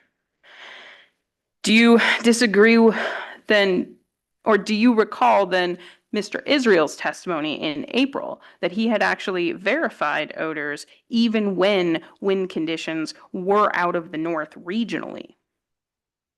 I don't recall that testimony. I'd have to be given the exact complaint and the exact wind directions, what station he was using to determine those wind conditions. So for me to assess the accuracy of that statement. And so when you assessed wind data and your analysis, you didn't actually assess the wind data from the personal anemometer that the inspector used to collect wind data either at the site of the complaint, upwind of the complaint, downwind of the complaint, or tracing it back to a source. Isn't that right? I looked at the regional winds. Okay. Thank you. Those are all of my questions. Members of the hearing board, Mr. Balakapalan. Yes, good afternoon, Mr. Sullivan. Thank you for that analysis you did in your recent declaration on the complaint. I think that was helpful, but I do have several questions regarding that. You did not, the complaints have been down since, but you didn't factor into the fact that the landfill is no longer taking in trash, and so the early morning trash odors are a factor, isn't it, in the drop in complaints? So my question is, if you look at the time of day in the past, you had the time when the complaints are received, the morning. Did you do a breakdown of the time of the day when the complaints are received? We did look at the times of day, and unfortunately, time of day doesn't, because you can still have gas impacts during the morning as well. And remember, the active face related odors had been successfully controlled. So we weren't seeing a bunch of active face odor complaints leading up to the start of the reaction. So if you go to the period once those remedial measures were employed to reduce those emissions, there wasn't a significant number of complaints in, for example, 2022, prior to, the reaction starting, that would suggest that there's an ongoing, significant number of complaints that were continuing to occur just related to fresh trash odors that continued all the way into 2023 and beyond once the reaction started. So, my question is, did you look at that breakdown by trash orders and time of day complaint to see, because of in 22, and I'm just looking at comparison 2024 and 2025, there has been a drop, as you indicated, in the number of complaints. And the attribution is, the changes that we made to the landfill. But other fact, what about the daily early morning trash orders? You don't think that's a factor? It's hard to assess that factor. I don't think that was significant coming into that period, and I don't think that was a significant contributor to the odors during 2024, so that it was bumping up the 2024 odor counts, I think. Okay. I know you're not, did you request, the complaint data you get only as street data, did you request maybe like block level data from the district? I mean, I have not, but I believe it's been requested. And, certainly in other cases, we've gotten at least cross streets. Or even, two digits. 2 digits of the number Of the rather number than the of the full street. number. Yeah. We would like to get a full data set that's got as much as the district is willing to reveal related to location. It'll improve the accuracy of any analysis. Right. Okay. I'll mention that in my closing, but let's see, what's the other one? Now, the other, the drop in, since you connect, when did you connect all the flares to the grid power? So that was at the end of 2024. Finally got grid power supplied. Prior to that, the flare station was running on generator power, and just wasn't reliable enough to give us continuous operation, and we didn't have adequate backup. So once the flare station got on grid power, and then the generators could be used as backup, we have significantly reduced the amount of downtime of the gas system, or reduced flow in the gas system that's specifically due to power outages. And over the last 4 months, I think we've lost an equivalent of 1 CFM of gas due to power outages. Could the reduction in acrolein be due to the fact you switched over and not using diesel engines? Well, I mean, we haven't had acrolein data long enough to really start trending it. And I don't believe the acrolein is from the landfill in terms of landfill gas or reaction gas. But so when you look at the rule 1150.1, one of the gas that is identified that you have to analyze for is acrolein, right? No, I don't believe acrolein is in 1150.1. Okay.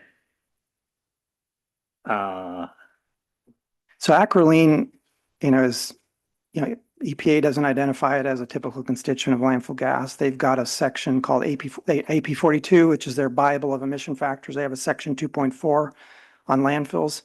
Acrolein is not in the, it's the supplemental group. So that's only required if required by the district. So. Okay. So we have tested it in the landfill gas at Chiquita. We haven't found it. We have taken over 800 samples, grab samples and 24-hour samples around the landfill, at the active face, at the reactionary, in the perimeter. At the perimeter, we've never found acrolein in any of those samples. We have, again, EPA doesn't define it as a common constituent of landfill gas. So you see number 2 on the table? As I said, that's the supplemental group. So that's only required if the district mandates it. So you have not. There's never been historical sampling required at Chiquita for the supplemental group.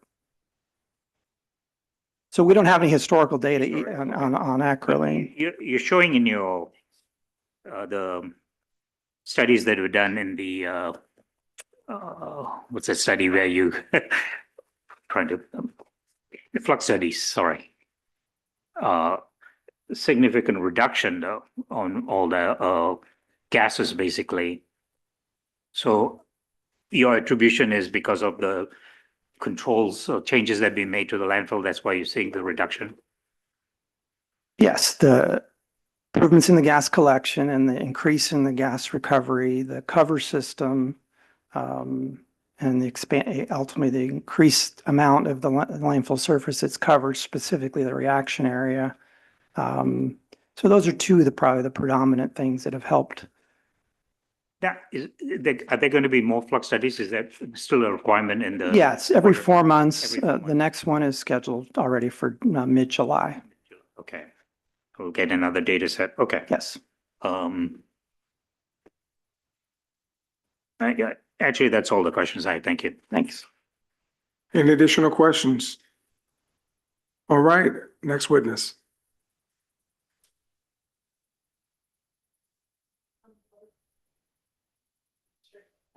Absolutely. And Mr. Sullivan is actually our last witness.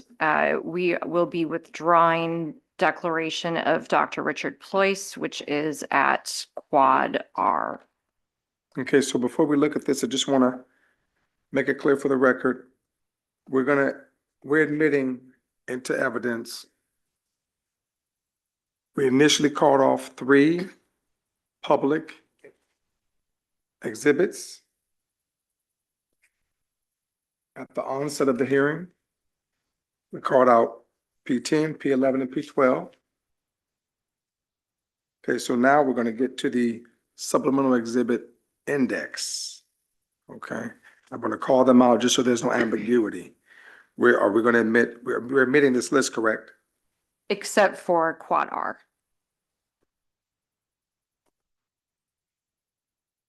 Okay.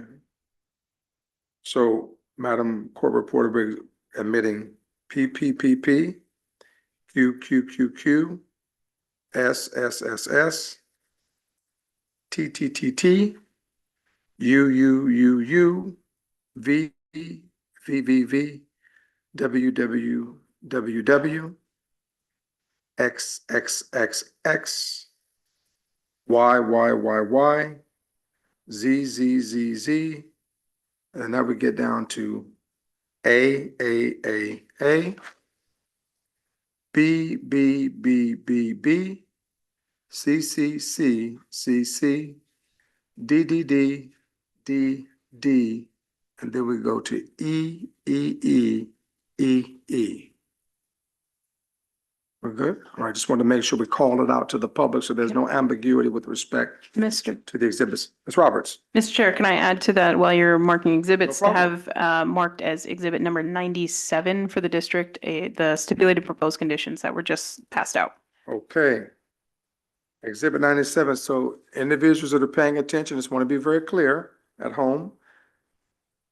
What Ms. Roberts asked to be marked as exhibit 97 is a proposed stipulated conditions 75 and 77, June 4th, 17th, and 24th, 2025 status hearing again. Proposed stipulated conditions 75 and 77 is exhibit 97. Okay, so I assume we move to closing arguments. Thank you, Mr. Chair. The parties have reached a full stipulation, and that stipulation is across 2 exhibits. So I do want to call that out. Those are exhibits 73 and 97. The full stipulation of both those sets of conditions would comprise the parties' stipulation in this matter, and the parties do submit that there is good cause to issue those modifications as stipulated. These are an important step forward. Chiquita Canyon, under these stipulated conditions, agrees to install remote monitoring to expand its program to include the wells outside of the reaction area in what we have referred to as sort of the boundary area in the wells as proposed by the district. There will be no controller units at this time or any kind of automation of the well field. That was a concern of the parties earlier in the hearing. However, Chiquita will be able to monitor in real time what is happening with these wells and take action in response to be able to better optimize its well field. The South Coast AQMD will be provided access to this real-time data, which is an important step for the regulators to understand the best ways to ensure the gas collection and control system at Chiquita is adequate for the current reaction conditions. Chiquita will also agree to drone-based surveillance being added to the order for abatement as South Coast AQMD proposed in Condition 77. Weekly flights over the reaction area with follow-up corrective action allows for faster identification and correction of the emissions causing odors. I think this is the best remediation we have, and it addresses, Mr. Balagaplan, your question earlier. What are we doing to actually address the odors? I would submit to you that Condition 77 is what we are doing in the immediate term to start identifying those hotspots and remediating them. As multiple witnesses testified to during this hearing, the surface emissions are directly tied to odors in the community. So this is the way to immediately start addressing and trying to limit those emissions today. The district does want to thank Chiquita and all of its work to arrive at this reasonable stipulation to an answer that all parties can stipulate to.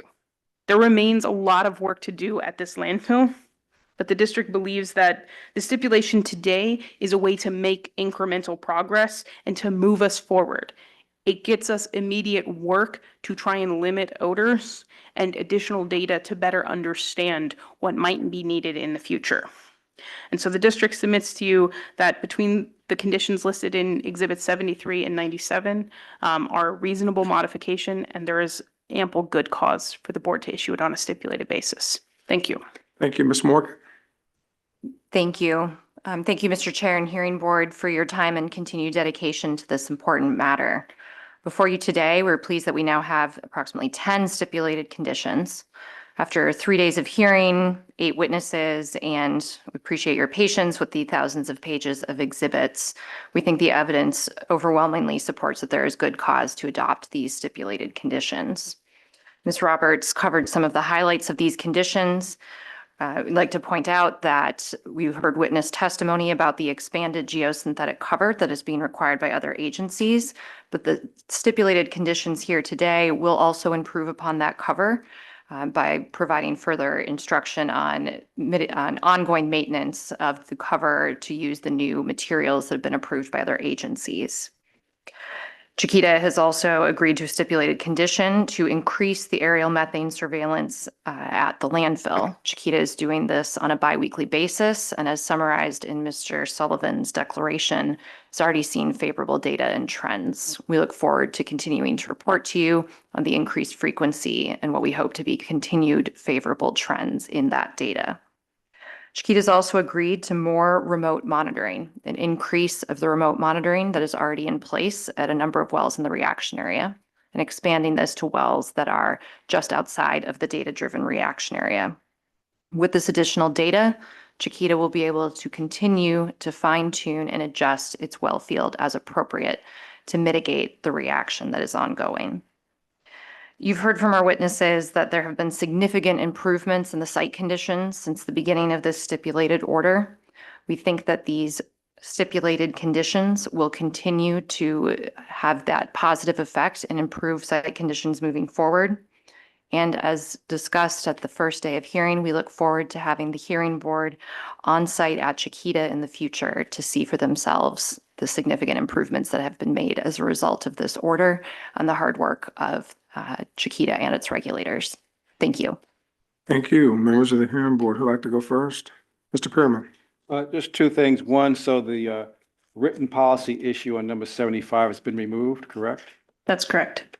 And just as I mentioned before, if in condition 98, the parties could try and see if they could defer the status conference from those dates at the end of October to early November, witness availability, et cetera, taking into account, I'd appreciate those may be difficult for my calendar.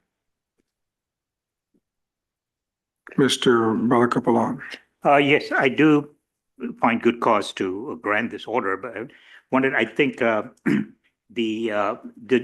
while condition 75 and 76 will address it, but I personally think, the fact that DTSC is requiring the geosynthetic cover on the other plus 50 plus acres on the landfill will be, and when they approve the plan, I think it will be a significant step forward in reducing further emissions from the landfill, and also the phased approach, where they're planning to do initially 15 acres of geosynthetic cover with the surface collectors. I think that'll go a long way as they cover it, as they do this and collect the gas a long way to hopefully reduce the odors. I do believe the draw is necessary, but I think Mr. Thalheimer pointed out maybe there's some wells, the draw may cause intrusion of oxygen or something. And it also appears there are additional TMPs that were installed, and the fact that there will be monitoring of the temperature data is also, and keeping an eye on it remotely. It's all step in the right direction to minimize the odor. So I think the addition of quite frankly, the endangerment, I think it's a DTSC, what is it called? The substantial, imminent and substantial endangerment determination they made, and that the required cover of the landfill is significantly a step forward to further reduce the gas going to the community. So, and I think the other condition 30 had a condition to using the new geomembrane when they have to do repairs. But going forward, I think on the membranes that have been installed is the high density 60 mil membrane, much thicker, and so that should also help in the long run in the longevity of the unit of the membrane. The fact I do believe that the aerial surveillance is, my understanding is Chiquita is already doing it. The aerial surveillance, they've done it, but this will now further. I think this further surveillance and looking at the equivalency with OTM method 51 is a step in the right direction, so that they can see that those two methods are equivalent, or they. And one thing I did notice, I didn't see, and there was some discussion about, and I'm assuming it's taken out get the pre-approval of the plan. So to be clear, for condition 77, as stipulated, there is no equivalency determination between OTM 51. Okay. Okay, but they are doing that too. So Chiquita remains free to evaluate that on its own, but it's not part of an abatement order. So they're not submitting to the district to get approval of that? No. So okay. So that's the change that has been made to 70. So 77, the party stipulated to the district's proposed language. Okay.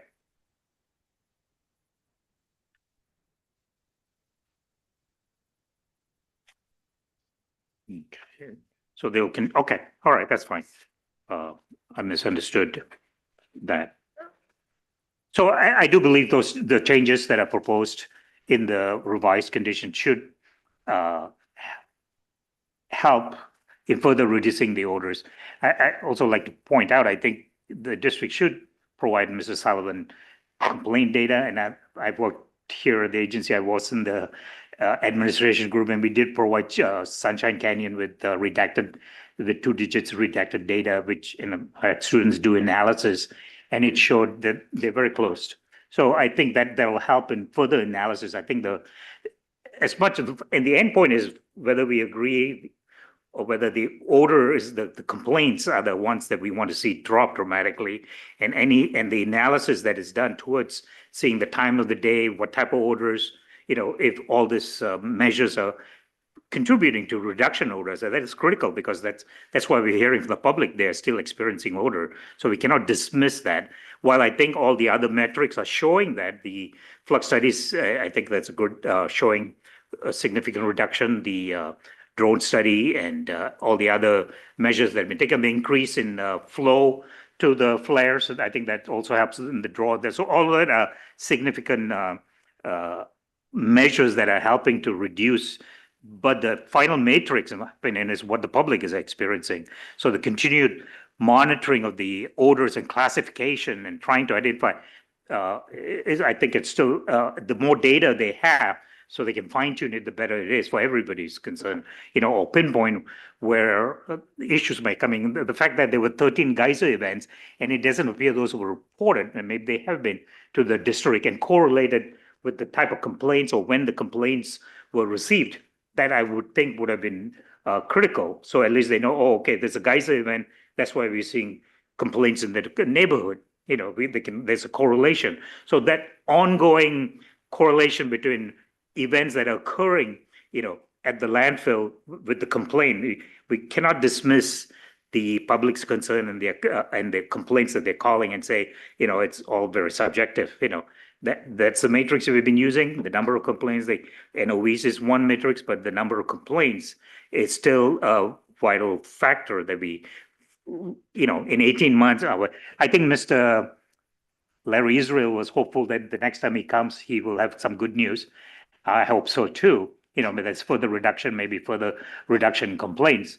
But as this new membranes are put in, new wells are dug, there will be pressurized events, there will be releases. And so that it's going to take, as Mr. Thad pointed out, 18 months or more, finally, for everything to sort of maybe settle down, But the landfill is it's an active, it is due to the nature of what's happening. It's not settling down. There is settlement that is occurring. There will be ruptures, there will be fissures. And I think it's a good thing that there is a team that is supposed to go around, check those, mitigate it as soon as they find it. So that'll be an ongoing problem, but the conditions does require them to continue to do that. So that's also a good thing. So to answer my question, what are the conditions to be added that will improve it? I do believe, personally, I think the geomembrane and the collection will further do that. I think these conditions are great. I'm not knocking the conditions. I think they all the stipulated conditions are helpful. But that's over 100 conditions now on this facility. But remote monitoring, I agree. And I'm glad that taken the control out. At least until at least they have more experience in remote monitoring and see, then they can go to some areas, maybe do also control. So all of that, I am hopeful that the complaints will reduce from what the community is experiencing. But we've been here before, and we don't know what else is going underneath the landfill. I'm sorry, that's all I had to say. Any additional comments, Ms. Verdugo-Peralta?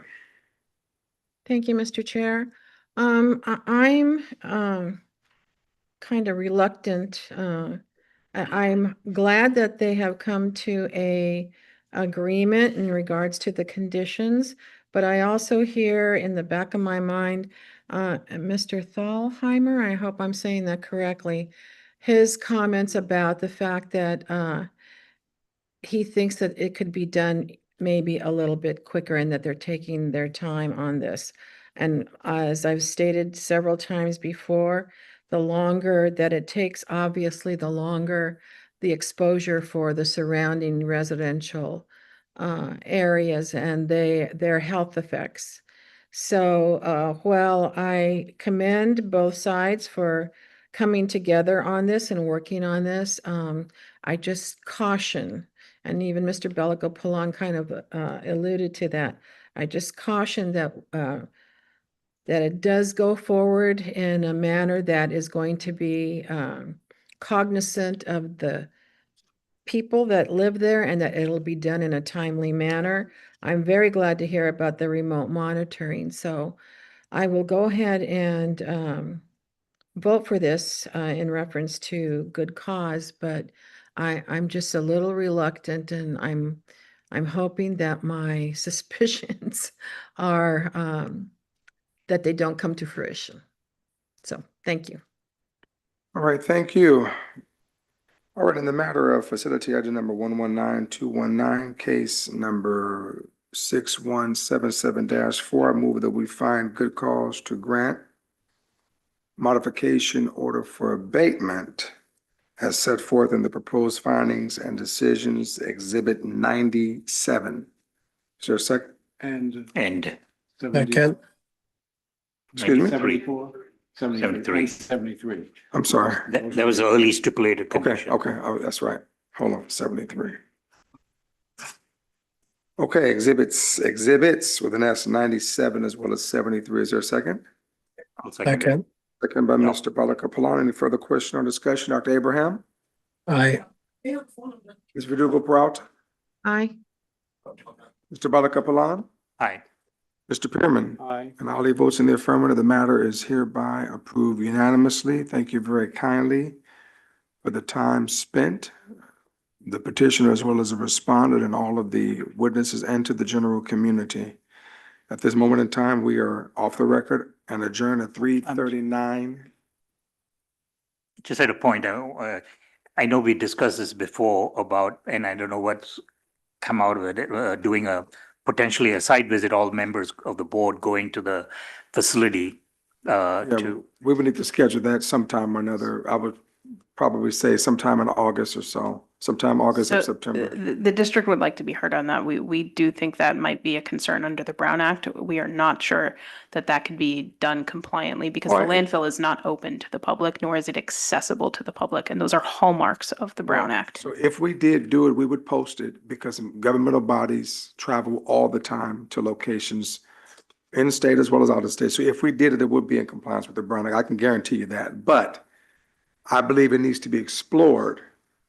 As Ms. Roberts said, it is not open to the public, so I'm not for certain what would the hearing board examine or review, but we still would need to consider the exploration months down the line. We need to give these folks an opportunity to move forward on what we've approved today, and then we can come back and have that discussion subsequently. All right, we're adjourned at 3:40 and off the record. Have a good weekend, everybody. Thank you.